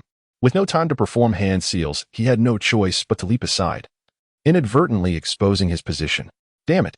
The Mystic Master barely avoided the kunai when the Sand Village ninjas, having detected the sudden revelation of a mysterious figure, wasted no time. A deluge of ninja tools rained down upon him. "You dare to ambush me. You shan't escape unscathed." He pursued the direction the spy had fled, determined to uncover the identity of the scoundrel who sought to drag him into this mess. In a mere 10 minutes, the three parties had fled the desert, where stunted trees and withered grass began to emerge. The impatient spy, perhaps believing they had distanced themselves sufficiently from the Sand Village's main force and no longer faced significant threats, opted to strike back first. Coming to a halt, they began forming hand seals before the surrounding light dimmed suddenly, a blinding current shooting towards the Mystic Master and the Sand Squad trailing behind. With no time to unleash a defensive ninjutsu, the Mystic Master leaped to the right, narrowly evading the strike. Although untouched, he felt a tingling sensation coursing through his body. The Sand Squad, undeterred, pressed on. Following closely behind Yakura was a man resembling a small mountain, a rare water-release ninja from the Land of Wind. In an instant, a wall of water surged upwards, intercepting the incoming lightning release technique, channeling all electrical energy safely into the ground. Seeing their opponent firmly established, the entire squad, without needing Yakura's command, swiftly assumed combat formation. The pursuing Sand Squad, including Yakura, comprised 4 individuals, their positions indicating a well-coordinated 3-person team supplemented by Yakura's temporary inclusion as a powerhouse. Yakura served as the primary offensive force, while a young man wielding an exaggerated ninja blade occupied the secondary role. The mountain-like water-release ninja took the supportive position, and the final figure, shrouded in a cloak, concealed their features at the rear of the formation. Typically, a cohesive and mature ninja team would contain only one support-type ninja. Given the geographical constraints of the Land of Wind, the water-release ninja's techniques would be limited, and his placement suggested proficiency in medical ninjutsu. The blade-wielding youth was undoubtedly the main attacker of the original team. It was Yakura's presence that elevated him to a secondary role. The final figure, distant and not a support ninja, must be an elite puppet master unique to the Sand Village. In an instant, the Mystic Master discerned the intelligence he sought from the formation of the Sand Squad. As for the spy ahead, aside from identifying them as a lightning release expert, little else was known. Their gender, age, and even their true identity remained shrouded in mystery. The only certainty was that they had skillfully employed transformation technique to alter their appearance, effectively deceiving most ninjas. As anticipated, the first to launch a new attack was the diminutive ninja, the Puppet Master. At an unknown moment, a puppet lay hidden underground, and a sharp blade suddenly surged forth. aiming directly at the spy's lower body. The swiftness and precision of the ambush evoked an inward admiration from the mystic master. One should never underestimate the diverse talents in the world. A puppet master, often dismissed as inferior compared to the likes of Scorpion and Chio, could execute such a decisive maneuver capable of neutralizing most ninjas. Even an ordinary Jainin would struggle to evade. The steel-forged kunai clashed against the spy's defensive fist, producing a resonant metallic sound. The earth release technique had hardened their arm. Before the mystic master could analyze further, Yukura appeared before him like a specter. In that critical moment, he raised his folding fan to deflect Yukura's kunai. In that standoff, a cruel smile graced Yukura's otherwise elegant visage. First, I shall deal with you, you dandy. Blaze release, oversteaming kill. What? Dandy? Just because I appear somewhat charming, why is that a thorn in your side? The mystic master thought, incredulous at her malice. Truly, this woman's heart was as ruthless as they come. She immediately unleashed her signature technique. 5 brilliant orange fireballs rapidly formed around Yukura, hurtling toward him with lightning speed. These fireballs were no ordinary fire release. They were orbs conjured from blaze release techniques, capable of rapidly evaporating the moisture in any target they touched, leaving behind a desiccated husk akin to a mummy. Such a venomous heart. The mystic master silently mocked the frenzied woman before him. With a mighty thrust, he deflected Yukura's kunai, the folding fan unfurling in an instant, rotating into a miniature windmill-like shuriken, effortlessly slicing through the leading blaze release fireball. This was the mystic master's signature move, folding fan initial dance. Like a butterfly in flight, the fan cleaved through the fireball and directly aimed for Yukura. However, she was no novice. Recognizing the danger posed by such a sharp weapon, she deftly evaded the attack, twisting her body with grace. Without such a keen weapon, how will you counter my ninjutsu? Yukura thought, underestimating the mystic master's capabilities. Several fireballs had completely sealed off all routes for the mysterious master, leaving only the option of a direct confrontation. If the folding fan were still in hand, it could have been used for a meager defense. However, it had already been cast aside as a concealed weapon. Now, it seemed there was no escape. With a cruel smile, Yitsong anticipated the demise of this unwelcome intruder. Yet, suddenly, the figure among the fireballs vanished, and the residual force from their collision lingered. Where had he gone? Behind him, Yitsong's expression shifted. He had been confident of victory, yet the formidable opponent, capable of contending for the position of Wind Shadow, sensed the direction of the attack even without visual confirmation. There was no time for defense. He could only forcefully turn around, crossing his arms over his chest as he took a heavy kick from the mysterious master. Utilizing the momentum from the kick, Yitsong sprang away, not pausing for a moment as he lunged towards the battlefield on the other side. Midair, he completed his hand seals as several fireballs surged towards the spy with a fierce howl. Truly efficient and unhesitating, the mysterious master could not help but commend silently. In this brief span, instead of lingering over his minor advantage, he chose to assist his comrades, swiftly eliminating one enemy before concentrating his efforts on another. He truly embodied the spirit of a ninja who had emerged from the blood-soaked storms of war. In the fleeting exchanges between Yitsong and the mysterious master, the battle on the other side raged on fiercely. The man wielding a ninja blade displayed astonishing physical prowess, engaging in close combat with the spy, neither party yielding easily. Meanwhile, the puppet master had also taken action, deploying a second puppet. The two puppets, one on offense and the other on defense, demonstrated remarkable synergy, gradually cornering the spy's movements. The besieged spy exhibited astonishing strength, refusing to falter against the numerous attackers, even finding opportunities to counterattack. Besides employing lightning and earth release techniques, he unleashed wind release ninjutsu against the distant puppet master, yet all were deftly blocked by the burly man observing from the sidelines. As Yitsong's offensive shifted, the once unassailable spy found himself in a precarious situation, with several whirling fireballs hurtling towards him like vengeful spirits. Unlike the mysterious master, this spy lacked the instantaneous spatial ninjutsu, night sea butterfly step, and it seemed his life was in jeopardy. Water release, water curtain. A powerful water cannon erupted from the spy's mouth, forcefully dispersing the fireballs, compelling both Yitsong and the ninja blade-wielding man, who had aimed to close in for the kill, to evade. The gushing water formed a slender water blade, cleaving through a large expanse of rock and nearby trees. sending debris crashing to the ground with a resounding roar. Such potent water release ninjutsu. This was already the fourth elemental technique this individual had employed, and its overwhelming power had completely extinguished Yitsang's fireballs. In this moment of distraction, the puppet master seized the opportunity, commanding his two puppets to clash against the nearly exhausted water jet, heedless of potential casualties. Just as the half-destroyed puppet was about to bring the spy down, an unexpected turn of events transpired.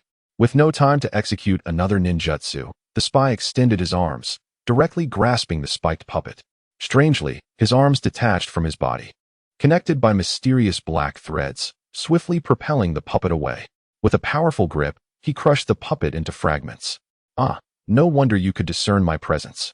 The mysterious master now recognized the true identity of the disguised spy, the infamous bounty hunter, the legendary duo from the original timeline, Kakuzu. Yitsang had unwittingly stumbled upon a formidable adversary. Encountering Kakuzu would undoubtedly spell disaster. One misstep could cost him his heart.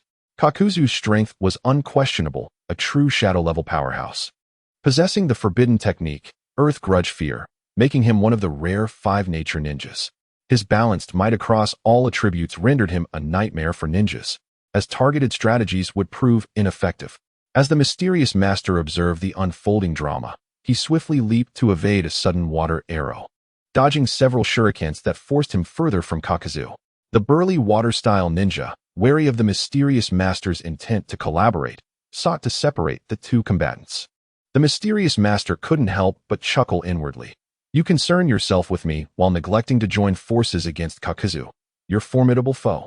Feeling that the need for concealment had passed, Kakuzu leisurely unbuttoned his clothing and discarded it, revealing his scarred body, showcasing his true form. So soon to shed your garments? The mysterious master mused cynically. This bodes ill for you. Behind him, masks seemed to stir, emitting low growls. What manner of creature is this? Even the well-informed Yitsang felt a shiver of apprehension. This notorious rogue possessed a hidden spatial ninjutsu, proving to be a challenging opponent. But Kakuzu before them was an unequivocal monstrosity, instilling dread. Now revealed, Kakuzu showed no intention of holding back. With hands forming intricate seals, he unleashed his ninjutsu with full force. Fire release, head engraving. Wind release, pressure harm. A composite ninjutsu, flame wind chaotic waves. An expansive sea of flames materialized instantaneously, even reaching the distant mysterious master. You scoundrel! The mysterious master cursed inwardly. The repeated provocations had earned him a place on his blacklist, and he would not forget this affront. Fire release, 5-wheel fire. Now completely abandoning any casual approach, Yitsang unleashed his ultimate technique, summoning 5 fireballs that spun wildly, forming a massive flaming shield to protect his comrades from the Sand Ninja squad. The once deadly weapon now served as a protective firewall. Without puppets, the puppet master was nothing more than a lamb for slaughter. Unbeknownst to him, a masked creature had silently approached the diminutive puppet master from behind. As it turned out, Kakuzu's initial target had been the puppet master at the rear of the team. Chapter 30. Who doesn't have a backing? At an unknown moment, a creature adorned with a white mask and comprised entirely of black threads surged forth from the depths of the earth, seizing the diminutive puppeteer in a tight embrace. This tactic mirrored the puppeteer's initial ambush on Kakuzu, yet in comparison, the puppeteer's methods paled by a fraction to those of Kakuzu, a testament to his status as an ancient being from the Warring States period. Be careful, Mia. Release her at once, you old monster, shouted the nearest water-style ninja, rushing forward to rescue his companion, only to be repelled several steps by a dirt spear expelled from the creature's mouth. The creature's thread-like arms coiled around Mia's form multiple times, its grip tightening around the delicate neck of the puppeteer, while her cloak was torn to shreds in the ensuing struggle, revealing the visage concealed within the shadows. Before them stood a petite, rosy-cheeked girl, her features elegantly doll-like, adorned in a frilly dress. At that moment, this innocent child, shrouded by the creature, painted a brutal tableau of beauty and beast. As Mia struggled desperately, she abruptly halted. Beneath her lifted skirt lay an array of explosive tags. The little girl couldn't help but grin, revealing a row of razor-sharp, shark-like teeth, an eerie and unsettling sight. In the distance, Kakuzu's expression froze. This is not right. Puppetry's secret technique. Dance of explosions. Boom, boom, boom. Before Kakuzu's words had fully escaped him, A series of violent explosions erupted from Mia, who he had gripped by the neck. The masked creature, caught in the chaos, was launched from the explosions, and though some threads were severed, the white mask bore merely superficial scratches, its structural integrity intact. At that moment, a tall, radiant figure emerged slowly from behind a massive boulder. Ah, even such a close-range explosion couldn't claim your life. Your resilience is remarkable, using a third puppet as bait and explosive tags against me. I have indeed underestimated you, Puppeteer. Fortunately, this mask is composed of Earth-style chakra, boasting formidable defensive capabilities. Otherwise, I would have lost a clone. Fixing his gaze intently on the gathered individuals, Kakuzu continued. So, how many puppets can you truly manipulate? Is this newly appeared one your true form? Having regrouped into a defensive formation, Yekong chuckled. What do you think? I haven't seen her true form either. Would you like a glimpse? Kakuzu's gaze sharpened. Very well. I shall see what tricks you youngsters have left. Fury coursed through Kaku. Having traversed the ninja world for decades and faced countless formidable foes, it had been many years since he had been toyed with so brazenly, suffering a considerable setback. Yekong was even more incensed. What began as a pursuit of a spy had unexpectedly morphed into an encounter with a troublesome scion. Initially believing the spy to be an easy target, he was now faced with a grotesque monster that had swiftly decimated Mia's two puppets and rendered his own blazing techniques ineffective.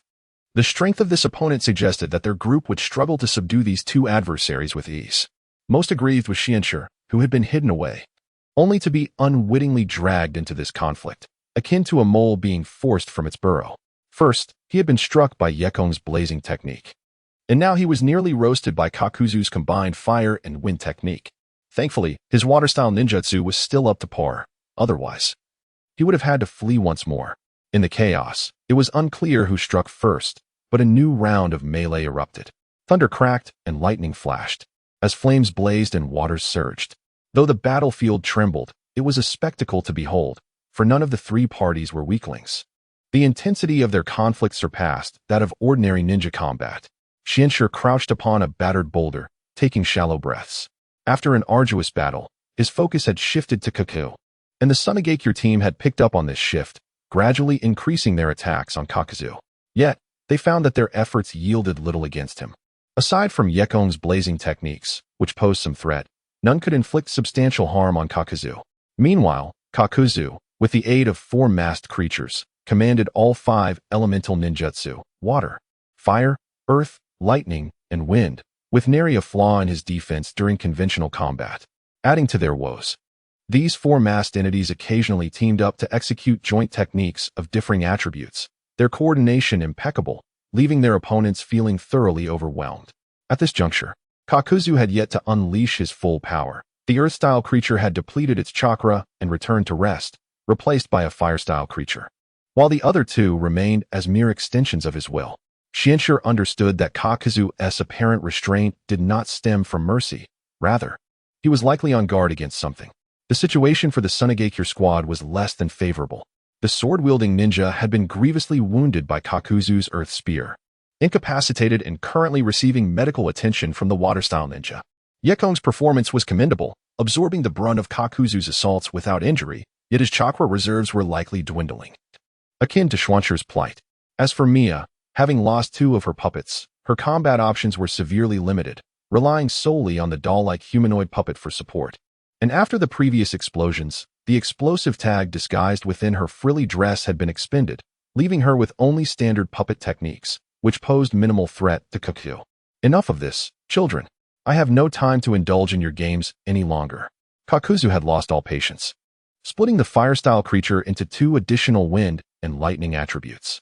The three creatures formed a triangular formation, their chakra surging rapidly.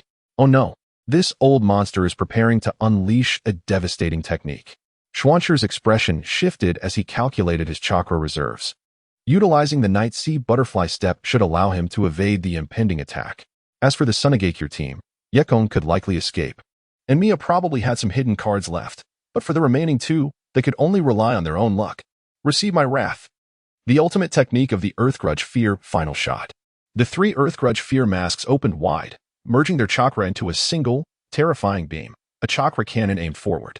The potency of this technique was such that it could be described as overwhelming. Both Yekong's blazing firewall and the thin water barrier were rendered utterly ineffective, poised to engulf the group in an instant. In a moment of desperation, the doll-like humanoid puppet leaped to the forefront, extending its arms, the mechanisms within its limbs deploying to form a small cross. From this apparatus erupted a luminous shield, sufficient to envelop the individuals behind it, ultimately withstanding the onslaught of the chakra cannon. Puppet technique, mechanized light shield. Originally poised to evade, Xianxue steadied himself, reflecting, this beautiful puppeteer possesses impressive skills.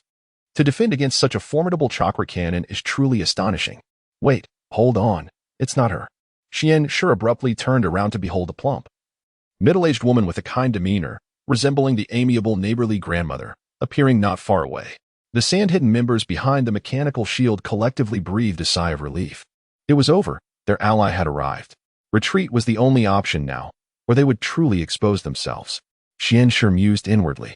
But wait, why should he fear her? After all, everyone has their own protector. Originally intending to withdraw from the battlefield, Xianxue steadied himself once more, revealing a sly grin that conveyed he too had someone watching over him. Chapter 31. My utmost disdain for the five-element ninja. A brief standoff ensued among the three parties. Chiyo stood resolutely at the forefront of the Sunagakure team, exhibiting no signs of insecurity as a puppeteer. Her confidence mirrored that of Sasori. Meanwhile, Deidara's boisterous presence overshadowed the Sunagakure team, as he released all his Earth Grudge fear masks the moment Chiyo arrived, wary of the seemingly unassuming old woman. With a low growl from monstrous figures, adorned with white masks and composed entirely of black threads scattered around, establishing a perfect formation for offense and defense. The solitary figure of Jinji appeared particularly vulnerable, watching the other two teams with palpable envy. Chiyo crouched down to administer treatment to the injured shinobi wielding a ninja blade. Her mastery of healing ninjutsu was evident, as the pallor of the man's face swiftly transformed to a hint of rosy color. As she treated him, she took a moment to scrutinize the now almost inhuman Deidara, feeling no surprise. As a top-tier puppeteer, Chiyo had encountered far stranger forms than this. She was no stranger to even more gruesome puppets. However, it was the young man beside her that piqued Chiyo's interest.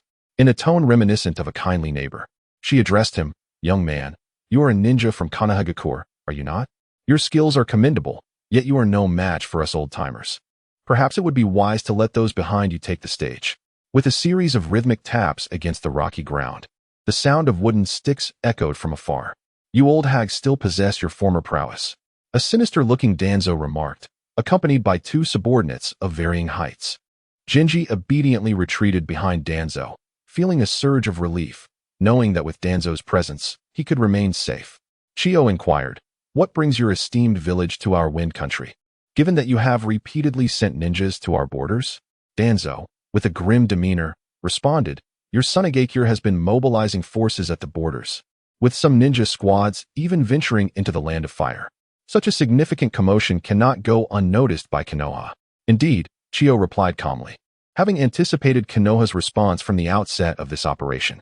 Fortunately, the one-tail, Shikoku, had been resealed without incident. Now, it was merely a matter of expelling the spies seeking information. Turning her gaze to Deidara, she asked, "In which village do you serve, sir?" Deidara grinned wickedly, his mouth resembling a gaping maw of black threads. "I serve no village. I work solely for money." Jinji, incensed by Deidara's repeated provocations, leaned closer to Danzo and said, "Elder Danzo, this man is a notorious bounty hunter known as Deidara. According to intelligence, he is a seasoned ninja with an age that remains a mystery, but is estimated to be contemporaneous with the second Hokage. He has assassinated many nobles and elite ninjas, including those from the 5 great shinobi villages, and possesses the ability to wield 5 elemental ninjutsu, making him exceptionally formidable." Danzo maintained his stoic expression upon hearing the information, but when he caught the last part, an inexplicable hostility flickered in his eyes. "I abhor 5-element ninjas. You have slain ninjas from Konoha?" His brow furrowed as he pointed at Deidara, declaring, "You will surrender quietly, and perhaps I shall spare your life." This proclamation astonished everyone present, while Deidara erupted in laughter, mocking, "You were just a mere child when I roamed the ninja world freely." Jinji was equally taken aback, thinking to himself, "Brother, did you not hear me say he is incredibly powerful?" Your confidence in your own strength is rather misplaced. Do you truly believe you can contend with him? You are as reckless as that pretentious brat from later on. Angered, Deidara was not one to be trifled with. His 5 elemental techniques unleashed in rapid succession like a barrage of cannon fire. Chiyo, not one to remain idle, reached into her ninja tool pouch and unfurled a scroll. With a puff of white smoke, 2 humanoid puppets appeared before the assembly. These were not the well-known father and mother puppets familiar to Genji, but rather early works of Chiyo. Truly, one can be envious of another's talent. Chiyo's conventional puppetry far surpassed Genji's previous display. As in their earlier confrontation, Chiyo had no intention of attacking Danzo, for she understood that injuring him would signify yet another war between Konoha and Sunigakure. At present, the priority for Sunigakure was to stabilize the situation until Raza could assume leadership and restore the village's vitality. Chiyo had received a request for alliance from the 5th Hokage, Tsunade, upon her appointment, and she wholeheartedly supported the proposal, awaiting the conclusion of the current conflict to negotiate the details with Raza. By showing leniency towards Danzo, she hoped to facilitate future alliances. Despite Danzo's arrogance, his prowess was undeniable. His mastery of wind release ninjutsu was remarkable. Wind release, vacuum wave. Wind release, vacuum continuous wave. Invisible blades slice through the battlefield, creating a terrifying display of power. You are to withdraw from this battle. Teru, Kaku, follow Genji's lead and seek out the missing squad. Danzo commanded amidst the fray. Yes, Elder Danzo. The 3 responded in unison, swiftly retreating from the battlefield, vanishing from sight. Seeing the Konoha ninjas withdraw, Chiyo instructed, Yakura, take your team and retreat. There is no need for further reinforcements. Return to the village with Raza. Relay my orders to cancel the pursuit of that Konoha squad. Provided they do not act excessively, let them return unscathed. Though somewhat perplexed, Yakura complied and led his team away. With no reservations, Chiyo and Danzo unleashed their full might, quickly gaining the upper hand against Deidara. This is intolerable. Deidara seethed, yet found himself at a loss. The 2 before him were not the inexperienced youths from earlier. They were seasoned veterans, legendary ninjas who had survived countless battles. Although it was their first time joining forces, their synergy surpassed that of an ordinary ninja team. Chiyo commanded her puppets defensively, employing the mechanical light shield to effectively counter Deidara's diverse elemental attacks. Meanwhile, Danzo took the offensive, unleashing sharp wind blades that even Deidara dared not confront head-on with his earth-release techniques. The 2 displayed an insidious coordination, launching long-range attacks while Deidara's bizarre body techniques proved ineffective. In a one-on-one encounter, you would surely face annihilation, Deidara thought, feeling the urgency to retreat as the situation worsened.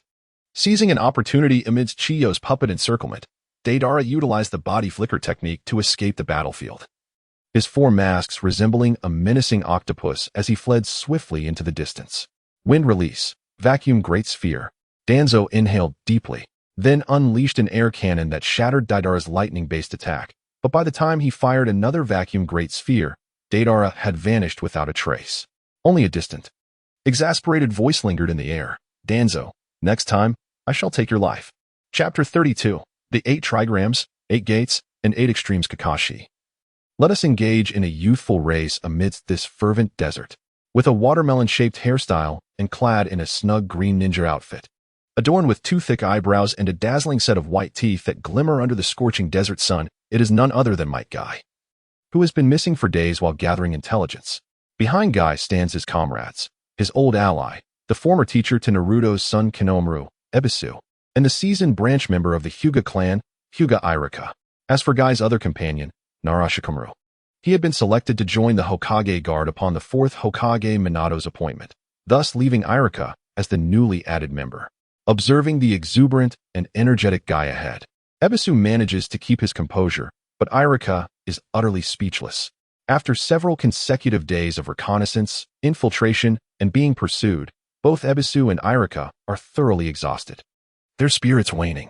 If it weren't for the fact that they remain within enemy territory, they would surely succumb to slumber. Yet, Guy appears to be an unceasing engine, his vitality almost unbearable. Engaging in conversation with Guy is Kakashi Hitaki, who has tracked them down utilizing the keen sense of smell of his ninja dog and the subtle markings left by Guy's team. Kakashi has managed to locate the trio within a day, despite their attempts to evade pursuers. Guy, though I am uncertain why the sand ninjas have ceased their pursuit. We remain in the heart of the wind country. Let us exercise caution and not become overly complacent. Kakashi, following closely behind, feels exasperated by his boisterous friend. Fear not. With Irika's Byakugan, any enemy will be swiftly detected, Guy exclaims, fully trusting in the capabilities of the Hyuga clan's unique ocular jutsu. Without Irika's long-range reconnaissance, they might have encountered significantly tougher battles. However, before he can finish, a barrage of wind blades descends from the heavens. Earth release, earth flow wall. Kakashi reacts swiftly, forming hand seals as a towering wall carved with 5 enormous dog heads rises to block the onslaught of wind blades. Watch your step. Irika, having activated his Byakugan, shouts a warning. Their cover blown, a bald ninja emerges from the sands, launching an array of hidden weapons towards Ebisu, who is caught off guard and faces imminent peril.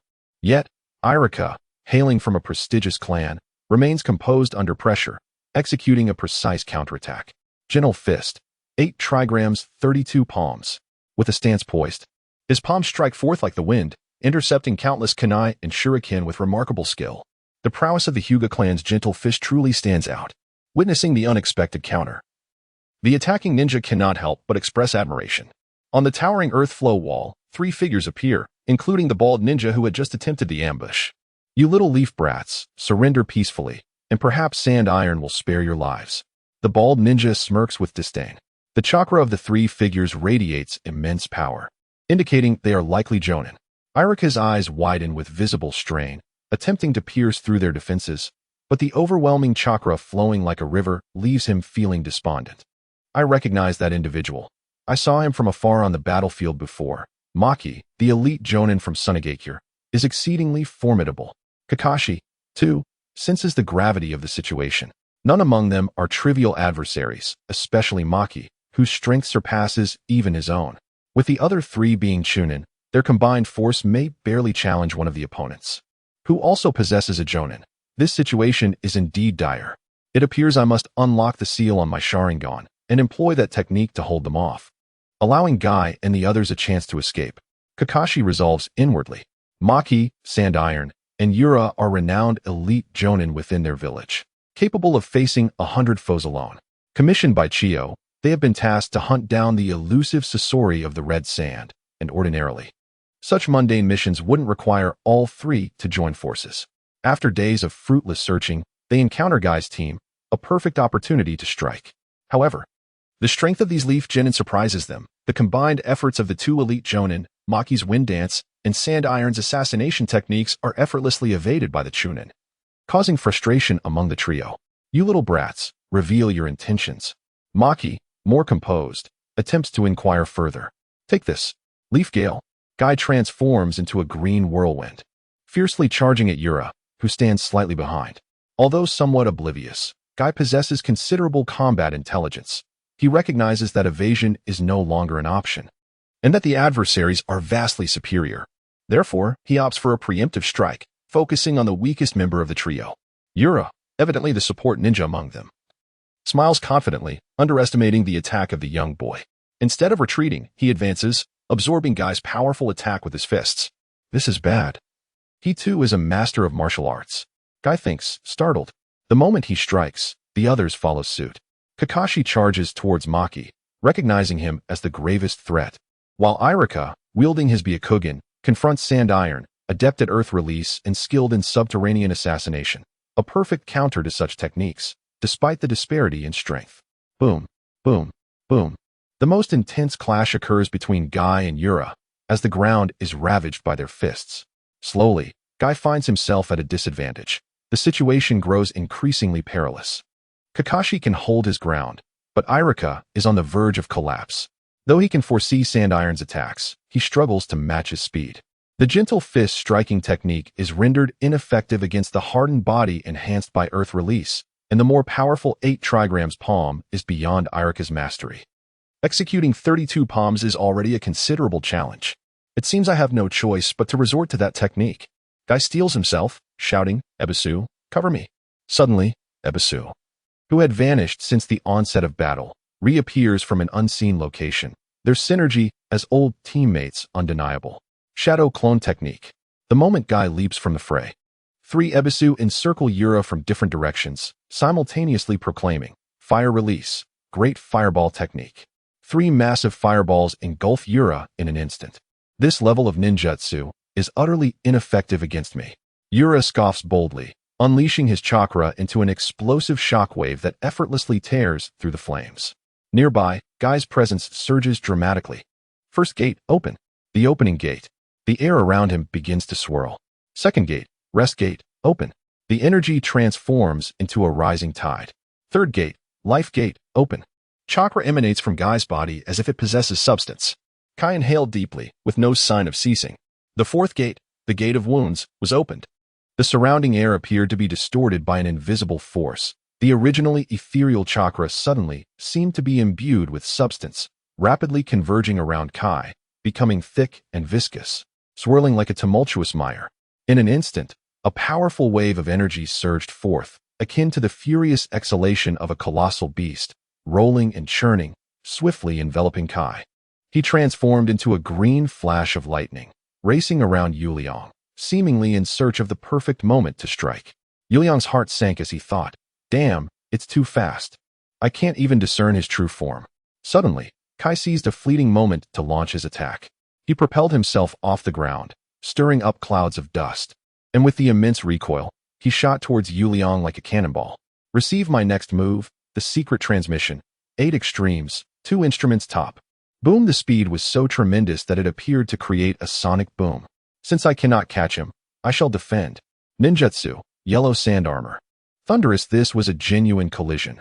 Yuliang, encased in the yellow sand armor, was sent flying, crashing into several massive boulders. Before Yuliang could regain his bearings, Kai, propelled by the reverse force, leapt up, transforming once more into a fleeting shadow, as if treading upon the air, moving swiftly with the sound of thud, thud, thud. Once more. 8 extremes, collapse fist. A punch was unleashed, its force akin to a taut bowstring, resounding like thunder, swift as lightning. The incredibly resilient layers of Yuliang's yellow sand armor shattered, revealing his true form, and he spat out a mouthful of blood. This 8 extremes fist was indeed a unique technique imparted to Kai by his master, as a man revered as the Kai Emperor by onlookers. He nearly kicked his way to a dramatic conclusion, truly confronting the power of the 6 paths with mere flesh and blood. How could such a man possibly escape the grip of his master?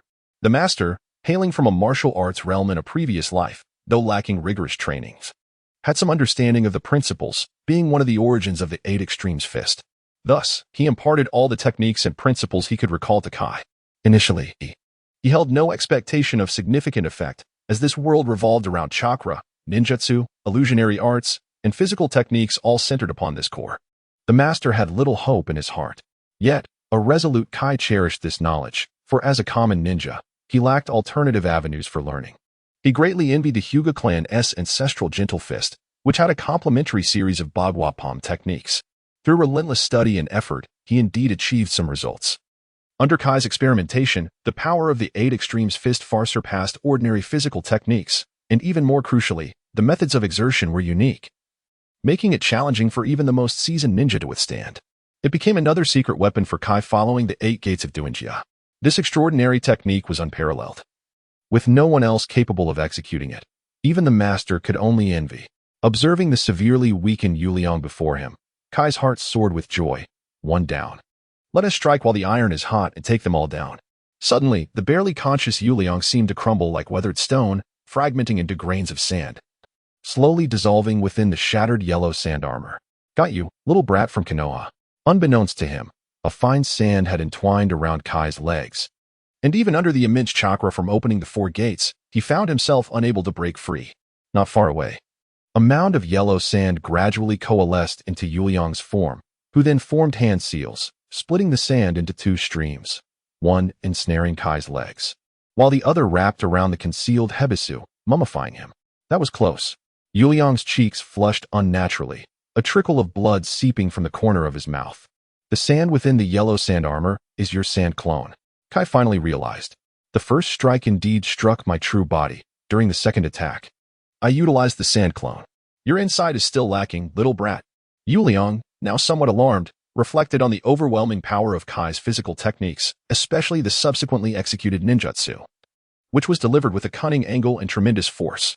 If he had taken a solid hit from that second strike, the consequences would have been dire. Watching the other two parties fall into peril, Kakashi couldn't help but grow anxious. For symbol sealing. Release. He removed his forehead protector. And Kakashi's crimson Sharingan began to whirl fervently once more.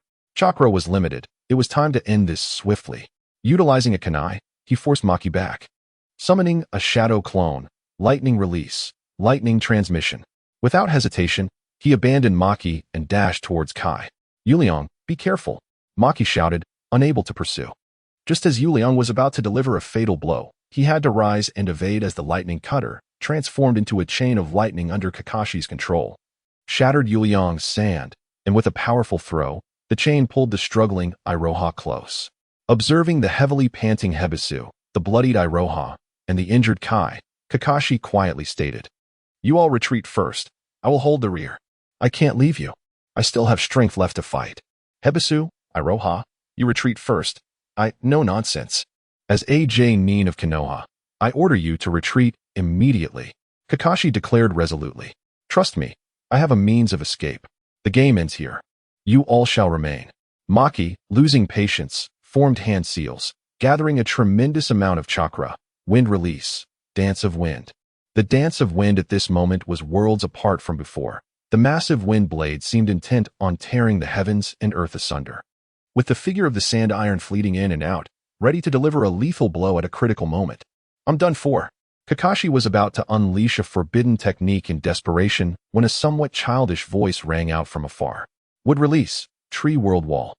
Giant wooden walls stacked upon one another appeared before the Konoha ninjas, and the colossal wind blades of the Dance of Wind gradually dissipated after breaching several layers of defense. The sand iron, originally concealed within the wind blades, was suddenly expelled by a figure that had appeared out of nowhere. "Everyone, please cease your hostilities." A graceful young man, holding a folding fan, gently descended onto the battlefield. Chapter 33, Uchiha, Tenzang, and Yamato. "Young man, do you think you can simply stop when you say so?" Lord Sand Iron is not so easily appeased. Struggling to rise from the ground, Sand Iron spat out a mouthful of sand, seething with anger. Moments ago, Master Xian executed a swift and fierce kick from the air. Had it not been for Sand Iron's habit of utilizing earth release to bolster his body during combat, he would have suffered a significant setback. Despite having prepared a defense, the force of that kick left a dull pain in his abdomen, and he feared his ribs might have sustained some fractures. Maki swiftly positioned himself in front of Sand Iron, while Yuliang, whose complexion had returned to normal, checked on Sand Iron's condition. Seizing the opportunity, he employed medical ninjutsu to replenish Sand Iron's chakra, ensuring his comrade's strength remained at its peak. "Oh, if this continues, it may not be us who suffer." Xian chuckled lightly while fanning himself. Maki glanced back and noticed two figures, one tall and one short, accompanying Xian. Both adorned with masks featuring animal patterns. The shorter figure was likely the ninja who had previously thwarted his wind dance. Their voice bore a youthful timbre, suggesting they were quite young. Yet, the most notable aspect was their use of wood release. The secret technique once wielded by the first Hokage to bring peace to a tumultuous era, now resurfacing.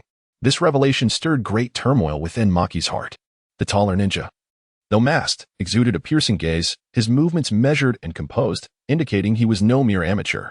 The young man who spoke appeared to be the leader of the trio, and it was evident he possessed formidable strength. Just moments ago, with a speed akin to a ghostly apparition, he had accurately targeted the stealthy Sand Iron amidst a barrage of wind blades, sending the seasoned veteran flying before he could react. Maki had already elevated his alertness to the highest degree. Moreover, the one who had just engaged him, a boy with a single Sharingan, proved exceedingly troublesome, leaving Maki at a loss for a solution. As Maki contemplated a retreat, the thought of withdrawing in such a disheveled state from his own wind country was too humiliating. He resolved to deliver a decisive strike, ensuring they would remember this encounter as a life-altering lesson before he retreated. His gaze shifted to the injured Hebesuk and Iroha, and he signaled his teammates. The three of them began to gather chakra, preparing to unleash a devastating combined ninjutsu, a secret technique originally intended for Scorpion, now repurposed for this moment. Xian, who had been feigning indifference while secretly on guard, sensed the shift in chakra from the trio. His previously smiling demeanor shifted into one of sternness. "They truly do not know their place. Do they think I'm a soft target for their whims? Everyone wishes to deliver a blow to me." Having previously suffered indignities in battle, Shien had been harboring a sense of frustration. Witnessing the audacity of his opponents ignited a flame of rage within him. He no longer cared that two of Danzo's trusted subordinates were present. He was prepared to allow them to become the first to witness his trump card.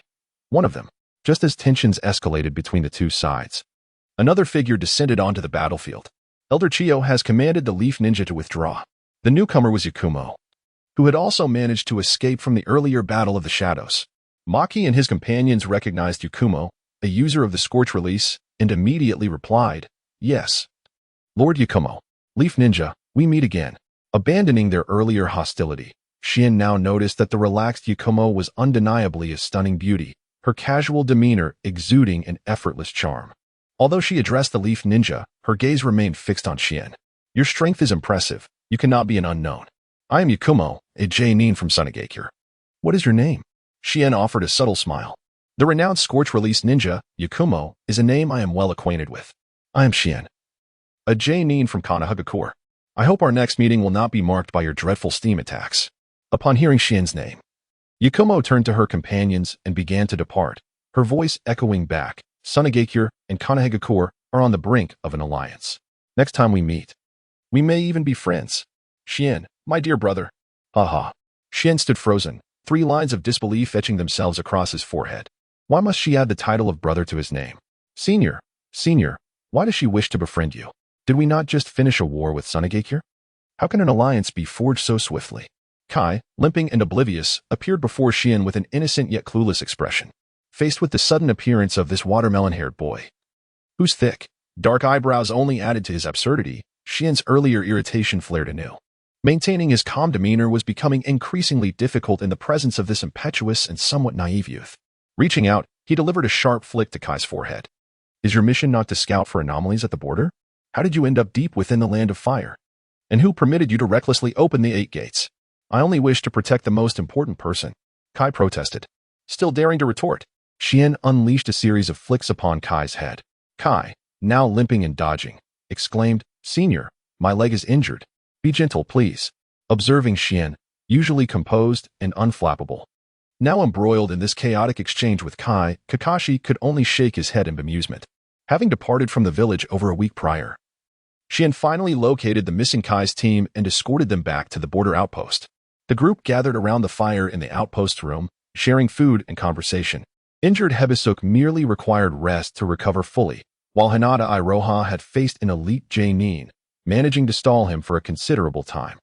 Although he bore multiple stab wounds, he was no longer in critical danger thanks to the medical ninjas at the border. Kai, having exhausted himself from using the 8 gates, was carried back by Kakashi.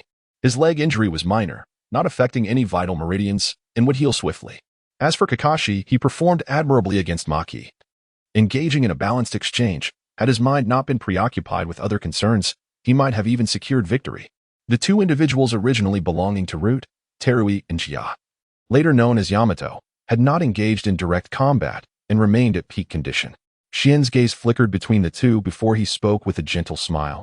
"Kakashi, please use the ninja crows to contact Shursui. Regardless of the outcome, return immediately to the village." Pausing, he added, "Terui, you should have a means to contact Lord Danzo. Inquire if he has any further instructions." Understanding Shien's subtle inquiry regarding whether Danzo required reinforcements, Terui knew that the head of the intelligence department would not needlessly await Danzo's orders otherwise. Kakashi and Terui departed to contact their respective targets, leaving Shien and Jia facing each other by the campfire. "Jia, what is your true name?" Shien casually inquired. Jia, slightly taken aback by the question, recalled Danzo's advice before responding, "I have no name. Before formally joining Root, my code name was Tenzang." Chapter 34. Return to the village after a 2-day respite at the outpost. Jishui returned, weary and travel-worn, from the sand-hidden village to rejoin his comrades. Meanwhile, Si Jing and Jia had already set out a day prior, following an order from Danzo to locate him and return to the village. Upon confirming the health of all personnel, Xian Shi, accompanied by 5 others including Team Guy, embarked on their journey homeward. The path was remarkably smooth, devoid of any troubles, and they safely arrived back at the village. Upon their return, Xian Shi and his companions went directly to the Hokage's office to report the details of their mission in the sand-hidden village to the 5th Hokage. Tsunade was taken aback to hear the news of Shikaku's resurgence, as well as the fact that Raza had sealed it within his own son. Furthermore, upon learning about the clash between Kakuzu, Uchiha, and Danzo, she became intrigued by the formidable bounty hunter's capabilities. After organizing the information he possessed, Xianxue disclosed all reasonable intelligence to Tsunade, which astonished the seasoned ninja. The prospect of an ancient being, alive for 70 or 80 years, coexisting with her grandfather's generation, possessing 5 hearts of different attributes and an almost immortal form, was daunting. His displayed strength was formidable, seemingly without weaknesses, rivaling that of her own mentor, Sarutobi Hiruzen. However, Tsunade leaned towards the belief that her teacher was slightly more powerful. Moreover, Jishui, tasked with infiltrating the Sand-Hidden Village's headquarters, had garnered significant intelligence by obtaining the defense layout of the Sand Ninja forces in the Earth Country. However, with Konoha and Sand about to form an alliance, this intelligence was temporarily rendered useless. After much contemplation, Tsunade classified the Sand mission as confidential, sealing it in a classified archive accessible only to the Hokage. She also issued a gag order to Xianxue and Jishui, mandating complete secrecy regarding the defense layout. Dispersing the group, Tsunade addressed Xianxue, stating, "According to your analysis, the threat level posed by Kakuzu is exceedingly high. I hereby classify him as an S-rank ninja. Once Elder Danzo returns, we must convene a meeting with him to devise a strategy against Kakuzu, just to be on the safe side. Not later, but immediately." Before her words could fully settle, Sarutobi Hiruzen and Danzo entered the room. Danzo, a step behind the third Hokage, wore a grim expression, far darker than usual. While his typical demeanor was often severe, today, it was evident that he was not in good spirits. Sensing the faint metallic scent of blood in the air and observing Danzo's immobile left arm, Xianxue felt a surge of concern. "Elder Danzo, are you injured?" he inquired, realizing he had overstepped. Danzo, recognizing the genuine concern, was further displeased by the implication that he could not handle a mere skirmish with 2 opponents. Kakuzu had initially fled, but upon regrouping with Si Jing and the others, he ambushed me. To protect them, I sustained minor injuries, but I managed to shatter one of his masks. Now he is left with only 3 hearts. Next time, I shall ensure none remain intact," Danzo declared vehemently. Xianxue internally scoffed, thinking, "You brought this upon yourself with your sharp tongue," provoking Kakuzu's ire. "Why not ambush Chiyo instead? You care for your subordinates?" "Hardly. It's likely you employed a technique that temporarily enhanced your strength to scare him away. That old coot has always been cautious about his own life." These thoughts remained unspoken, for voicing them would surely provoke Danzo. "I have gathered some knowledge about Kakuzu," Xianxue said. "He wields a forbidden technique that allows him to extract the still-beating hearts of ninjas, extending his own life and acquiring new chakra attributes through their veins. Thus, he can quickly recover and regain control over 5 elemental natures." Tsunade, concealing the source of this intelligence, instructed Danzo, "Please elaborate on your encounter with him. As an expert in the 5 elemental techniques, assess any weaknesses he may possess and devise a counter-strategy." Meanwhile, at the Konoha orphanage, Yakushi Nanoyu observed warily as a masked man played with a newly arrived child. Tension gripped him, as if hidden weapons were poised to strike. "Do not be alarmed. I come with no ill intent. We can converse, but do relax. It would be unfortunate if an errant weapon were to harm this child," Obito said, sitting comfortably with the girl in his arms, blissfully unaware of the looming danger. Yakushi Nanoyu forced himself to relax, striving to maintain composure. "I have no issue with conversation. But put the child down. How can a powerful ninja like you use a child as a shield? If I were to act, she would be unable to withstand any attack. She is but a fragile layer of paper." "You are not that kind of person," Obito replied with a smile, relinquishing the girl, allowing her to approach Yakushi Nanoyu. "She merely reminds me of someone I once knew, though upon closer inspection, she bears no resemblance." As Yakushi Nanoyu took the child out of the room, he turned back to see Obito, entirely unguarded. Uncertainty crept into his heart as he cautiously inquired, "What is it that you wish to discuss?" "You dare infiltrate Konoha, where skilled ninjas abound. If discovered, even 10 lives would not suffice to save you." "That is of no concern to you," Obito replied nonchalantly. "Rather, it is you who should ponder your own sanctuary within this village." "Huh, I have grown up here. How could I not find refuge?" Yakushi Nanoyu retorted coldly. "Oh, does the village's leadership know of your formidable prowess? Especially Danzo? You believe you can conceal your strength from his watchful eye? You are well aware of his nature. He will pursue any prey he desires without hesitation. And what of that brother of yours, whom you regard as your life? Surely you have noticed his peculiar behavior? What would happen if others discovered it? Yakushi Nanoyu's expression darkened as he replied, "You've clearly invested considerable effort in surveilling me. But what is your true objective?" Obito, his tone earnest, stated, "I require your assistance to achieve a grand vision. Your heart is filled with love for the children, yet you have faced injustice because of it. Why not join me in creating a world devoid of war, a realm of everlasting peace? You need not provide an answer now. I trust you will soon arrive at the most appropriate choice." As soon as he finished speaking, Obito's figure began to distort, gradually vanishing from sight. "Who exactly are you?" A voice echoed amidst the swirling distortion. I am Uchiha, Madara." Chapter 35. The road ahead. By the time Shinshu returned to the orphanage, the lanterns were already lit. An elderly matron was narrating bedtime stories to the children, who were utterly captivated. Even Shinshu lingered at the doorway, momentarily transported back to a time over a decade ago. The matron's tales were exceedingly simplistic, even somewhat cliché, seemingly unchanged over the years, recycling the same few narratives. As a child possessing the soul of an adult, Shinshu found those times particularly arduous, often seeking excuses to wander outside or feigning sleep beneath his blanket, only to resume his own endeavors once the matron departed. Yet, in this moment, the stories evoked an unparalleled sense of tranquility and joy. Over the years, although Shinshu had navigated his path with astute precision and stability, most of his missions involved intelligence gathering with minimal direct confrontation. When forced into conflict, he was always meticulously prepared, treasuring the fragile life he had fought so hard to preserve. However, within him, a taut string of anxiety remained ever present, without formidable strength. His life hung precariously in the hands of others, even without mentioning the catastrophic Fourth Shinobi World War that nearly obliterated humanity.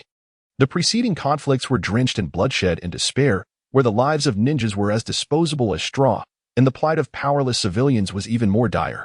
Even the most powerful leaders met untimely ends, leaving the entire shinobi world devoid of peace. For years, Shinshu had exerted every ounce of effort, pouring his heart and soul into acquiring the means to safeguard himself, or, more lavishly, to maintain a semblance of tranquility. Each step left him physically and emotionally drained. Fortunately, he finally glimpsed a ray of hope. His strength was gradually increasing, and should he realize his ambitions, the tribulations of the future could be alleviated. Turning around, he beheld Yaoshi Yena, who stood quietly by the window, her figure bathed in the warm, orange glow of the lamp. Shinshu understood that his plans were about to unfold. In the wooden room, Shinshu and Yena sat facing one another. "Have you made your decision, Yena? This step forward may lead to a treacherous path ahead." Shinshu observed Yena with a quiet intensity, devoid of their usual casualness, his expression one of calm resolve. Yena did not respond immediately. Instead, her gaze drifted towards the sleeping children. "Do you know, Shinshu, my dream is to see a world where orphanages no longer exist, where every child can sleep peacefully beneath their parents' care. I watched you quietly when you were young, and later many other children. Yet, many of them vanished after leaving the orphanage, while you remained, giving me the determination and confidence to pursue my dream." Uchiha Madara was not wrong. People yearn for a world devoid of war, a realm of everlasting peace. Though such a dream may be unattainable, I am willing to strive for a relatively ideal world. Compared to his words, I have greater faith in your plans for success. The flickering light of the kerosene lamp cast shadows on Yena's face. Yet her expression was unwaveringly resolute. "I believe in my success as well." That night, Shinshu slept soundly, devoid of dreams, with all his worries and anxieties dissipated. For he recognized that the path before him was singular. It turned out that resolving his inner turmoil could indeed temper the extraordinary traits of a dreamer.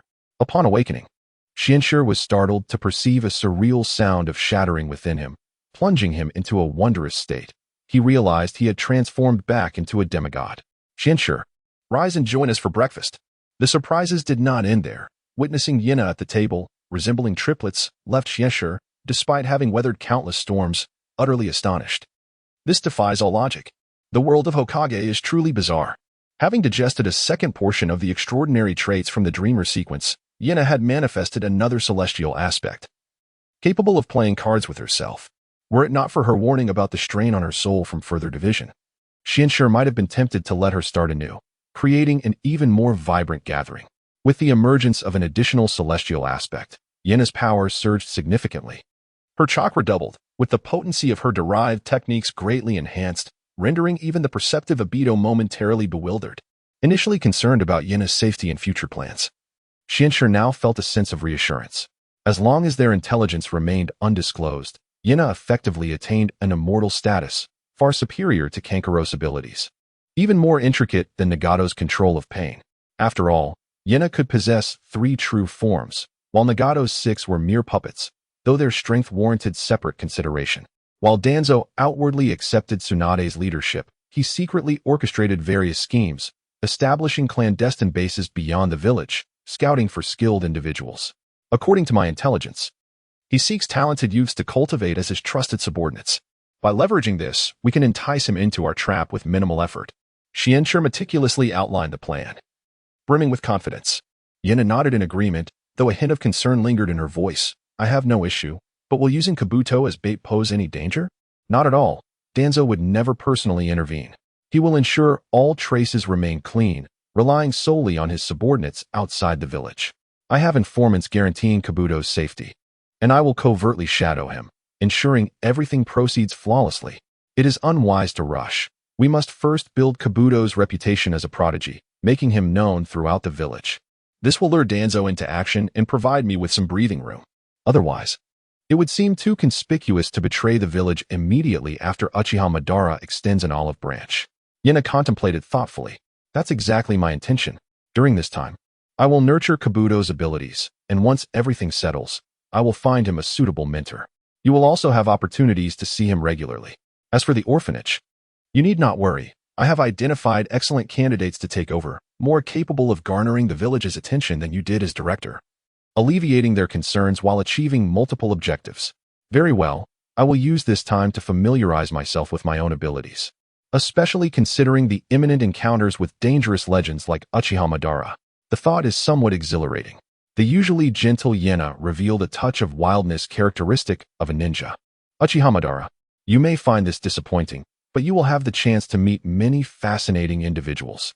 Chapter 36. Genius and Genius Time slipped by swiftly, and the Hidden Leaf Village enjoyed a rare year of tranquility. Since the conclusion of the Third Shinobi War, although the broader shinobi world remained rife with conflict, these skirmishes were minor, leading to a general sense of calm. The 5 great shinobi villages were quietly licking their wounds and regaining their strength. Under the leadership of Tsunade, old grievances with the Sand Village were set aside, clarifying that the disappearance of the 3rd Kazekage was not the fault of the Leaf Village. The Sand Village, having suffered significant losses during the Third War and the subsequent battle at Kaiki Mountain, found its core forces almost depleted. As one of the villages with the most severe losses, it faced numerous challenges, especially with the Wind Daimyo continually reducing funding to maintain control, resulting in a village in dire straits. The newly appointed 4th Kazekage, Raza, was compelled to extend goodwill towards the Leaf Village, leading to a formal alliance. The interactions between the Leaf and Cloud villages also progressed, with both sides tentatively agreeing to peace negotiations. However, the upper echelons of the Cloud village remained staunchly resistant, bolstered by their relatively intact military strength during the Third War.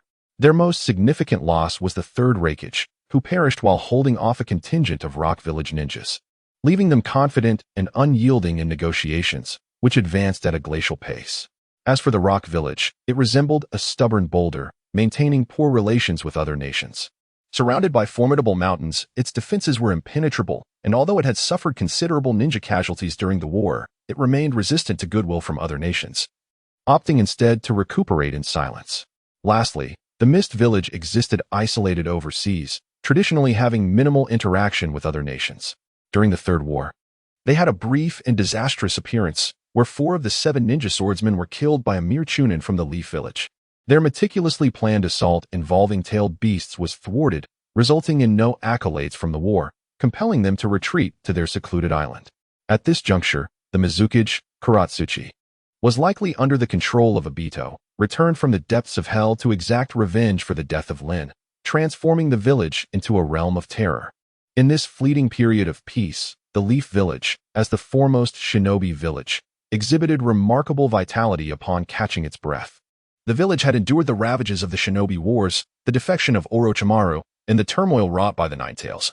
resulting in significant losses in combat power and countless lives sacrificed. Yet, within just a year or two, they had largely restored their vigor and returned to near their peak. The once immature ninjas rapidly matured, revitalizing the village with new energy. For instance, the new generation of Inuzuka, Nara, and Akimichi had swiftly risen to become the backbone of the village. The Uchiha and Hyuga clans, without a doubt, continued to thrive, producing an abundance of talented young ninjas. Among them, the most illustrious were Kakashi Hitaki and Shursui Uchiha. Kakashi's excellence was well known, having performed admirably during the previous shinobi wars and achieving notable successes, albeit shrouded in secrecy. Nevertheless, his outstanding performance could not be concealed, especially in the past year, where his mastery of the Sharingan had become second nature, allowing his abilities to grow at an astonishing rate. Sarutobi Hiruzen, though aging, devoted nearly all his energy to the Ninja Academy in the cultivation of the next generation, providing ample guidance to promising young talents. This nurturing was a crucial factor in the emergence of such formidable new forces. In a public setting, Hiruzen praised Kakashi, predicting that with this rapid growth, surpassing his mentor was merely a matter of time. Kakashi was not the only one to receive accolades. Shursui Uchiha, an exceptionally talented yet modest ninja, also garnered attention. While his prowess had remained largely unknown, he began to reveal his capabilities under the guidance of his mentor. At merely 11 years of age, he awakened the three-tomo Sharingan, astonishing everyone and breaking Kakashi's record of becoming AJ Nin by age 12. It was a well-established fact that a three-tomo Uchiha was at least AJ Nin, and in one-on-one combat with similarly matched opponents, the Uchiha would emerge victorious. Moreover, their clan was backed by a hidden powerhouse, an asset that Tsunade recognized as a significant advantage. Only Tsunade and a few others were aware of the true extent of this power, while even the perfect Jinchuriki, Kushina Uzumaki, could only sense a fraction of it. In addition to these promising youths, several prodigies captured widespread attention. Chief among them was Itachi Uchiha, the eldest son of the Uchiha clan leader, a genius rivaling Shursui and Kakashi. Upon entering the Ninja Academy, he showcased extraordinary talent, quickly becoming the pride of the Uchiha clan. Following closely was Kabuto Yakushi, an orphan with remarkable abilities and exceptional learning prowess, earning quiet admiration from Hiruzen. While Kabuto's talent might not have matched Itachi's, his agility in learning and innovative thinking, particularly in ninjutsu, positioned him as a rare civilian ninja capable of contending with noble heirs. Exceptional talent inevitably draws attention, such as that of Danzo. Ambitious as ever, Danzo found himself chafing under unprecedented pressure since Tsunade's succession. Initially, he intended to weather the storm, safeguarding his own territory while nurturing his grand ambitions.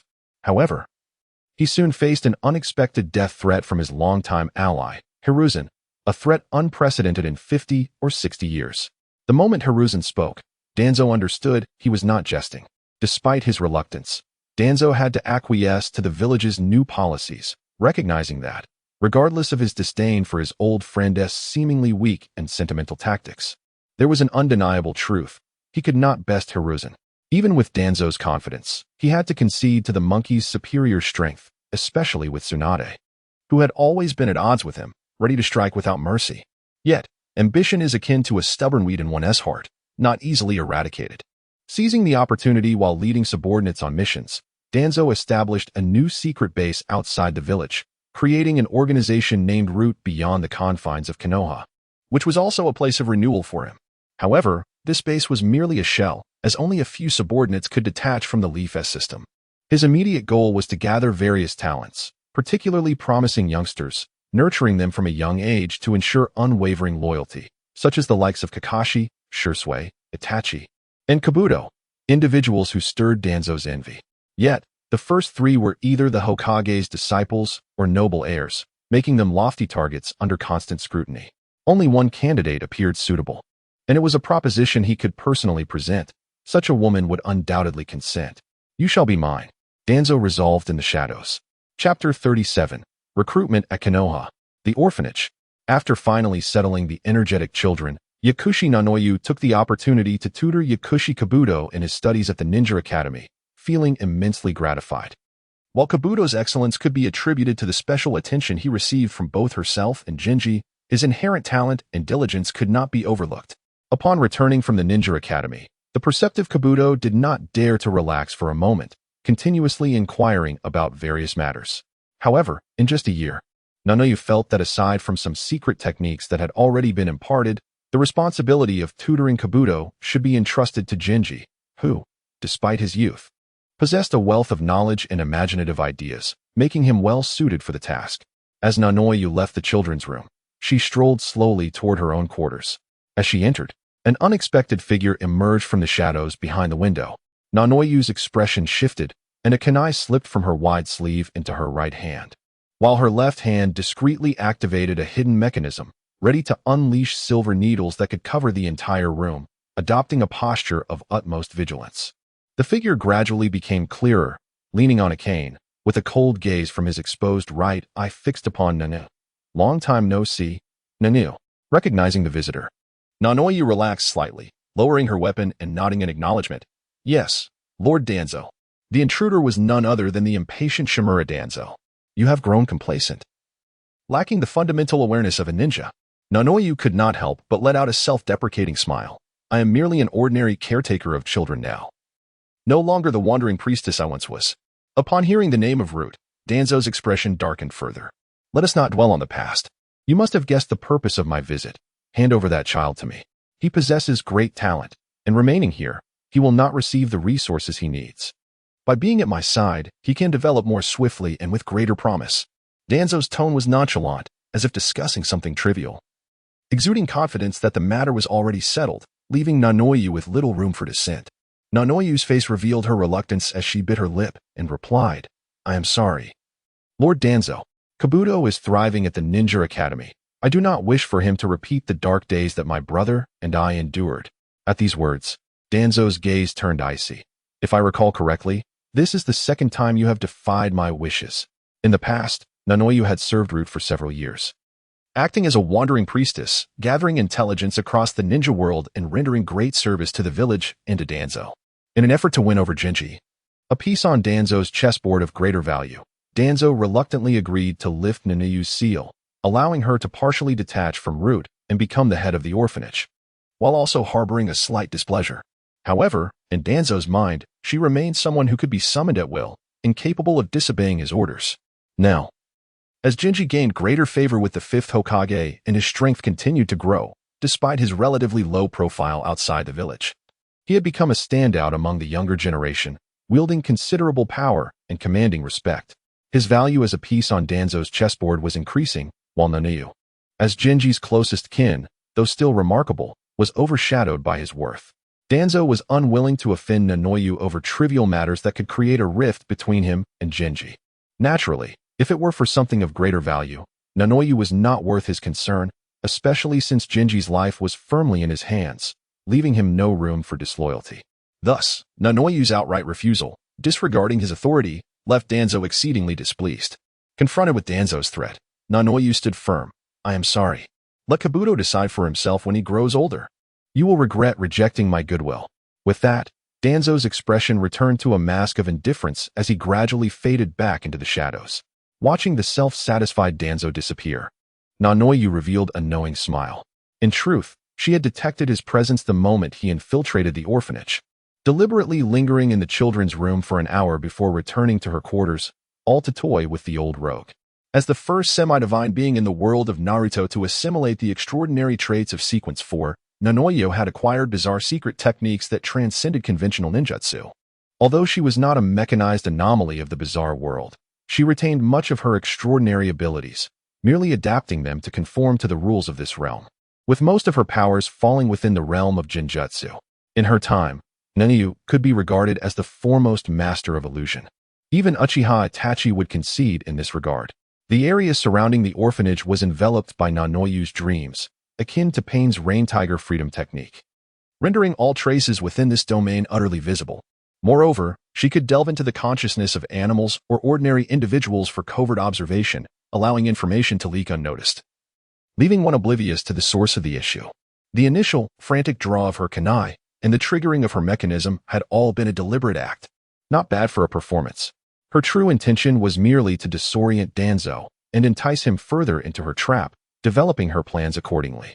Dressed in the garb of a nun, Nanoyu materialized from the void, casually conversing as if with a friend. "From my observations, Half of Danzo's body is thoroughly enveloped in a sealing technique, and his chakra state appears peculiar, operating at only about 70% of his usual capacity, yet flowing at several times the normal speed.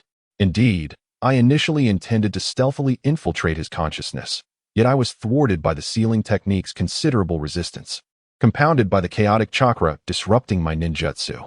Another figure, appearing somewhat more composed, entered the room. "Did you go undetected?" Nanoyu's original form inquired with concern. "My secret technique has only just manifested. He surely would not notice."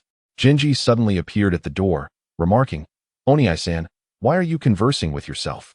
Witnessing the scene of self-dialogue, Genji found it somewhat hard to accept, the atmosphere too bizarre, had there not been three figures. He would have considered sending her to a psychiatric hospital for evaluation of possible schizophrenia. Danzo had recently been making fewer public appearances, likely having undergone some form of transformation. It was uncertain whether he had, like in later times, implanted the cells of the first Hokage, and the possibility of him having acquired Sharingan was also high. Although the Uchiha clan had not yet been exterminated, Danzo had likely begun collecting Sharingan long ago. Otherwise, he would not have felt so emboldened to transplant so many after the clan's downfall. The Uchiha clan had suffered considerable losses in various ninja wars, and while most bodies would be promptly destroyed or returned to the village by other clan members, some would inevitably be overlooked. Moreover, since Sharingan did not have the constraints of a caged bird, it would not have posed a significant challenge for Danzo, who controlled Root. This also demonstrated that Danzo had never ceased his human experimentation, and in fact, he was likely ahead of Orochimaru, the research fanatic, in the study of first Hokage's cells and Sharingan. However, what compels him to hastily enhance his strength? Is it perhaps the sting of a surprise attack from the Akatsuki? Or is it the relentless pressure from the fifth generation that drives him to take reckless risks, even at the peril of backlash from Hashirama? Amidst these contemplations, Shinsher must also devise a suitable strategy. Now equipped with the first Hokage's cells and the Sharingan, Danzo's power is undoubtedly transformed, posing a greater threat than before. It would be prudent to seek an opportunity to gauge Danzo's current strength, ensuring he does not slip from his grasp and spiral out of control. Regardless of the circumstances, the involvement of Hashirama's cells and the Sharingan demands utmost caution. To call these two elements among the most formidable boons in the shinobi world would not be an exaggeration. Previous analyses indicate that Hashirama's cells harbor the power of Ashura, being inherently of sage body. If one can mitigate the adverse effects of the cell's backlash, they could essentially become an all-powerful energy source, far superior to White Setsu's clones. The Sharingan, on the other hand, warrants even greater vigilance. The number of usable Hashirama cells is exceedingly limited, while the Sharingan is comparatively abundant. The Uchiha clan's Sharingan conceals cryptic forbidden techniques, such as Izanagi and Izanami, which are notoriously elusive. Not to mention the formidable ninjutsu bestowed by the Manjiki Sharingan, including the revered Susanoo, often referred to as a divine power. Should one fail to comprehend these mysteries beforehand, they would undoubtedly suffer when confronted. Since Danzo has transplanted the first Hokage's cells and a considerable number of Sharingan, it is akin to having planted a ticking time bomb in the shadows. Logically, he has likely glimpsed some of the Uchiha clan's forbidden techniques, appropriating those mysterious and perilous powers for himself. Shursui became a taboo for many due to a singular technique, while Obito, wielding Kimui, ascended to the ranks of the strongest ninja in the shinobi world. Had he not encountered Minato, who possessed the space-time ninjutsu, he would have been an insurmountable challenge. Itachi is even more extraordinary. Despite bearing a dying body, he dominates formidable adversaries such as Orochimaru, Sasori, and Deidara with merely a pair of Sharingan. Under these circumstances, engaging Danzo in direct confrontation is undeniably stepping into a perilous minefield. Each advance could trigger hidden traps, and every strike might provoke unpredictable retaliation. A slight misstep could lead to irrevocable doom. Thus, confronting him directly at this moment is fraught with peril, necessitating deep contemplation before proceeding. After conferring with Yukushi no Nayu about the overarching situation and sharing his speculations and intelligence, they meticulously refined their action plan and devised contingencies before Shinsher returned to his quarters to rest.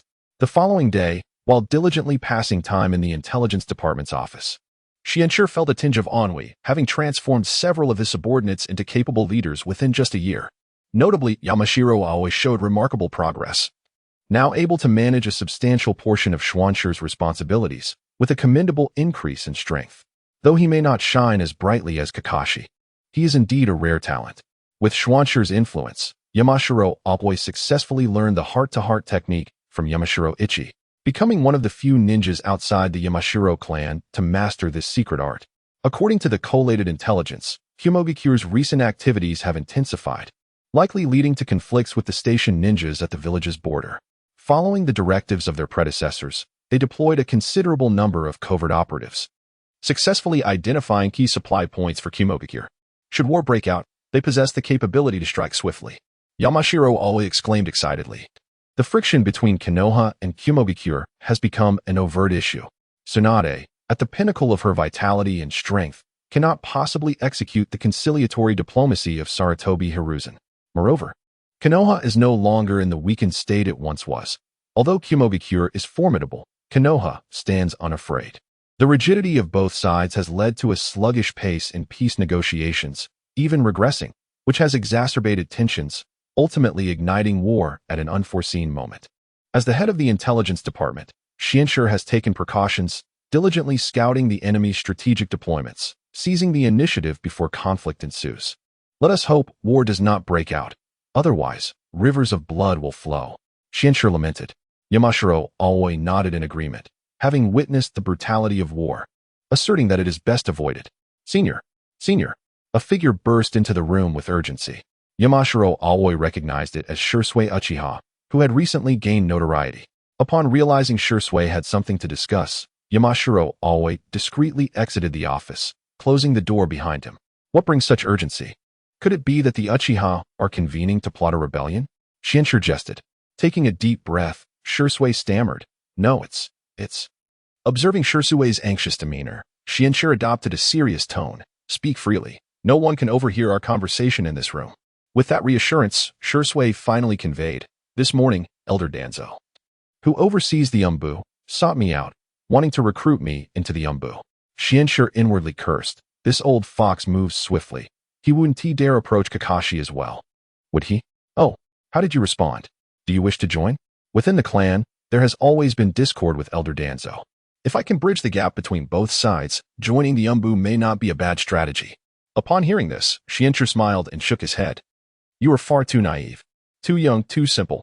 Chapter 38. The sudden yet foreseen war as one of the most gifted ninjas of the Uchiha clan and indeed the entire shinobi world.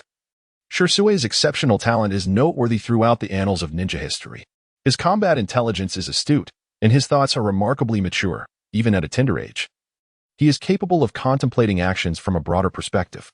His sole flaw lies in his somewhat impractical naivety and kindness. In the memories of Genji, Shursui from the original timeline met his demise due to this very naivety, foolishly believing that certain sacrifices, including his own life, could avert a direct conflict between the Uchiha and the village. Do you agree? Asked Shursui. I said I would consider it. Hence, I sought you out to discuss it. Upon hearing this, Genji shook his head in resignation and replied, Do you believe that the crux of the conflict between the Uchiha clan and the village hinges solely on Danzo, or perhaps on the third or fifth Hokage? Can winning the trust of a high-ranking individual truly change the situation? Shursui felt turmoil within, yet words eluded him. Genji continued, if that were the case, then why did the first Hokage, Hashirama Senju, and Madara Uchiha, who shared a lifelong bond and jointly founded the Hidden Leaf Village, ultimately part ways? What could have caused such a rift? According to the elders of the clan, it was because the second Hokage and the major ninja clans of the village opposed isolating Madara Uchiha, stripping him of any hope of succeeding as Hokage, which led to Madara's discontent and eventual departure from the village, Shursui murmured. Haha. Genji burst into laughter, covering his face with a folding fan. Taking a moment to regain his composure, Shursui, bewildered by the laughter, could not fathom what he had said wrong. Although it might have been slightly disrespectful to the second Hokage, in Madara's eyes, everyone besides Hashirama was inconsequential, unworthy of his regard. How could those he deemed insignificant compel him to leave the village? Furthermore, the position of Hokage hardly seemed to pique his interest. The essence of the discord between the Uchiha clan and the village lies in their ideological incompatibility. Many members of your clan possess volatile personalities, exhibiting strong aggression, which renders them ill-suited for harmony with the major ninja clans. Coupled with Madara's defection, This has led the village to remain perpetually cautious, influenced by their nature. The Uchiha have faced ostracism and have refused to bow to the village, resulting in an irreparable chasm that cannot be bridged by a mere utterance from any individual. Shirsue's gaze grew increasingly somber as he asked, "Is there truly no way to resolve this?" "There is a way," Genji replied nonchalantly. Shirsue's eyes sparkled with excitement at the prospect. "Senior, what must be done?" "This is your task. You must devise a method for the Uchiha clan to integrate into the village, but do not employ naive or foolish tactics. You may seek counsel from Uchiha Fugaku. He is a commendable leader of the clan. Furthermore, steer clear of Danzo. You cannot withstand his darkness." Uchiha Fugaku. Shirsue departed Genji's office, filled with confusion and uncertainty. Genji murmured to himself as he watched Shirsue leave, "This is your trial. Should you succeed, you shall become the first Hokage of the Uchiha clan." Just as Genji pondered the future, a figure abruptly burst into the intelligence department's office. "Lord Genji, urgent intelligence." Aoyama, a shinobi from the mountain village, placed a sealed scroll emblazoned with the highest confidentiality markings on Genji's desk. Forming hand seals, Genji unsealed the scroll, which only 5 individuals, including himself, could decipher. As he unfurled it, his expression grew increasingly grave. "Let us proceed to the Hokage's office. War has erupted." The village, once a bustling and vibrant city, had suddenly transformed into a terrifying beast of war. At this moment, the front of the Hokage building was filled with ninjas from various clans, numbering nearly 100, predominantly elite Jonin, with few Chunin present. The urgency of this assembly indicated the gravity of the situation. Before long, the 5th Hokage, accompanied by his advisory council, Sarutobi Hiruzen, Mito Kazuki, Tisen Kamachi, Uzumaki Kushina, and Akimichi Torafu appeared atop the Hokage building. Notably absent was Shimura Danzo. Behind them stood the clan leaders of the various ninja families. 10 representatives of the village's ninjas, as well as heads of various departments. Clearly, prior to the mass gathering, the village's upper echelons had convened an emergency meeting. As the 5th Hokage made his appearance, the assembled ninjas fell silent. Tsunade stepped forward. Addressing the crowd, "We have just received urgent intelligence that the Cloud Village has launched a surprise attack on our borders. Concurrently, there have been unusual movements from the Rock Village, with reliable reports indicating that their elite assassination squad has appeared at the border, poised to strike at any moment." The room erupted into chaos at this revelation. War had once again reared its head. The harrowing scenes from the recent Third Shinobi World War lingered vividly in the memories of many, with most ninjas having experienced its horrors firsthand. Carrying the weight of countless painful recollections, observing the agitated crowd, Tsunade raised her right hand to quell the tumult. "We have already spotted numerous elite shinobi from the Cloud Village on the battlefield, including 2 Jinchuriki. According to confidential reports, the 4th Raikage has not made a public appearance for several days and may have already arrived at the battlefield." Upon hearing this, the ninjas below were filled with trepidation. The presence of 2 Kaga-level elites on the battlefield, coupled with the Rock Village's ominous gaze, meant the village was on the brink of a fierce confrontation. At this moment, Elder Danzo led the elite Umbu to support the front lines against the Cloud Village, while Jiraiya was dispatched towards the Rock Village as a precaution against potential surprise attacks. "We will organize subsequent support forces to advance to the battlefield and repel the invading enemies," Tsunade declared loudly. "Understood."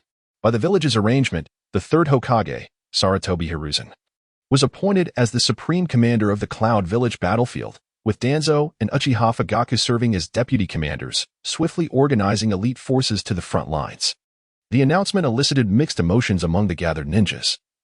Joy at the prospect of the 3rd Hokage personally taking action, a rarity in the past 2 to 3 decades since the First Shinobi World War, during which he had remained at the Leaf's main camp, rarely intervening. Even during the battle at Konoha's Gate, Hiruzen had remained a strategic figure rather than a participant, with the conflict concluding before he could take action. The legendary ninja hero of yore had not been seen in battle for many years, and younger ninjas were often unaware of his true prowess. Yet, the mere announcement of his involvement served as a potent morale booster for all. The surprise came with Uchiha Fugaku's appointment as deputy commander, an unprecedented occurrence in decades. This was not due to a lack of strength or status, but rather because the Uchiha clan typically operated with a degree of autonomy during conflicts or missions, often forming their own teams and rarely participating in large-scale operations. Nonetheless, the Uchiha clan as a whole was formidable, and the Sharingan's capabilities in battle were invaluable, making their inclusion in the war a significant advantage. On the side of the Rock Village, Elder Torafu led the Inuzuka, Nara, and Akimichi clans in support of Jiraiya, while Genji selected elite members from the Hyuga, Yamanaka, and Inuzuka clans to form a special intelligence unit, delving deep into the land of Earth to ascertain the enemy's movements. Yes, we obey. Chapter 39. Encounters on the battlefield. The entire Hidden Leaf village resembled a colossal war machine, swiftly gearing into action as all ninjas promptly rallied to assemble. Around Xianshi, several ninjas of varying forms swiftly appeared. Although Xianshi dealt with intelligence daily and was privy to numerous secrets and news, many faces among the village's ninjas remained unfamiliar to him. Upon glancing around, he recognized only a handful. Yamashiro Aoi, you will remain in the village this time, ensuring the smooth operation of our intelligence department. Xianshi commanded. Understood, Yamashiro Aoi replied, though the spark of excitement in his eyes slowly dimmed.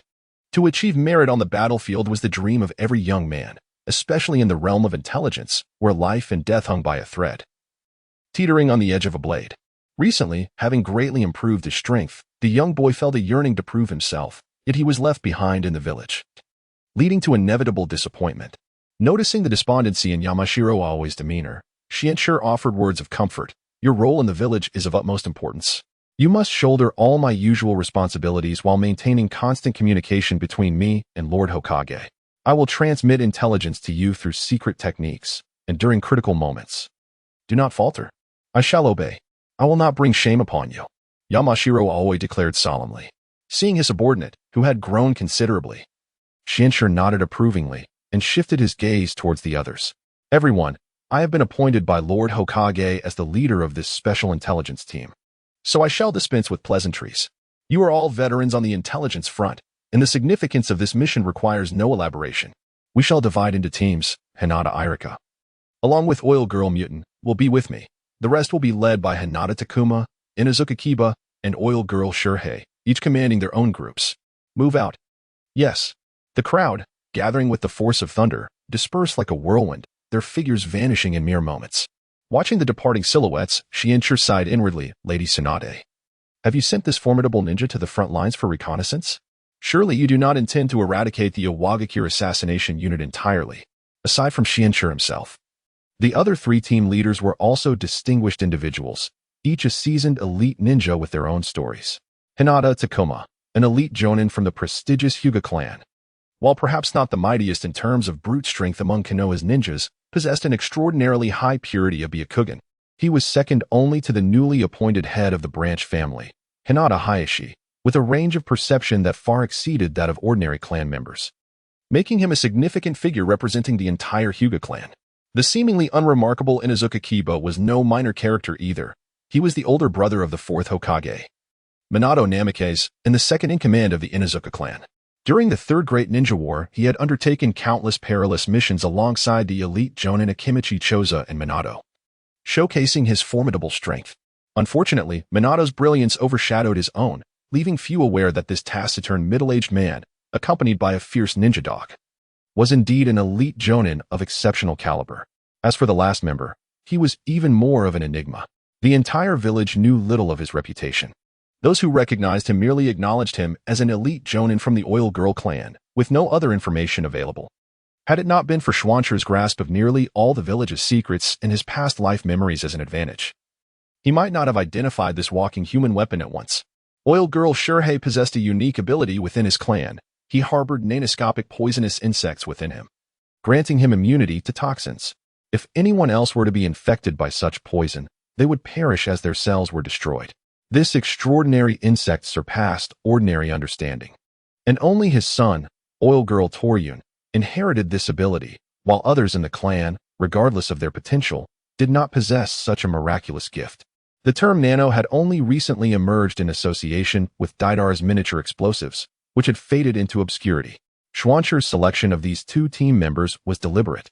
Hinata Irika had demonstrated exceptional performance during the last mission, successfully fending off an elite Jonin's ambush and remarkably holding his ground for an extended period, ultimately sustaining only minor injuries, an impressive feat by any standards.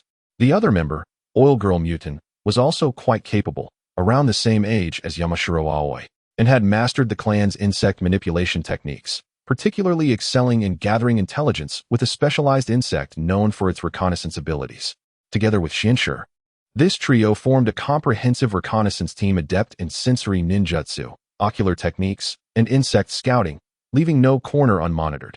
Any trace could potentially escape their scrutiny. As Shinshu led his team into the borders of the Land of Earth for reconnaissance, the ninja unit led by Shui had already encountered the Cloud Ninjas on the battlefield. In the Land of Water, near the border with the Land of Fire, a young female ninja resembling a demon cat moved through the battlefield as if it were her personal stage. Anyone who approached her was swiftly dispatched, and she conjured countless blue fireballs with hand seals, resembling animated little mice. Each mouse would autonomously pursue foes, detonating with explosive force, reducing unsuspecting Konoha ninjas to mere fragments. Meanwhile, Danzo found himself in a precarious position, facing the fourth Raikage, who was enveloped in lightning chakra, moving with the speed of a blue lightning bolt. The intelligence had proven accurate.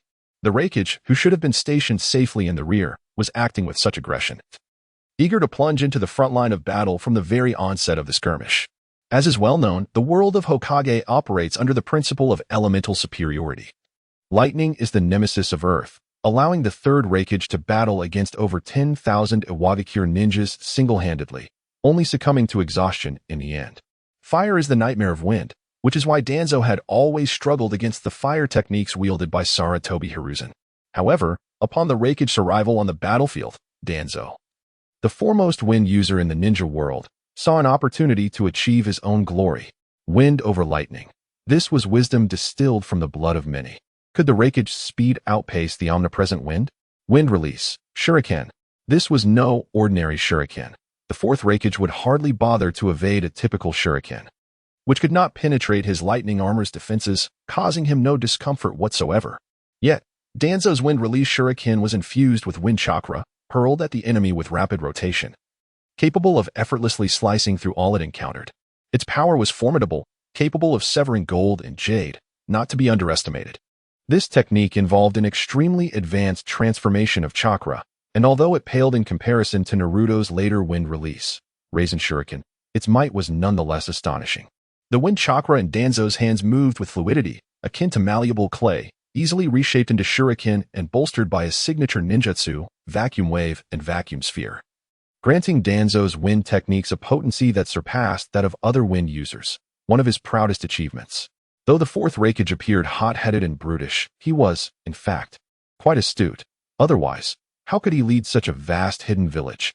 The moment Danzo made his move, the Raikage recognized this shadowy figure from Konoha.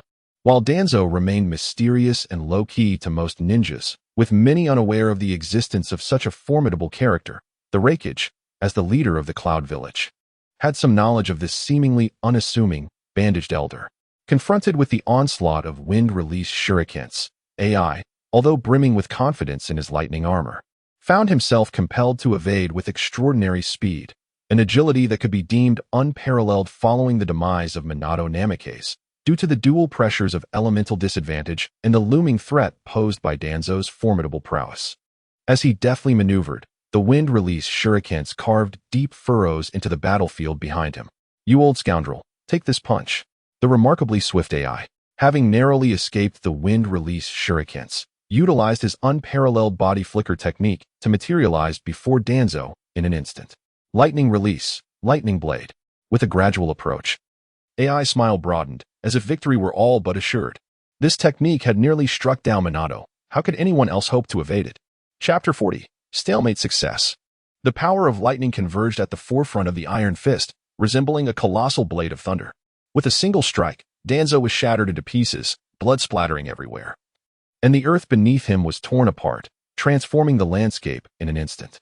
Before the smile of the Raikage could fade, a voice whispered in his ear, "Indeed, I have succeeded." With a sinister grin, Danzo appeared unscathed behind AI, and the corpse from moments ago had vanished without a trace. Wind release, vacuum blade. Mirroring the lightning blade on AI's fist, Danzo infused the power of wind into his kunai, and a razor-sharp wind blade plunged forcefully into the body of the Raikage. In a precarious moment, AI's tenacity shone through. He unleashed a torrent of chakra that enveloped him, rapidly solidifying his original lightning armor with remarkable speed. His golden hair stood on end as his body became a formidable shield of chakra and lightning, just managing to withstand the sharp wind blade before it could breach his skin. With a sudden flash, he vanished from Danzo's attack range. In the distance, AI panted heavily, having danced on the edge of death without shaking the resolve of the Raikage. His mind raced, struggling to comprehend the recent events while his gaze remained fixed on Danzo. Meanwhile, Danzo, feeling a twinge of regret, acknowledged that the fourth Raikage's inherited armor was indeed formidable. His supposedly invincible vacuum blade had failed to pierce the thin layer of chakra. Yet, the Sharingan proved itself invaluable. And Izanagi was undeniably the ultimate ocular technique of the Uchiha clan, immensely powerful. As he silently contemplated the slowly closing Sharingan covered by bandages, Danzo frowned slightly. The numbers were still too few. It seemed necessary to acquire more during this war. With newfound determination, AI ceased his hesitations and attacked from all directions, probing Danzo's defenses. Having tested the forbidden techniques, Danzo realized that the Raikage would not be so easily deceived again, and thus he adopted a serious demeanor, employing his superior wind release to engage in combat. However, the Raikage erupted into his most intense lightning chakra mode, with speed, defense, and attack power vastly elevated, leaving Danzo overwhelmed and distressed, far from the ease he had previously enjoyed. Just as Danzo found himself at a loss, two Jinchuriki began a ruthless onslaught on the battlefield. Fire release, great fireball technique. Earth release, earth flow river. Water release, water chaos wave. Lightning release, lightning serpent. The four elite jonin from Konoha no longer dared to hold back, unleashing a torrent of ninjutsu, as if it were of no consequence. Boom, boom, boom. Countless techniques rained down upon the Jinchuriki, yet the young host remained unfazed. She opened her mouth wide, unleashing massive blue flames that incinerated the incoming ninjutsu before they could reach her. The flames spread outward, transforming the surrounding forest into a hellish inferno. One jonin, unable to evade in time, sustained severe burns to his right leg, while the Jinchuriki smiled cruelly, akin to a wildcat toying with its prey, slowly closing in on the wounded target. With escape seemingly impossible, the Konoha jonin steeled his resolve, thinking, "Let us descend into hell together." Channeling his final reserves of strength, he produced a thick stack of explosive tags and fearlessly lunged at the Jinchuriki, who was perilously close. Earth release, earth prison. The surrounding Konoha ninjas, stifled by grief yet unwilling to abandon the opportunity crafted by their comrades' sacrifice, coordinated their efforts. Several ninjas proficient in earth release formed hand seals, and a massive earthen wall rose from all sides, swiftly converging to enclose the Konoha jonin and the Jinchuriki within the earthen prison. A cataclysmic explosion erupted from within the prison, obliterating everything inside as countless explosive tags detonated. An unearthly roar reverberated from the confines of the earth. Before the surrounding ninjas could react, a colossal tail burst forth, shattering the prison as the Jinchuriki emerged unscathed from the blue flames, her tail extending behind her.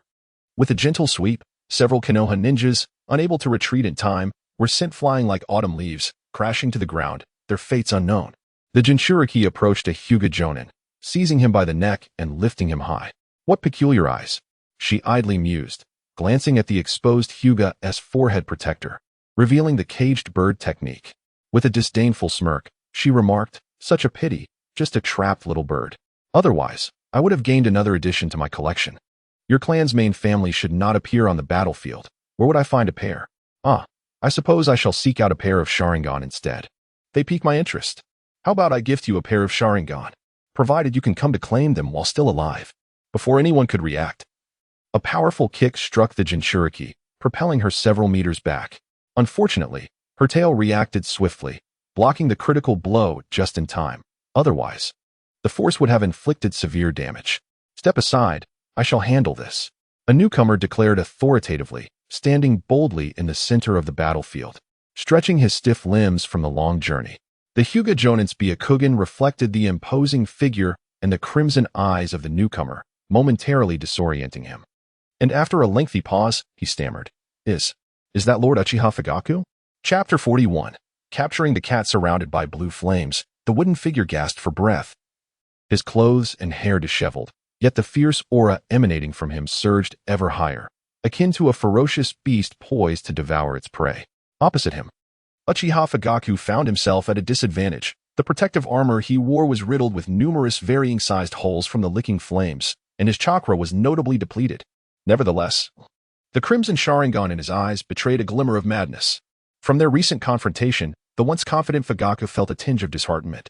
He had believed himself to possess strength rivaling that of any ninja in the shinobi world, yet a mere young woman had imparted a profound lesson upon him. Without revealing his trump cards, conventional ninjutsu proved ineffective against her, while her techniques posed a considerable threat, threatening to lead him to an untimely demise. The pride of the Sharingan forbade Fugaku from retreating even a single step. This battle represented a crucial moment for the Uchiha clan to assert itself at the heart of the village. Any misstep was unacceptable.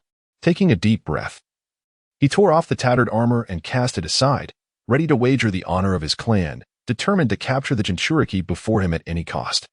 Just as he prepared to launch his assault, a sound pierced the air, and Uchiha Shursui, a man of a more sinister demeanor than Danzo, appeared at Fugaku's side.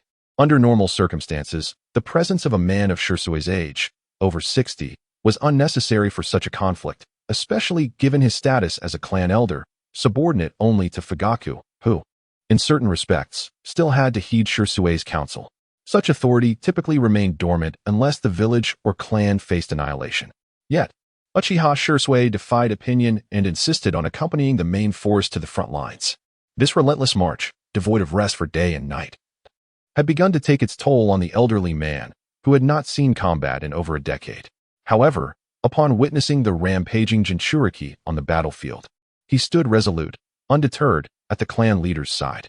Elder, while this Jinchuriki is formidable, it will not be so easy to defeat me. Perhaps you should assist the other ninjas while I engage her with my full strength. Shursui grinned ominously. Leader, are you concerned that my age may hinder your efforts, and that I might inadvertently fall here? Fugaku hastily replied, that is not my intent at all. The Uchiha clan is no coward, though I am old.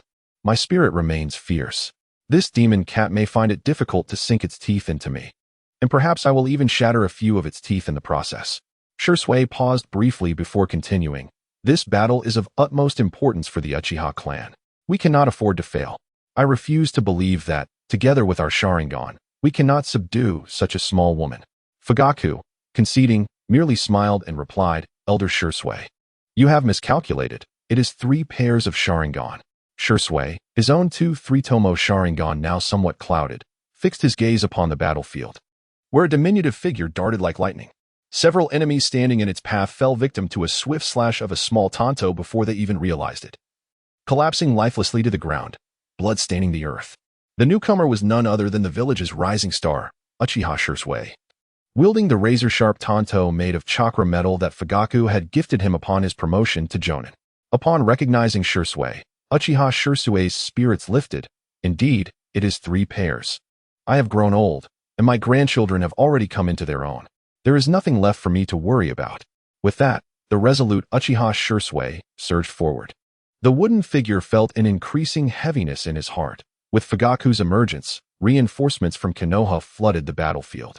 The tide of battle shifted, especially as the Uchiha, with their crimson Sharingan, advanced like a relentless force, unstoppable in their momentum. As 3 pairs of Sharingan fell upon him, the wooden figure felt a chill run down his spine, alarm bells ringing in his mind. The Uchiha clan's notorious reputation was not mere embellishment. It was forged through countless sacrifices. Facing Uchiha Fugaku alone was already daunting, and now he found himself contending with both a formidable elder and an emerging talent. Despite wielding the power of a Jinchuriki, before they could act, the wooden figure transformed, sprouting an additional giant blue tail, its body adorned with blue chakra markings resembling a feline demon. With hair standing on end and eyes turned white, it instantly entered a semi-tailed beast form, enhancing its capabilities dramatically. Meanwhile, the chakra from the 2 tails began healing the wounds it had previously sustained, revealing an even more powerful cat demon before the onlookers. While most Uchiha ninjas were renowned for their fire techniques, Uchiha Shursui was a rare practitioner of both wind and fire. This seemingly ghostly figure formed seals midair. Wind release, great breakthrough. Fire release, great fire extinguishing. A simple C-rank wind technique combined with a formidable B-rank fire technique took shape in an instant. In a flash, the wind fueled the flames, and the inferno spread like a vast ocean, scorching the surrounding air and nearly cracking the earth as it encircled the wooden figure. leaving it no avenue for escape. Indeed, this ancient monster, existing since the Warring States period, may have seen a decline from its peak. Yet its vast combat experience and astonishing skills still eclipsed most ninjas. As the flames threatened to engulf him, the wooden figure remained undaunted. Its massive tail resembling a colossal hand that swatted through the inferno, reaching for the airborne Uchiha Shadowy. Fugaku, unwilling to stand idly by, unleashed a powerful fire release, Great Dragon Flame technique. A colossal fire dragon seemed to be birthed from the void, seizing the blue tail and initiating a clash of titans that forced nearby ninjas back for hundreds of meters. Amidst the chaotic flames, Shadowy moved like a specter, employing the body flicker technique to its utmost potential, delivering a flurry of strikes to the wooden figure's vulnerable points in mere blinks. However, the wooden figure was enveloped in a protective layer of blue chakra. Unlike the lightning armor of the fourth Raikage, this chakra, drawn from the two tails, was ever-flowing, and Shadow's short blade could not breach its defenses, serving only to create distractions. As the stalemate persisted, despite the constant chakra supply from the two tails, the wooden figure began to feel the strain. Shadowy fared somewhat better, relying primarily on taijutsu, which conserved chakra, while Fugaku appeared increasingly beleaguered. Having engaged the Jinchuriki with ninjutsu for an extended period, a feat worthy of admiration, Uchiha Shadowy, now aged and weary, struggled the most. Though he repeatedly created advantages for his comrades, his waning chakra left him feeling inadequate in many exchanges. As the situation reached an impasse, Uchiha Shadowy steeled himself, calculating that trading his life against such a formidable Jinchuriki would still constitute a gain for him. Resolute in his approach, he endured several blasts of the wooden figure's blue flames, positioning himself within optimal range to unleash a forbidden technique he had prepared for a lifetime. Now sensing the imminent threat, the wooden figure raised a hand, summoning a colossal blue palm aimed directly at Uchiha Shadowy. "No!" Fugaku shouted from a distance. At this moment, time seemed to stand still, as if everyone around was ensnared in a shared illusion, or perhaps Uchiha Fugaku's speed was simply too swift. In the blink of an eye, he positioned himself before Uchiha Shadowy, his chakra erupting in a tumultuous wave. A colossal blade of lightning cleaved through the azure giant's palm, its momentum unabated as it struck fiercely against the wooden figure. Lightning release, Budo Yamatsu. This legendary weapon, said to be wielded by the deity Take Minakata, did not disappoint. It shattered the wooden figure's chakra shell in one fell swoop, rendering it unable to gather energy for a brief period. Among the future heroes, Sasuke possessed both fire and lightning attributes, a testament to the legacy inherited from his father, Uchiha Fugaku. This unassuming patriarch of the Uchiha clan was not only a master of lightning techniques, but also harbored such a formidable trump card. Now Shadowy, without needing further instruction from Uchiha Fugaku, Shadowy seized the moment, having already prepared. In an instant, he activated the body flicker technique, his gleaming blade aimed at the now defenseless wooden figure. Chapter 42. A misstep paralyzed by a lightning technique. The body of the wooden man lay vulnerable, his chakra cloak in tatters, akin to meat on a chopping block, ready to be slaughtered. A glint of cold steel flashed as Shadow's short blade approached with deadly intent. Yet, the wooden man's fate was not yet sealed. The fierce battle between the Uchiha clan and the two-tailed Jinchuriki had drawn the attention of powerful ninjas from both sides, though not as renowned as the ninjas of Konoha. The elite of Kumogakure were far from few. Suddenly, a figure emerged to intercept Shadow's assault, safeguarding the wooden man's life. It was none other than the elite Jonin of Kumogakure, a trusted aide of the third Raikage, the lava-style user, Dodai. In his 40s, Dodai sported a seal over his left eye inscribed with the character for lightning, and his lean physique exuded a sense of sharpness. He expelled a rubber ball, large enough to encase the incapacitated wooden man, neutralizing Shadow's blade forged from chakra-infused metal. In the distance, the fourth Raikage, sensed the dire situation. Ever since reinforcements from Konoha had arrived, the tide of battle had shifted dramatically. Had it not been for the wooden man and himself maintaining a hold over numerous adversaries, Kumogakure would have faced utter defeat. Yet, it was astounded by how swiftly the wooden man, now adept at wielding the power of tailed beasts, had been overwhelmed. He knew that even in a fully transformed state, the wooden man could pose a significant threat, one that only his partner could hope to counter. Reluctant to engage further, considered abandoning his opponent, Danzo, to provide urgent assistance to Dodai. However, Danzo's cunning quickly became apparent. Although A's speed allowed him to navigate the battlefield with ease, Danzo seized upon A's intent to withdraw, unleashing a barrage of wind-style techniques toward the wooden man, compelling A to reveal himself in defense. As the Kumogakure forces found themselves embroiled in a fierce struggle, a dark projectile akin to a comet streaked into the fray, its explosive force scattering the area into chaos. The earlier techniques exchanged between the wooden man and Fugaku now paled in comparison, aiming to spare his own ninjas. The projectile's detonation point was strategically chosen away from the main battlefield, resulting in minimal casualties, yet plunging the entire area into confusion, leaving both sides momentarily bewildered. Retreat. Everyone, despite the imminent reinforcements, A refrained from launching another offensive, instead seizing the moment of disarray to issue a loud command for withdrawal. The seasoned Dodai had already dispersed several rubber balls to baffle the enemy upon the explosion's onset, swiftly whisking away the unconscious wooden man before A's orders could take effect. Channeling his chakra, A held the rear guard for his retreating forces, braving the risk of being targeted by Danzo's wind techniques as he protected the last line of defense. All the ninjas of Konoha unleashed their kunai, explosive tags, and various techniques toward A. However, the formidable defense of his lightning armor rendered their efforts nearly futile, with only Danzo's wind techniques delivering a minor threat. A stood alone against the multitude of Konoha ninjas, embodying the spirit of the third Raikage as he had once faced thousands of Awagakure ninjas. Observing the near-complete retreat of his forces, A contemplated his own withdrawal. Danzo, today we shall not determine victory or defeat. Another day shall suffice for our reckoning, he declared, preparing for an immediate exit. From a distance, Danzo, encircled by his forces, sneered derisively. A defeated general dares to speak of valor.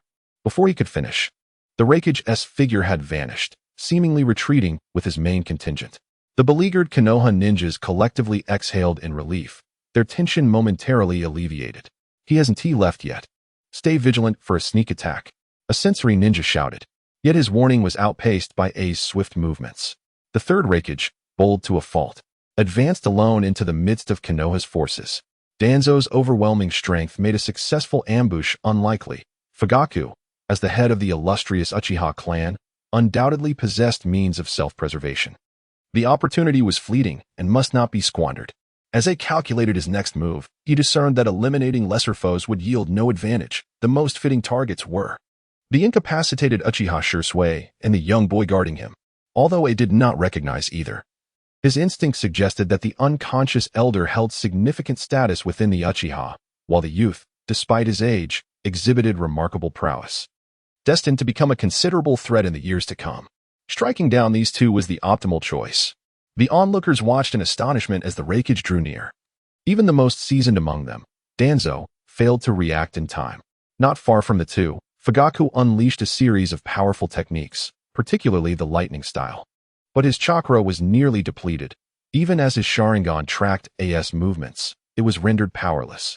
In a critical moment, an extending staff, akin to the Rui Jingu Bang, swept in from above. Just as A was poised to seize his targets, he was struck from behind. The staff delivering a powerful blow that sent him reeling, the protective lightning armor exhibiting signs of fracture. A second strike followed, crashing into A's chest with tremendous force, causing him to spew blood and fall heavily to the ground, consciousness fading. The events transpired in a heartbeat, rendering the onlookers astonished. As realization dawned, they rushed to assess the situation, only to witness a colossal appendage emerging from the earth, seizing A and vanishing without a trace. The staff, unable to intercept in time, struck the hill where A had fallen, scattering debris but achieving nothing further. Chapter 43. Strategies at the border of Konohagakure. The headquarters of the ninja forces is bustling with the presence of several figures within the central tent. Sarutobi Hiruzen occupies the main seat. Had it not been for his timely intervention during the daylight battle, the consequences for Uchiha Shadowy and Itachi would have been dire. The renowned professor of ninjutsu not only expertly wields various techniques, but also possesses exceptional taijutsu skills. Despite capitalizing on the advantage of a surprise attack, he managed to counter what is regarded as the swiftest speed in the current ninja world, prompting admiration for his unparalleled staff techniques. To his left and right sit Danzo and Uchiha Fugaku. Danzo appears somewhat weary. Throughout the battle, he single-handedly withstood the onslaught of the fourth Raikage, A, draining considerable chakra and energy, and he is yet to fully recover. In contrast, Uchiha Fugaku displays no signs of fatigue from the previous day's skirmish, having returned to the enigmatic demeanor characteristic of the clan leader. This highlights the advantage of youth. While Danzo exhibits the toll of exhaustion, Fugaku appears revitalized and invigorated. Surrounding them are various captains of the ninja forces, each a battle-hardened elite, among whom Uchiha Shadowy also stands. While Uchiha Shadowy lies unconscious due to the backlash of a forbidden technique and has been sent to the medical unit for treatment. Lord Third, why not take advantage of the fact that the two main combatants from Kumogakure are heavily injured and unable to fight back in the short term? We could pursue them relentlessly and annihilate their main forces, proposed a spirited young jonin, unable to contain his eagerness. Several other captains in the room shared his fervent gaze, echoing similar sentiments. Danzo, eyes closed in contemplation, coldly responded, "If you attack now, you might as well be swallowed whole." Young men should learn to temper their words with experience. Sarutobi Hiruzen, concerned that Danzo's remarks might dampen the spirits of the younger ninjas, interjected. While the Raikage and the Two-Tails Jinchuriki are injured, their main force has not suffered significant losses. Moreover, the powerful figure who did not appear today is likely the Jinchuriki, who has perfectly mastered the Eight Tails power. The mention of the Eight Tails and a perfected Jinchuriki caused a palpable tension in the room.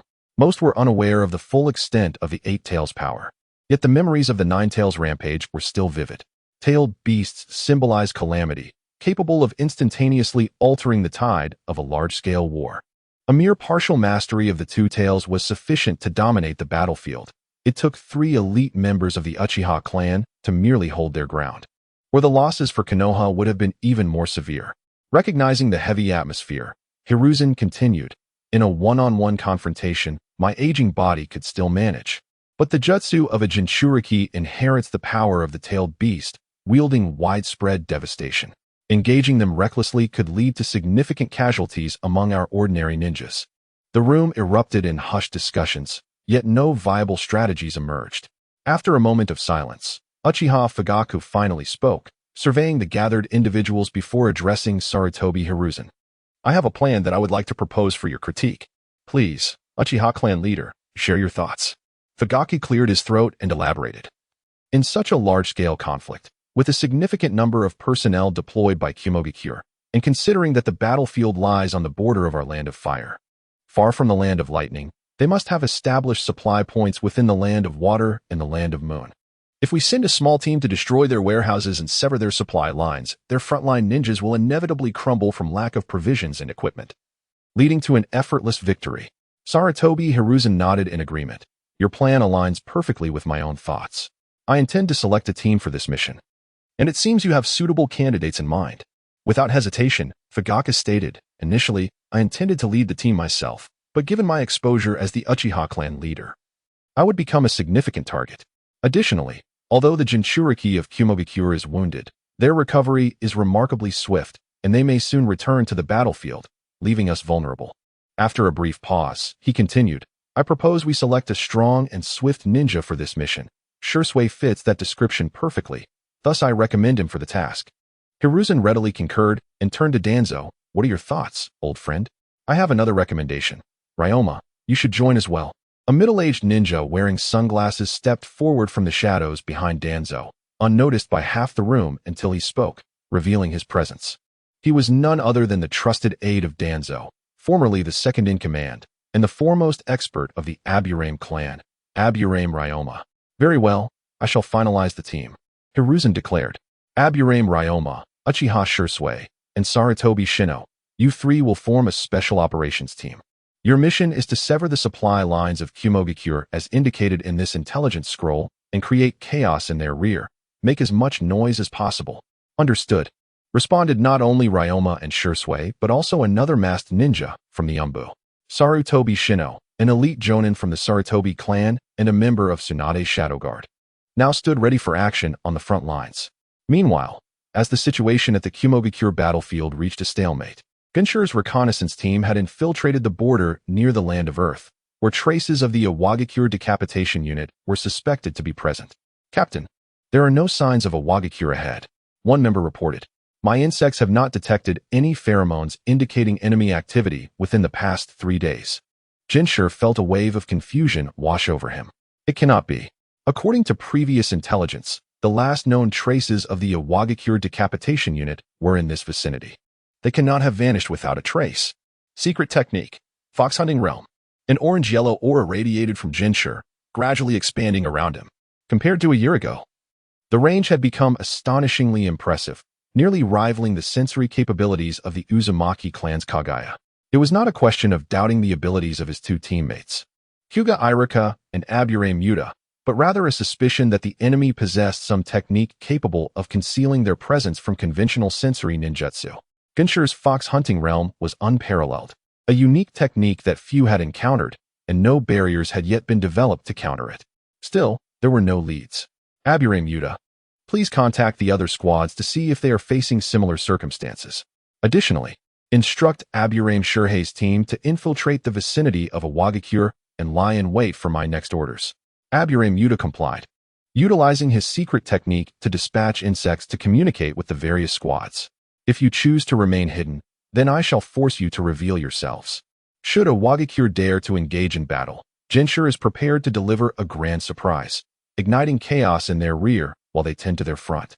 Chapter 44. Traces. Despite the disheartening data setbacks, we shall press on. Report to the captain. The other teams have failed to locate any signs of the rock hidden forces. The Hyuga Tokuma squad and the Inazuka Kaku squad have expanded their reconnaissance to the east and west respectively, while the Oil Woman Shurhei squad is proceeding towards the border of the Land of Earth as per your directives. After coordinating with several teams, Oil Woman Mute returned to report. At that moment, a hawk, raised by Konoha, swooped down like an arrow through the clouds and landed on Hinata Irika's right arm. Opening the letter carried by the hawk, even the typically composed Hinata ninja found himself feeling anxious, quickly making his way to Master Jinji. Urgent news from the border. Lord Jiraiya has discovered a group of unmarked ninjas near the outpost. Based on their strength, they appear to be the assassination unit from the rock-hidden village. After a brief skirmish, they retreated back into the Land of Grass, and according to the intelligence, they have mysteriously vanished. Even Lord Jiraiya, who personally tracked them, found no trace. Jinji furrowed his brow. This situation defied logic. How could someone of Jiraiya's caliber lose track of them? Moreover, this was not an individual but a squad, at least 20 or 30 strong, perhaps even more. With 4 reconnaissance teams fanned out along the border of the Land of Grass, how could they evade detection and appear so easily behind them? Gathering his thoughts, Jinji commanded, "Send a reply to Lord Jiraiya informing him of our situation, urging him to maintain vigilance at the border. Within 3 days, I will ascertain their whereabouts." Understood. Hinata Irika muttered as he bound the response to the hawk's leg. It's utterly absurd. Can they soar through the skies like this hawk? Hearing the complaint, Jinji suddenly had an epiphany. Yes, in the skies. He smacked his forehead, realization dawning upon him. The master technique of the third Tsuchikage, Anoki, known as the weight-lightness rock technique. This meant that the sole possessor of the bloodline elimination, a living legend in the ninja world, the inheritor of the Will of Stone, was present here. This could spell trouble. Anoki's dust release techniques were among the most feared, posing a greater threat than Obito's Kimui or even a standard Susanoo. It was an almost insurmountable ninjutsu, unless one possessed the Rinnegan's ability to absorb techniques. Jinji decisively ordered, "Immediately instruct the Oil Woman Shurhei squad to execute Plan B. The other 2 squads shall return to the border to regroup with Lord Jiraiya." Observing the shift in Jinji's demeanor from his usual relaxed self to one of seriousness, the others did not dare to delay and promptly complied. At the border of the Land of Fire, apart from the Oil Woman Shurhei squad executing their secret plan, the rest returned to the outpost to regroup with the elite Umbu led by Jiraiya. Jinji, according to your analysis, Anoki and the rock-hidden assassination unit are hovering right above us, poised to launch an assault at any moment? Jiraiya's expression was grave. Jinji replied, "Anoki, being elderly and fatigued, would not recklessly expend his chakra. He must have a hidden base somewhere in the Land of Grass for recuperation, rarely venturing outside. When he does act, he quickly ascends to high altitudes, which is why our reconnaissance has yielded no results. As for an ambush, there is no need for excessive concern. Though Anoki is stubborn, he is also cautious and will not act impulsively. He is likely waiting to see how the conflict between Konoha and the cloud-hidden village unfolds. Should Konoha show signs of weakness or the situation grow tense, he will seize the opportunity. But his constant surveillance is unsettling. Dealing with the cloud-hidden village is already taxing enough without having to divert resources to guard against the rock-hidden village, placing a heavy burden on the village. Jiraiya exclaimed, "We must locate Inoki's position, disrupt his assassination unit, and force them to retreat." With resolve, Jiraiya was prepared to confront them head-on. Genji scrutinized Jiraiya, pondering that he had likely mastered the sage mode of Myoboka Mountain by now, which explained his confidence in facing Inoki, the wielder of bloodline elimination. This indeed was a viable strategy, but it was far from sufficient. Genji spoke slowly. "What?" Jiraiya looked perplexed, uncertain of what further plans Genji might have. In the land of grass, not far from the land of fire, lay an unnamed small mountain. This mountain had long been hollowed out by earth release techniques, creating a space capable of accommodating hundreds of people. The cave was densely covered with sealing techniques, and with the thick, sturdy mountain behind it, it could easily evade any sensory or Byakugan detection. Lord Tsuchikage, numerous hawks and ravens have recently appeared along the border, suggesting the enemy may be poised to launch an aerial assault, reported a short-statured Inoki, his imposing presence humorously contrasted by his large nose. Even within Konoha, not all are inept. They must have pieced together some clues from the slightest hints. But that is of little concern, even if they are prepared. They have no viable countermeasures. We shall wait until Konoha and the cloud-hidden village are mutually exhausted, then we will make our move for vengeance.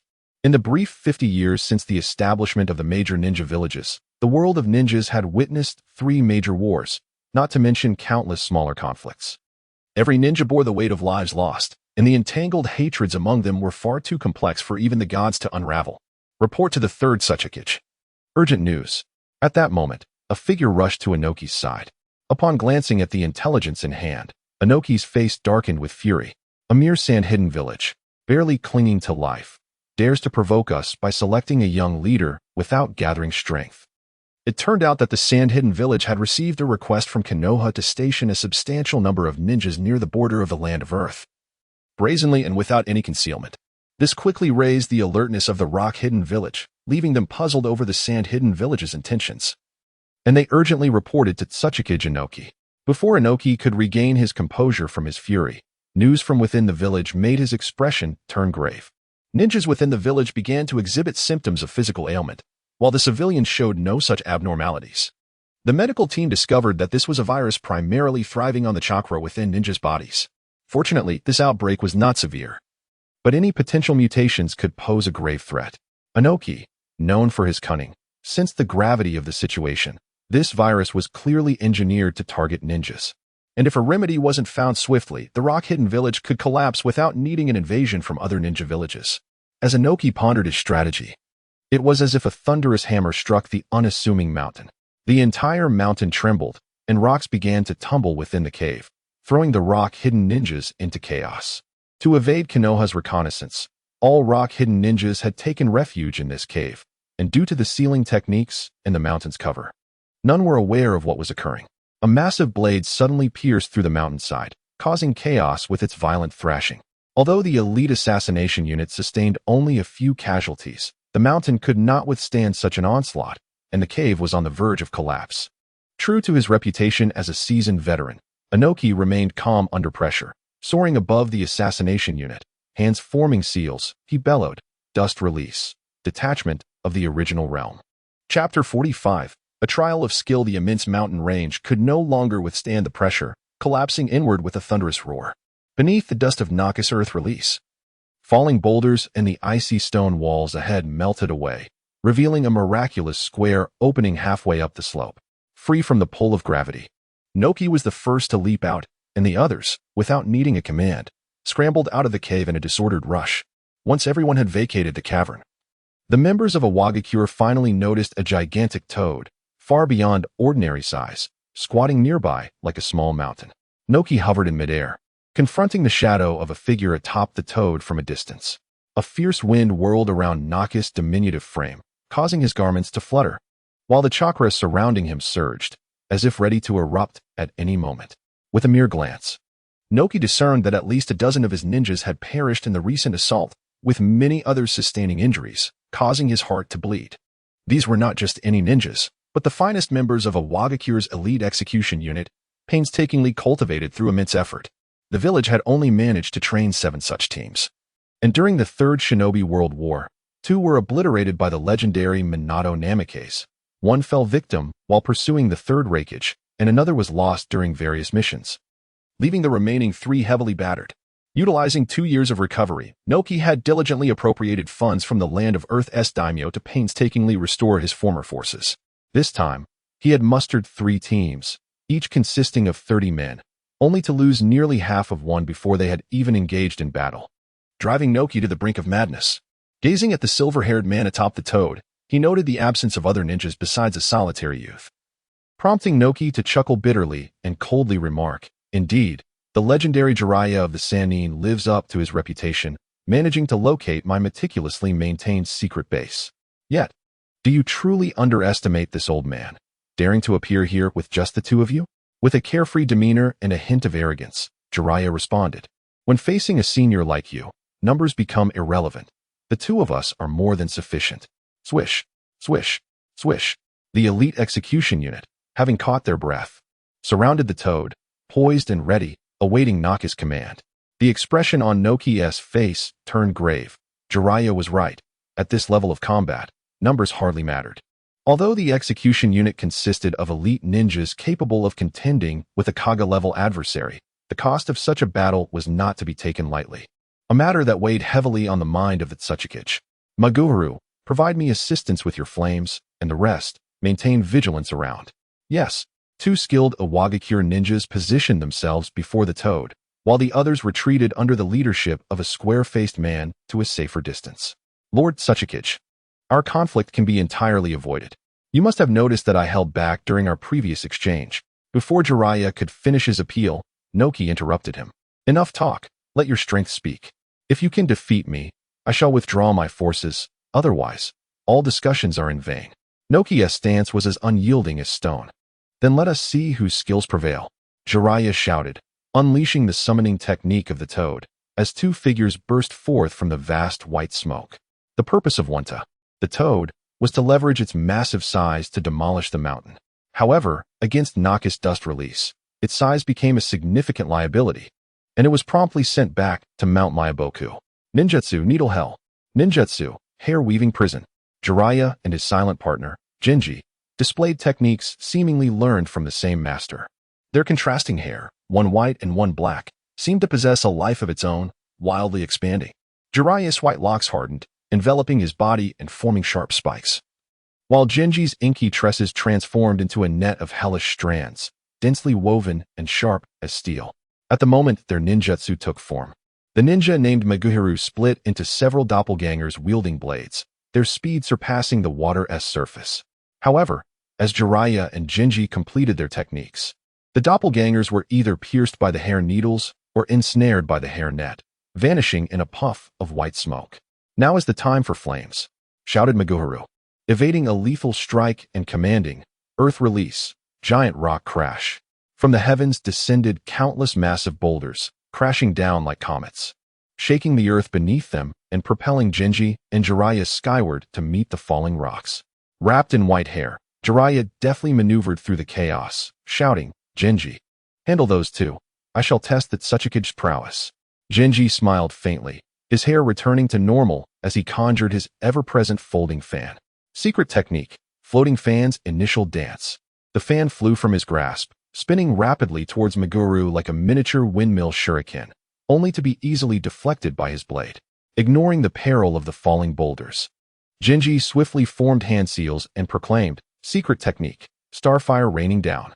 The deflected fan multiplied into countless replicas, resembling a sky full of stars, suspended rather than falling, spinning and slicing through everything within reach with lethal precision.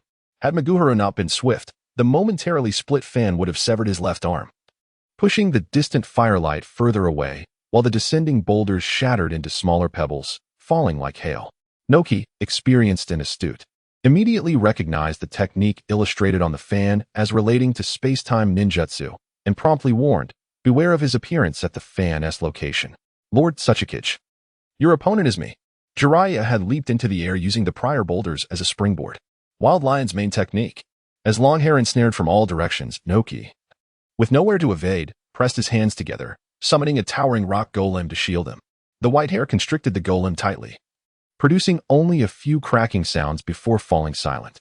Fire release, fireball jutsu. Fire release, great fireball jutsu. Fire release, fire dragon fireball, unleashing 3 powerful fire techniques. Yet Noki remained unscathed, steady as a mountain.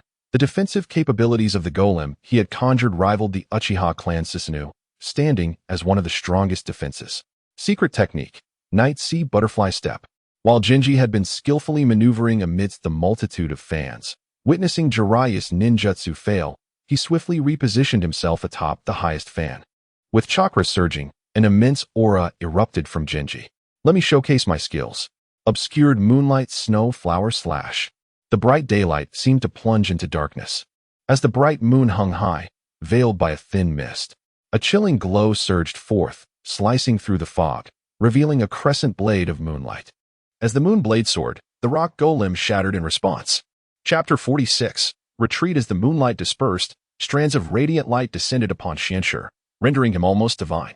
This lad, Jiraiya couldn't help but shake his head. The brilliance he displayed overshadowed even that of his own Toad Sage persona, stirring a pang of jealousy within him. Nevertheless, despite his inner musings, he could not deny the astonishing prowess of Xianxue. Tsunade had previously divulged to Jiraiya that Xianxue was a remarkably capable young man, a hidden genius whose true strength remained elusive.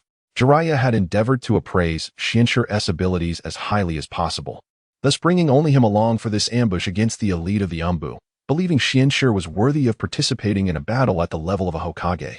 However, the display of his ninjutsu elevated Jiraiya's estimation yet further. He could scarcely conceive of a technique from his own arsenal that could so effortlessly breach the defenses of Inoki's Doton. Doriheki, Lord Tsuchikage, Lord Maji, and Hka momentarily found themselves in a state of disarray, launching an array of ninjutsu at Xianxue and Jiraiya as if they were made of limitless resources. Schwancher's figure flickered before he reappeared at a distant location with a fan in hand. Jiraiya, opting not to engage directly, released the enormous rock giant he had been grappling with, performing a few somersaults before landing smoothly on the ground. In midair, Inoki seemed to lose his support, crashing heavily to the earth, where the shattered stones entombed him, resembling a grave of considerable height. The 2 Awagakure ninjas hurried to the stone pile, frantically clearing debris in an attempt to rescue Inoki, who had been buried the deepest. Jiraiya met up with Xianxue, shaking his head with a smile. Lord Tsuchikage, such child's play is beneath you. Although Schwancher's ninjutsu is formidable, it is hardly capable of injuring a master of earth techniques like yourself. As Jiraiya's words fell, Inoki emerged slowly from the ground, levitating before Maji and Hka. His previously stern expression had deepened into a shade of anger. The elegant yet bizarre moon blade that had appeared in broad daylight, though it had not harmed him, having been deftly evaded, had nonetheless instilled fear within Inoki, who realized that had it struck him, he would not have stood unscathed. Why does Konoha perpetually produce such rising talents? Inoki lamented the unfairness of fate, pondering why he still lacked a suitable successor, while Konoha boasted an abundance of enviable young ninjas. Not to mention the legendary Sannin, the illustrious white fang of Konoha, and the yellow flash, Minato Namikaze. Now, there was even the rising star, Kakashi Hitaki, but the young man before him might surpass Kakashi. This boy cannot be allowed to grow. Otherwise, in merely 2 years, he could become another Minato Namikaze. With a resolute heart, Inoki made his decision. Joining his hands, he formed a transparent conical barrier between them, radiating an intense light that was hard to behold. There it was, Inoki's unique technique, Dust Release. A power that transcended the boundaries of bloodline limits, the only known form of Keki Ta in the entire ninja world. Jiraiya formed hand seals, placing himself in front of Xianxue with a grave demeanor. He harbored no confidence in his ability to withstand the old man's ultimate technique unscathed. Xianxue leaned out from behind Jiraiya's shoulder, saying, Old Tsuchikage, we have already shown ample goodwill. You might not be aware, but the supply lines of Kumogakure have been severed, leaving them unable to continue fighting. They officially retreated yesterday and sent envoys to Konoha for negotiations. Observing Inoki's hands relax, Xianxue stepped forward, fanning himself gently. Should war break out between Konoha and Awagakure, the ninjas left behind in your village would not merely be weakened and sickly. Who knows? A devastating plague capable of annihilating your entire village might erupt. Moreover, Sunagakure has long allied with Konoha, and when that time comes, a formidable force from Sunagakure will invade the land of Earth, forming a combined assault to divide your Iwagakure. At that point, you will deeply regret your decisions. With a face ashen, Inoki slowly lowered his hands, his expression gradually returning to normal as he replied, "Those brutes of Kumogakure are unworthy of our strategy. They were driven back in mere days. A minor plague is nothing to fear. Do you truly believe our medical ninjas are inept? As for Sunagakure, they are merely a remnant of defeated forces. How much strength can they muster? Even if they ally with you, our Iwagakure is fortified by its natural barriers, making it easy to defend but difficult to attack. Our ninja forces are formidable. Even if Konoha were to win, it would be a Pyrrhic victory.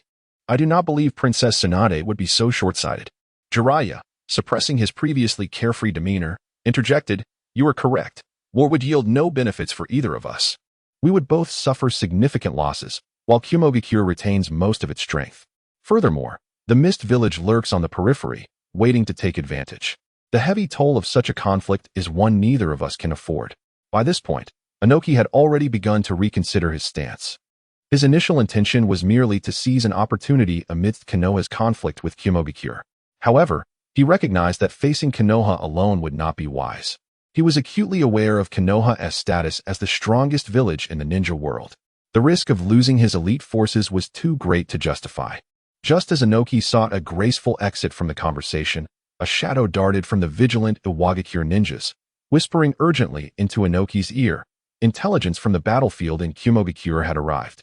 The trio of Oil Girl Ryoma, Sarutobi Shinji, and Uchiha Shursui had effortlessly destroyed several hidden supply depots of Kumogakure, severing their supply lines before the war even commenced.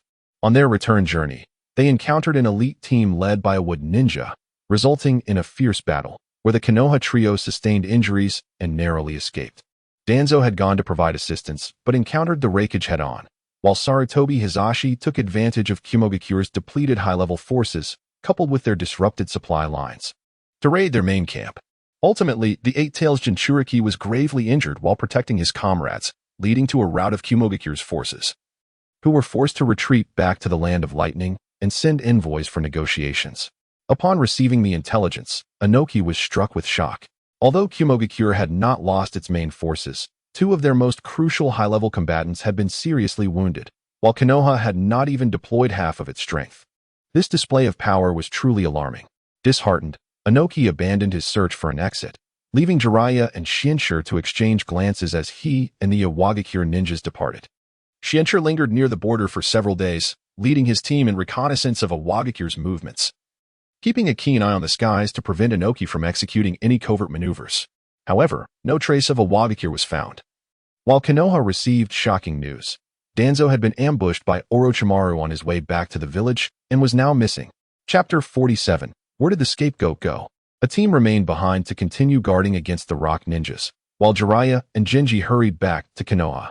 Upon their return, Sarutobi Hiruzen was in a meeting with the fourth Hokage, Tsunade, and nearly all the high-ranking officials of the village were present in the Hokage's office. Although Danzo was not well-liked among the crowd, his position was still among the highest, second only to the Hokage. During Hiruzen's tenure, he was considered the second in command, capable of managing affairs almost as well as Hiruzen himself. While Tsunade's status had diminished upon her succession, she remained a vital part of the village's decision-making body. The shocking news of a significant figure being attacked and going missing was compounded by the fact that the assailant was none other than the S-rank rogue ninja, Orochimaru, a former elite of Konoha. Standing before the Hokage's desk was Yamashiro Kai, a lean man with a determined expression. He addressed Hiruzen and Tsunade, stating, "According to the investigation at the scene, Elder Danzo was ambushed just over 100 miles from the village. At the time, he was accompanied by only 2 bodyguards. One, Terui, was killed on the spot, leaving behind a mangled corpse, seemingly torn apart by a beast. Elder Danzo and the other bodyguard, A, are currently unaccounted for, with no evidence to suggest they perished at the scene. Analysis of the battle traces indicates that the assailant was indeed Orochimaru." Tsunade's expression grew increasingly grave as she turned to a young ninja, inquiring with a serious tone, "Yamashiro Aoi, does your intelligence department have any leads on Orochimaru's whereabouts?" although Aoi was not originally qualified to attend such a high-level meeting. He had assumed temporary responsibility for the intelligence department in Jinji's absence and had accompanied Kai and other key members. In response to the Hokage's question, Aoi remained composed, contemplating carefully before answering. The intelligence department possesses a considerable amount of information regarding Orochimaru, but much of it consists of deliberately misleading falsehoods. A portion still requires verification. However, it is certain that Orochimaru has been most active in the land of Rice. Immediately organize elite members of the intelligence department to verify the situation in the land of Rice, Tsunade commanded, glancing around the room before her gaze settled on Kai. With Jinji absent, I entrust your team, the Inuzuka, to undertake this mission. Exercise extreme caution. Orochimaru is not to be trifled with. As Kai, Narashikaku, and Akimichi Choza stepped forward to accept their orders, a voice interrupted from the doorway. Leave this mission to us. Jiraiya and Jinji hurriedly entered, looking travel-worn. Jinji spoke up. This task is of paramount importance. On our way back, we took a detour to scout the ambush site and discovered that Orochimaru's jutsu is considerably more potent than before. It would be prudent for Lord Jiraiya and me to handle this together. Seeing both men return, Tsunade's previously anxious demeanor calmed. Very well, that settles it. Prepare the intelligence and set off immediately. We must ascertain what trickery Orochimaru is up to while ensuring Elder Danzo's safety. Upon returning to the intelligence office, Jinji sat deep in thought. What is this designated scapegoat truly scheming? At the ambush site, although many traces had faded, it was evident that a grand battle had taken place. Fire, wind, and wood techniques were distinctly recognizable. Teruo had suffered the worst, with half of his body seemingly devoured by a serpent. Yet, why was the other half left behind? Jinji couldn't help but smirk. Why not leave his body? Is he reluctant to part with the painstakingly nurtured would release ninja? While Jinji believed Orochimaru was indeed stronger than Danzo, it was implausible that he could easily abduct Danzo without incurring substantial costs, especially with two formidable bodyguards present. Furthermore, Danzo had numerous contingencies hidden away. Orochimaru and Danzo were, in a sense, allies with shared interests. Thus, it was inconceivable for Orochimaru to capture Danzo without reason. The only feasible explanation was that Danzo had voluntarily vanished, orchestrating a ruse for the village. If it were a pretense, Danzo would undoubtedly concoct a reason to return, while possessing the wood release bloodline limit, might not be so fortunate. The wood release represented a joint endeavor between Danzo and Orochimaru, a precious asset they would not willingly relinquish to the village, leaving it with no option but to perish utterly. A's fate could only lead to two outcomes: remaining by Orochimaru's side or returning to Danzo's hidden base outside the village. Based on Jinji's understanding of Danzo, the latter was the more likely scenario. If the sole purpose was to fake A's death, such elaborate theatrics would be unnecessary, raising questions as to why Danzo would seek to vanish from the village's view unless he harbored undisclosed plans. Jinji felt a headache coming on. Although, as a time traveler, he possessed near-omniscient knowledge, it was primarily confined to the original narrative. Figures like Danzo, who lurked in the shadows, held too many secrets, leaving Jinji momentarily perplexed. Aoi, here. Yamashiro Aoi promptly appeared in Jinji's office. Has the intelligence from the recent conflict been compiled? Jinji inquired. Yes. The third Hokage has returned victorious with all troops. Intelligence scrolls have been passed on, and battlefield information is currently being organized. Oh.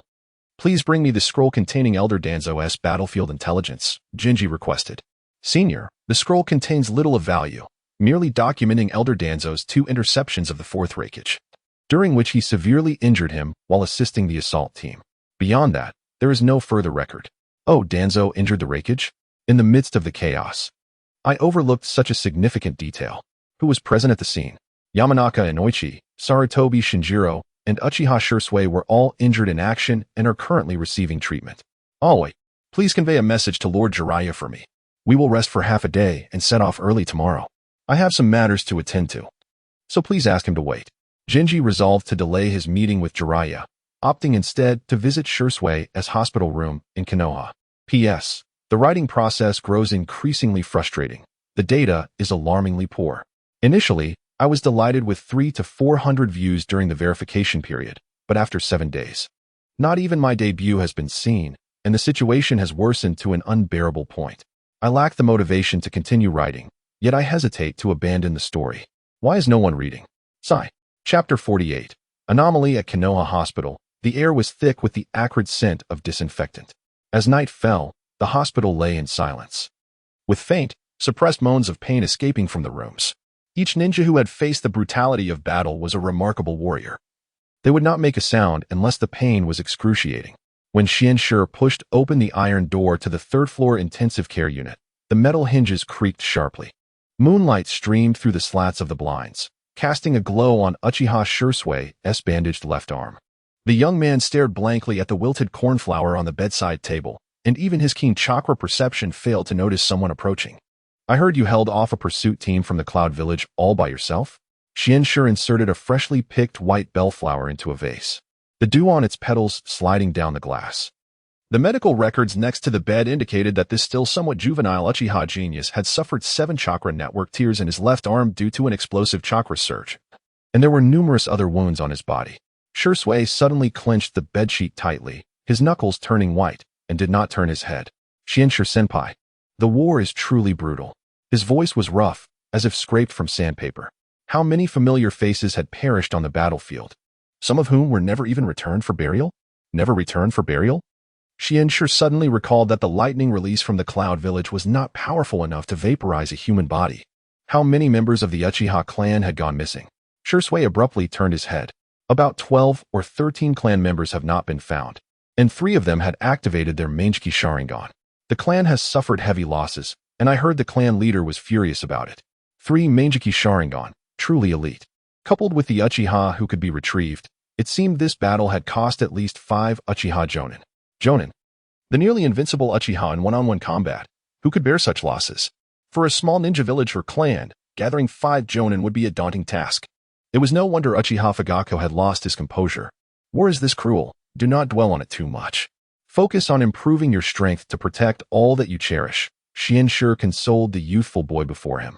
How are your other 2 teammates? Are they in the next room? Captain Ryoma was injured the least. He was discharged after a simple examination. Senpai Shin No-Suk's injuries are not severe either. He is in the next room. Only I have been a burden to everyone, Shirsue said, a hint of shame in his voice.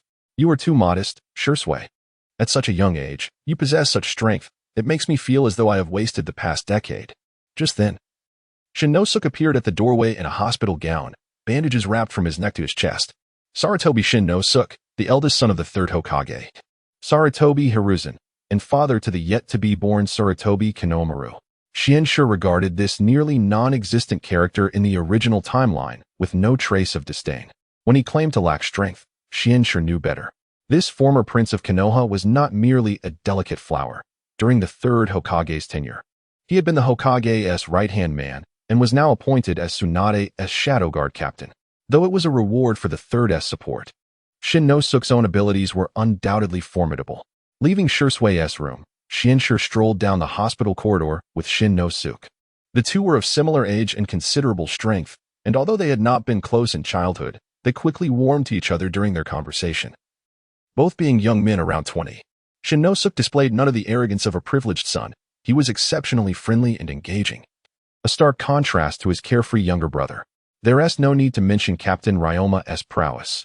He was second in command at Root, just below Elder Danzo. Even young Shirsue is remarkable. His body flicker technique is extraordinary. If we were to spar, I fear I would gain no advantage, even when not in Shirsue's presence. Shin No-Suk extolled the talents of this young prodigy. Waving his folding fan, Xianxue replied with a smile, there is no need for excessive humility. While Shirsue's strength is indeed formidable, yours is certainly not lacking. I have read the reports. Elder Danzo was able to severely injure the Raikage, and your contribution was significant. Shin No-Suk let out a wry smile. You flatter me. I merely assisted from the sidelines and ended up injured. Here I am, still in the hospital. The main contributors were Elder Danzo and Captain Ryoma, especially Elder Danzo.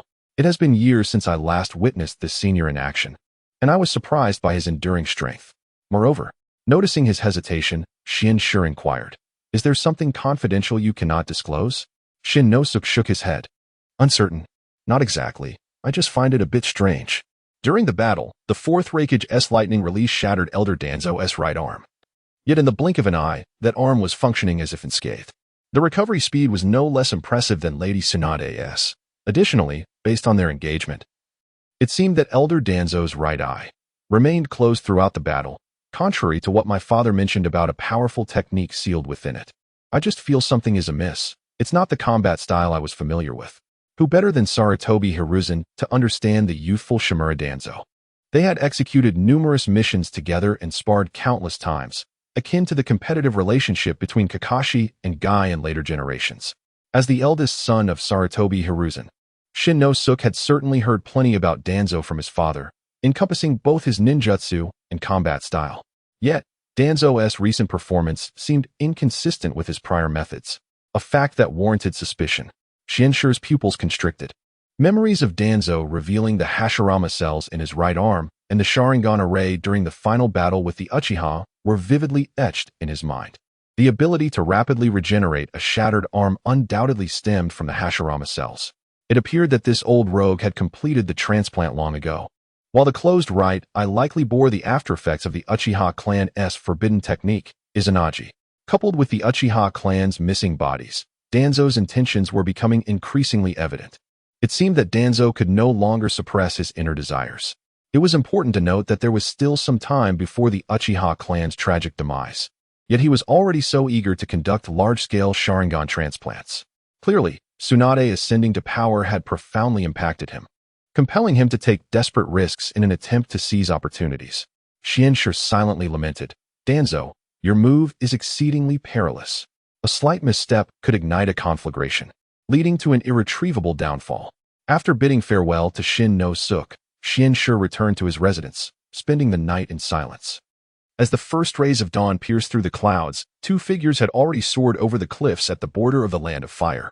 The outline of the Land of Rice began to emerge on the horizon, and Shinshu seemed to glimpse countless blood-red Sharingan awakening amidst the clouds. Chapter 49 Satisfaction. With the exceptional agility of Shinshu and Jiraiya, they swiftly traversed into the heart of the Land of Rice.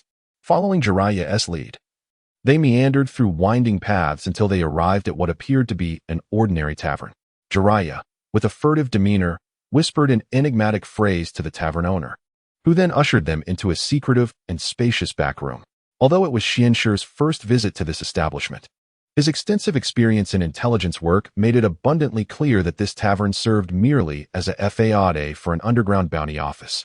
Inside the dim room, the walls were adorned with a plethora of various bounty notices. Some were yellowed with age, suggesting they had been posted for quite some time, while others were clearly recent additions. Jiraiya followed the owner into a private booth, their hushed conversation leaving Shinshu to wander alone. Soon, his attention was captured by a particular bounty notice.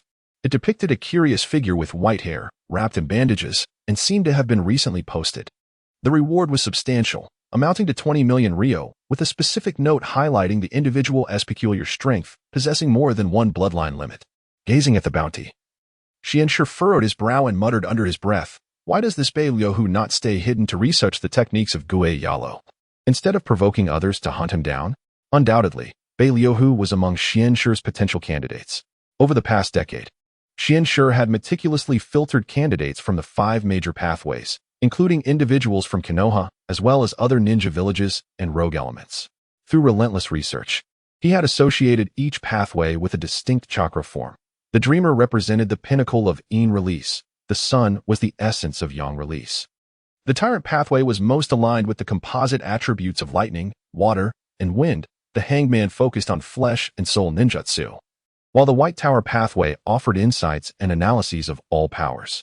Based on these fundamental criteria, Shinshu had employed various methods to test and attract the selected individuals, already possessing a clear understanding of their suitability. For instance, Tsunade was hoped to assimilate the hangman pathway, as her extraordinary medical ninjutsu resonated well with the flesh magic of the mysterious realm. However, fate was not on his side, despite investing considerable effort and resources. Tsunade had diverged into a path distinct from the original timeline, enhancing her strength but still unable to break through to the 4th sequence. Similarly, Uchiha Makoto, a member of the Uchiha clan with the Sharingan, was a candidate Shinshu felt confident could assimilate the traits of the dreamer. Makoto was a hidden gem he had discovered. Her potential was undeniable, yet time had passed, and she too had not transcended to the 4th sequence. In a surprising twist, However, the seemingly unremarkable Yakushi no Nai had unexpectedly become the first semi-divine figure of the mysterious realm in the world of Hokage. As for Beilyohu, he was a favored choice for Xianshur's White Tower pathway. Utilizing advantageous conditions from his long-standing presence outside Konoha, Xianshur had made early contact with Beilyohu, and they had reached an agreement wherein Xianshur would assist him in enhancing his strength, while Beilyohu would help Xianshur assimilate the extraordinary traits of the White Tower. Yet, who could have anticipated that, already being pursued by Konoha for researching forbidden techniques, he would attract the ire of other factions? Before long, Jiraiya emerged from the booth alongside the bounty office's overseer. Noticing Xianshur's lingering gaze on the bounty notice, the overseer approached with a sly grin, rubbing his hands together, and said, "If you can provide the precise location of this individual, you will earn a reward of 1 million ryo. Should you bring in his head, the bounty will be even greater. We can also assist you in collecting the reward for a small commission. It's quite a bargain." Many bounty hunters prefer not to meet their employers directly, often due to various considerations, including hidden identities or historical enmities, necessitating the bounty office to act as an intermediary, thereby earning a service fee in the process. Observing Beilyohu's reckless behavior, which had led to his current predicament, Xianshur felt a surge of anger. The overseer's suggestion to eliminate this supposed ally only fueled his ire. "I have no desire to provoke such a formidable opponent, possessing more than one bloodline limit. Without exceptional skill, one would merely be courting death." The overseer, unperturbed by Xianshur's response, merely nodded, acknowledging the inherent dangers of bloodline wielders in the ninja world, especially one with multiple limits. Recognizing that the bounty was indeed set too low, he courteously retrieved a piece of paper from his pocket, bearing addresses and codes of various bounty offices, and handed it to Xianshur, smiling. "We have many other bounties available. There will surely be opportunities for collaboration in the future."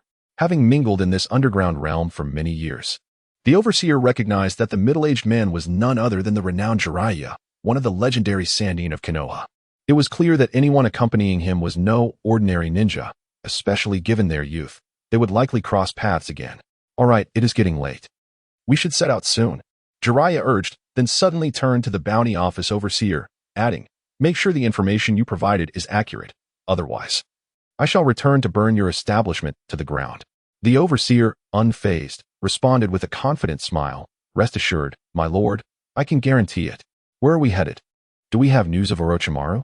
Xianshur inquired skeptically as they exited the tavern, still doubtful of the bounty office's ability to provide precise intelligence on such a notorious figure. Who was Orochimaru? With his profound intellect and formidable power, it seemed implausible that his whereabouts could be discovered so easily. "Don't rush.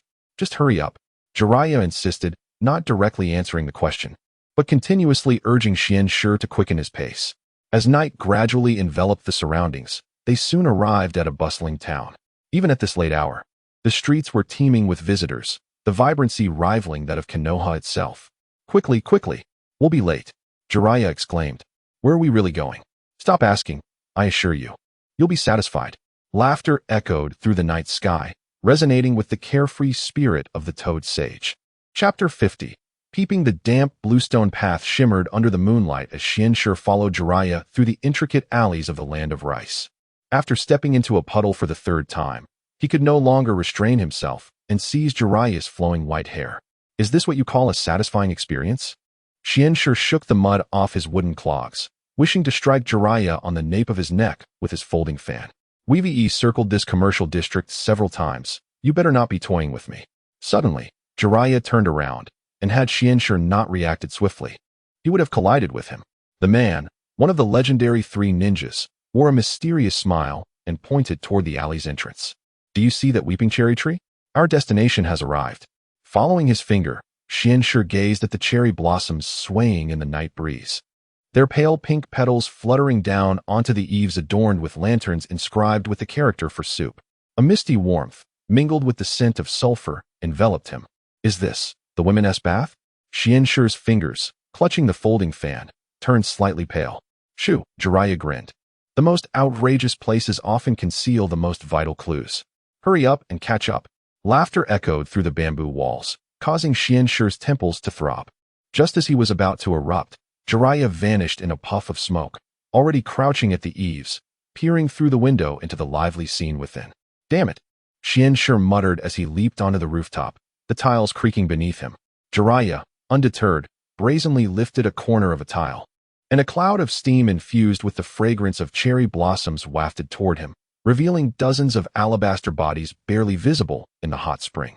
Though Xianxue had lived 3 lifetimes, he had never engaged in such activities, feeling a mix of embarrassment and awkwardness. After a lengthy mental preparation, he reluctantly glanced through the gap.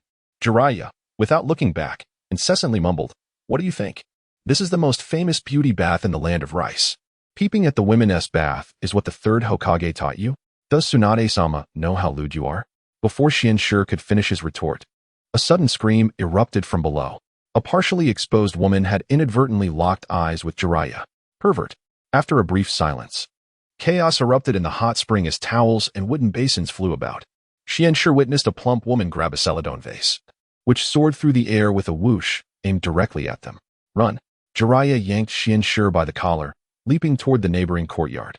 Behind them, towels and wooden clogs rained down, while Xianxue's dark golden robe caught on the bamboo fence, tearing threads under the moonlight. No matter the caliber of adversary, strong or weak, skilled or unskilled, he had never felt so utterly disheveled. Having failed to indulge in the pleasures, he found himself embroiled in a scandal, his once pristine reputation tarnished in an instant. As they stumbled into a back alley, Xianxue's clothing was now adorned with grass and leaves.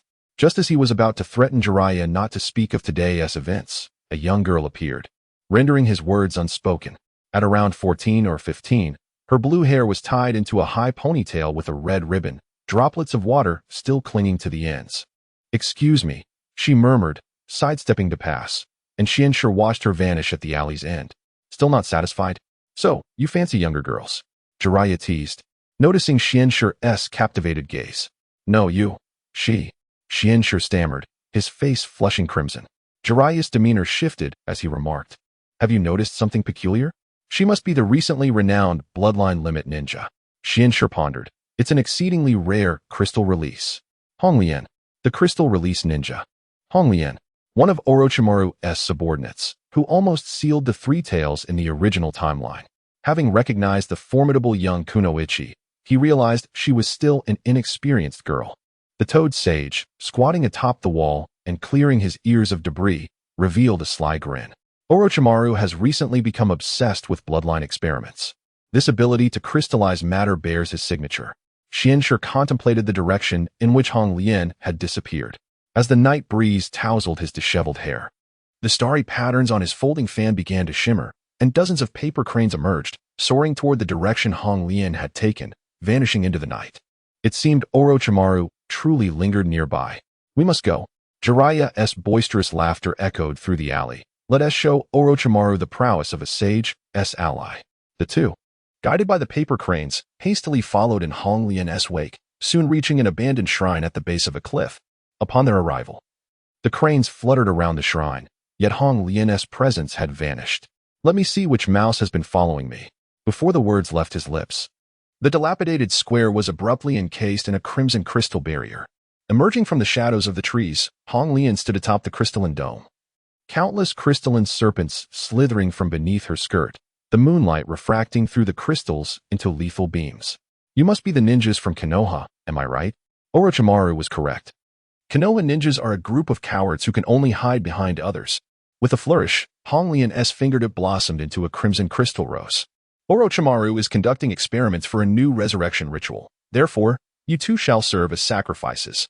With a delicate tap of her foot, ripples spread across the crystal wall, instantly crystallizing into 6-sided ice flowers. Crystal release.